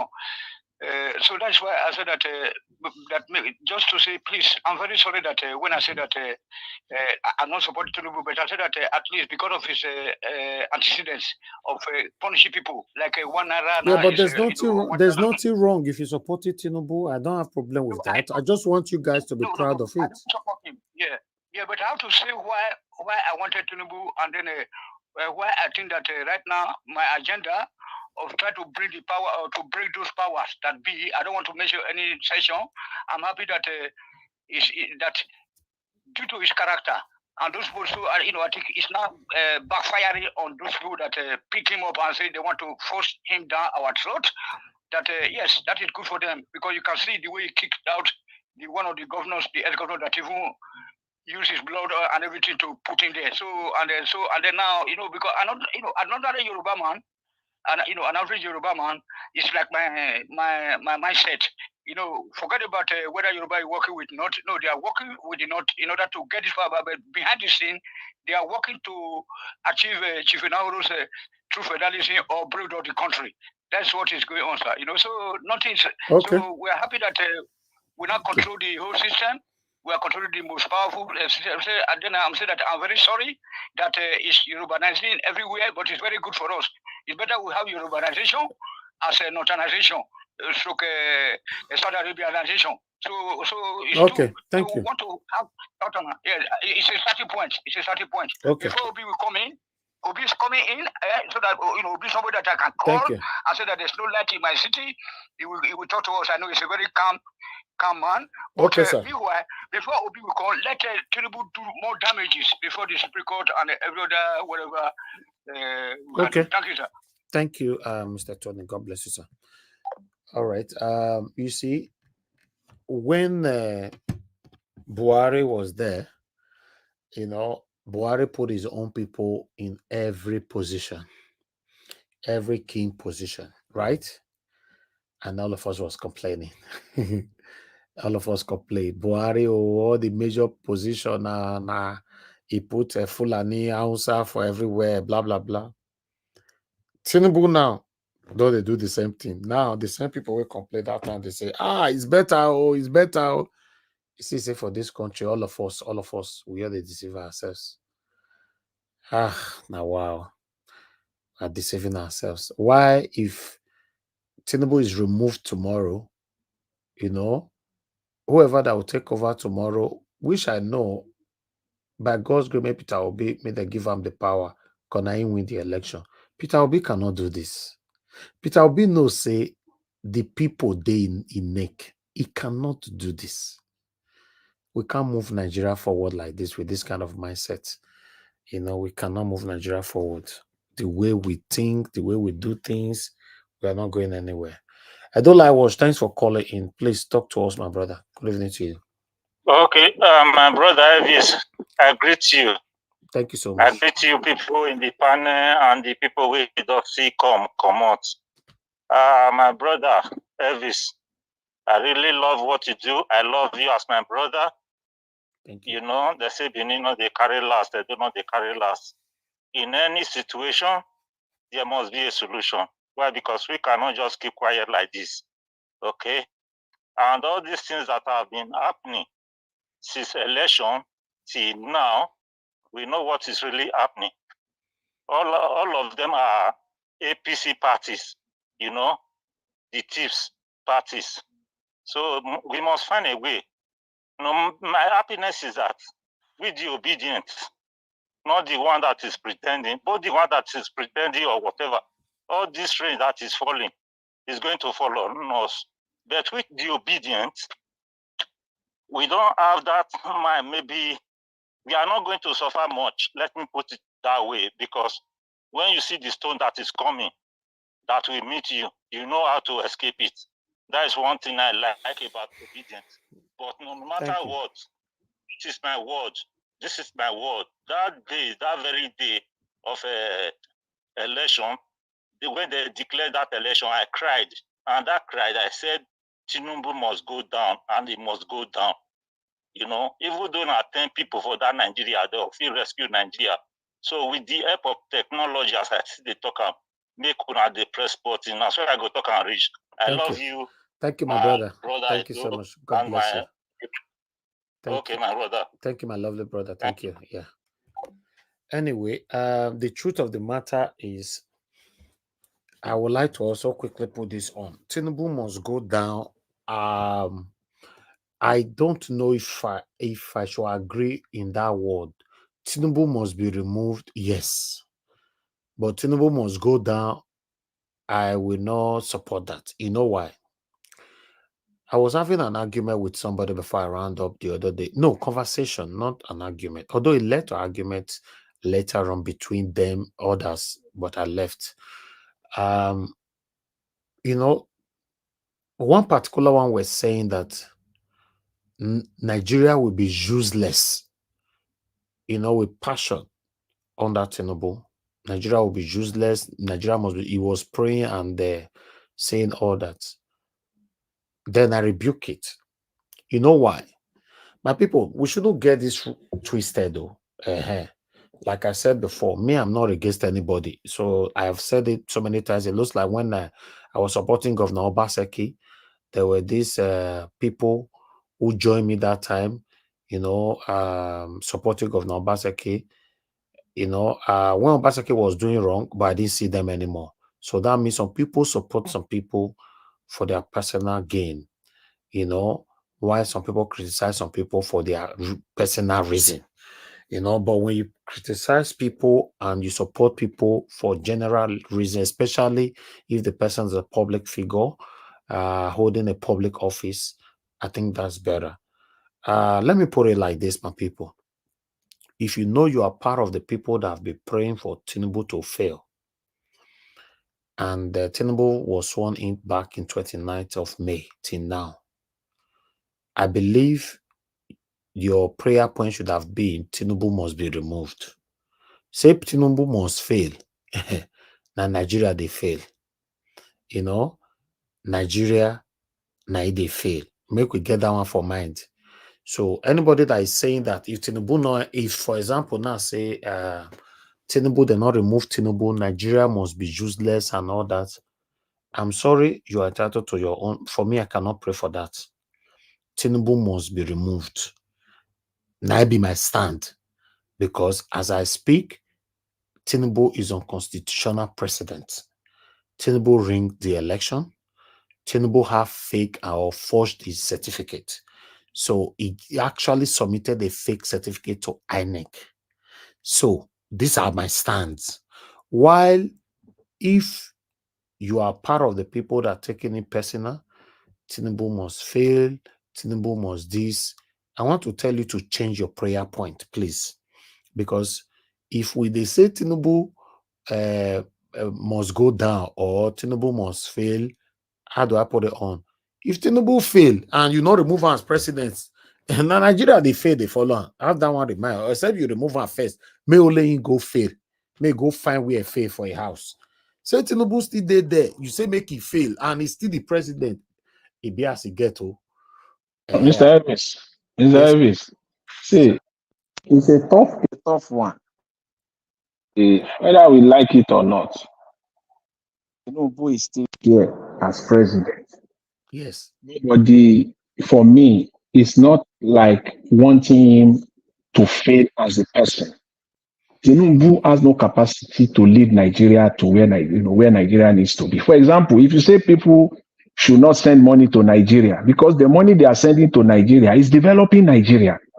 It's part of, over almost close to $40 billion I think 30 something, but approximately. But okay, let me even bring it down. $30 billion annually that goes to Nigeria. If Nigerians don't send money there, they are affecting the economy of Nigeria. Invariably, it will affect the Tinubu's government. So the idea is part of the protest. Part of, for example, now, if you have an investment, you have somebody, or you know that you can talk to people to bring investment of, to Nigeria, you can delay it because you know that it's not going to help Nigeria. My stand, sir. Yeah. My stand is I don't think it's part of the protest. Some people are vowed, for example, now, if Tinubu cannot be removed, Nigeria can never work. Do you support that? That Nigeria can never work? No, I don't support. I don't support that. But we all know that cannot work, not Nigeria. Well, Tinubu cannot work. Tinubu can't work. This government can't work.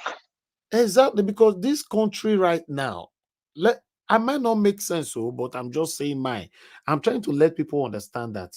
You see, this since when Tinubu entered government, now you see the country have been turned upside down. People are suffering now, right? But Tinubu is not suffering. Tinubu's family, they are not suffering. You see, that's why you see people like me and many other organic followers where they follow me here and all that. They fight me, they remove Tinubu. Because if not, Nigeria will continue to be like this. Tinubu will be enjoying and his family. When I see Peking that day for his Nigeria private jets, right? So, if that's why I said it's better change your prayer point. Say Tinubu must be removed anyhow. Yes, so my brother, because the suffer go enter all of us, but if they pray, say Tinubu must fail. Tinubu must fail, and he did there. You not pray, make now my pastor talk and now the way you take pray, now you take get your prayer answer, Nabi. Mr. Jonathan lie. Not true. Not true. I be like say you get headache. You go to pray, make God heal your leg.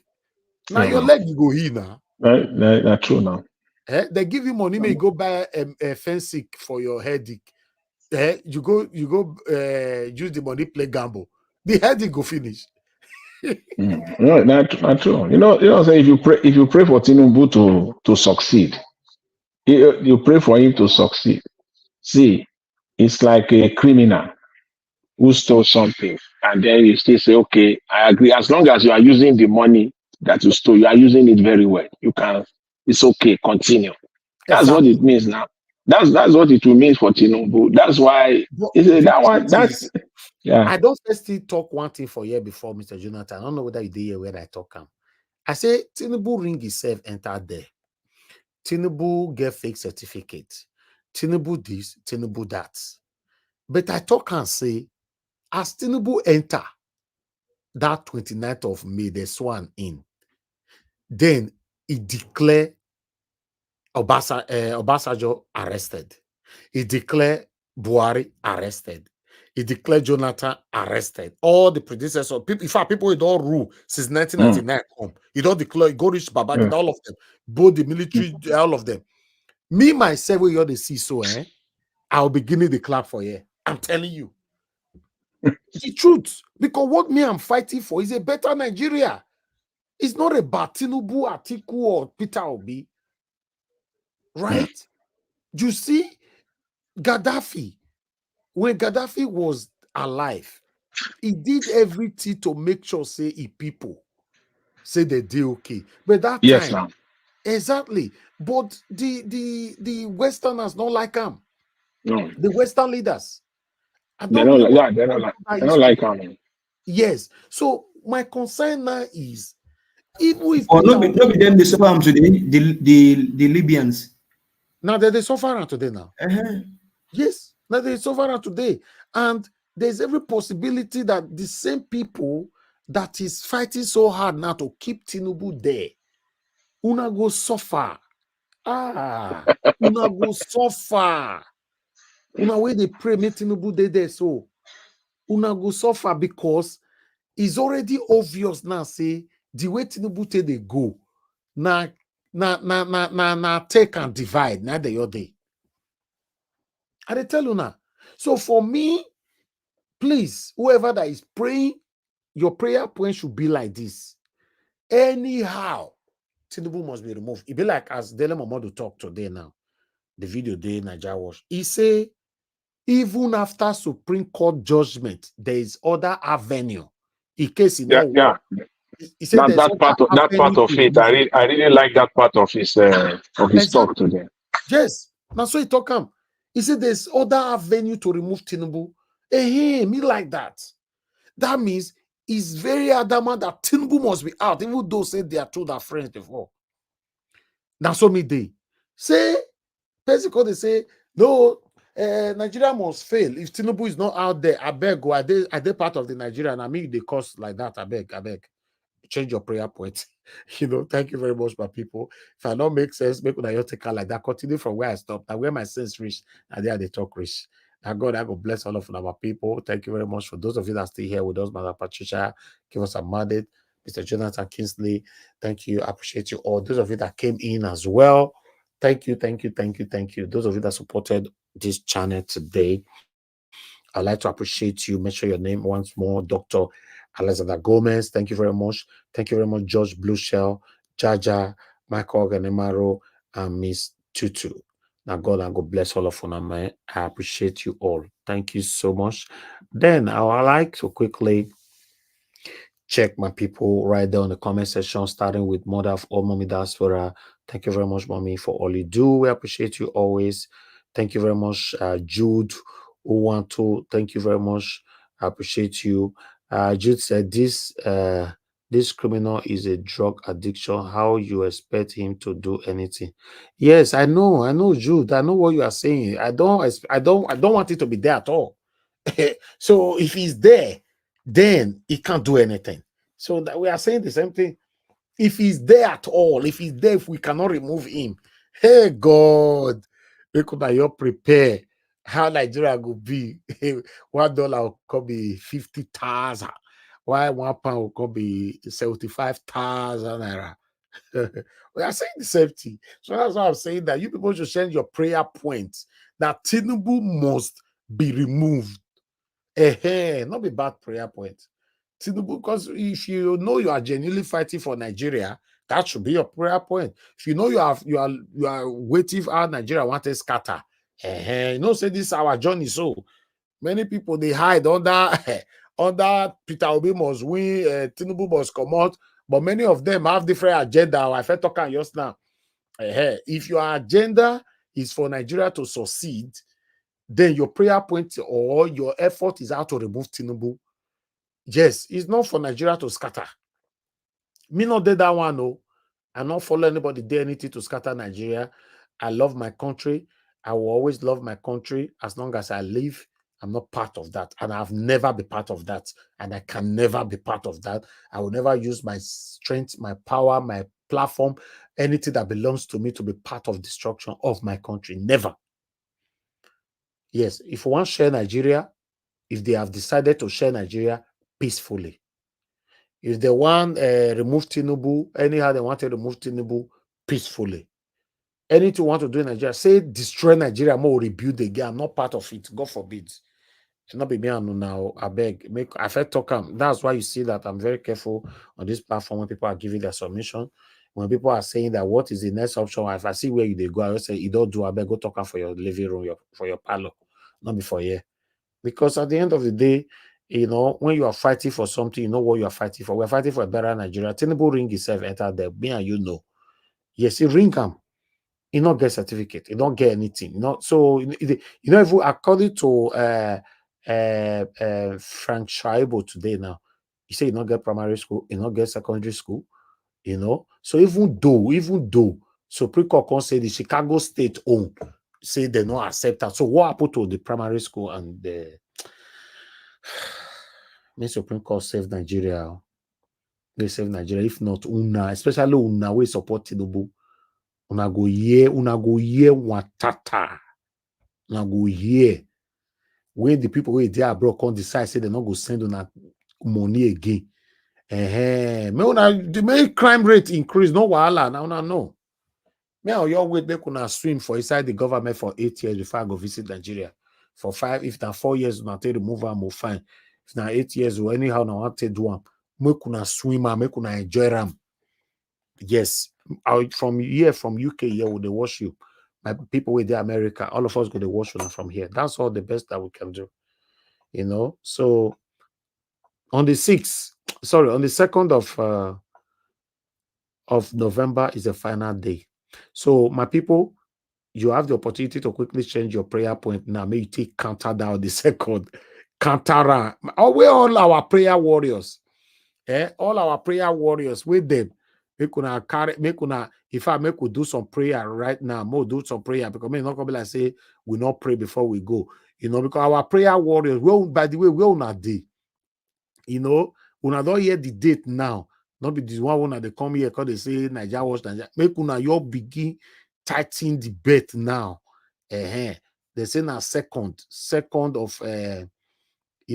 of November. So all our prayer warrior do the needful, do your part. So let's pray. I beg everybody close your eyes and let's pray. When I don't close your eyes, write for comment section if you don't close your eye. We want to pray. Close your eyes. If you know you don't close your eyes, just let me know for comment section. Say, I don't close my eyes. We need to pray quickly. Nobody don't comment. Or just write and say, I don't close my eyes. We need to pray. I don't know how to make we pray. You know, because this is the time we need all our prayer warriors now. This is the time. Not be that one they do. Say, you know, if you want Nigeria to change, if yes, and you know, our Nigerian youth, they're not going to come off inside their house. Like I said, now to go break their color, all those they are done, more drag the come out. Now we'll go enter. So, okay, more pray. Okay, everybody done ready. Oh, yeah, want to go. Let's pray. Satara baba sibo.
All right. Amen. Mr. Evans, Mr. Evans, now today I know say you did wicked though.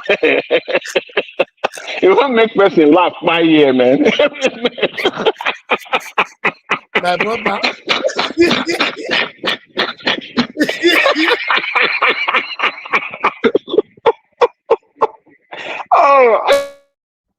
Oh my God. I can't believe this. My people, these are the kind of prayer poets you need. You know, they for that kind.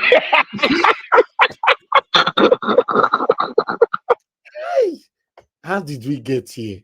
Eh? How did we get here? Voila, for everywhere. Everywhere for Nigeria. How do we rescue this country, God? Hi. Now, wow. Thank you very much, my people.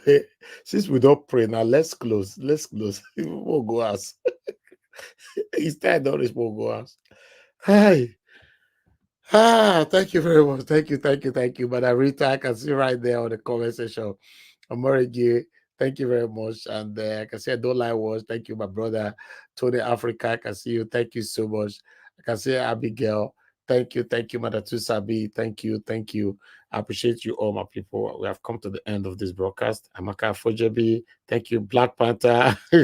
Black Panther. Thank you. Jude, I can see you as well. Thank you so much. Oh my God. I never see this kind of thing before for my life. Only Nigeria, everything on the Apple. They say me they carry Nigeria go for Netflix. I should say that I don't know. Gospel Music 24. Thank you. And Owamaka, I can see you as well. Aaron, thank you. Amaka E, thank you. Now God will bless you, now my people. Emmanuel Koye, Sunday Wesley, Pachai Nofe, thank you. Michael Ganemaro. God bless every one of you. We've come to the end of this broadcast. Share and like. Press on the like button. I'll see you guys again tomorrow by 6 p.m. Please endeavor to carry this link. Carry and put for inside your handbag. Take and follow body. Go anywhere where you go. Go keep them for there for us. And press on the like button. I appreciate every one of you. I'm not taking anybody for granted. Thank you. And God will bless you now. Have a good night and bye for now.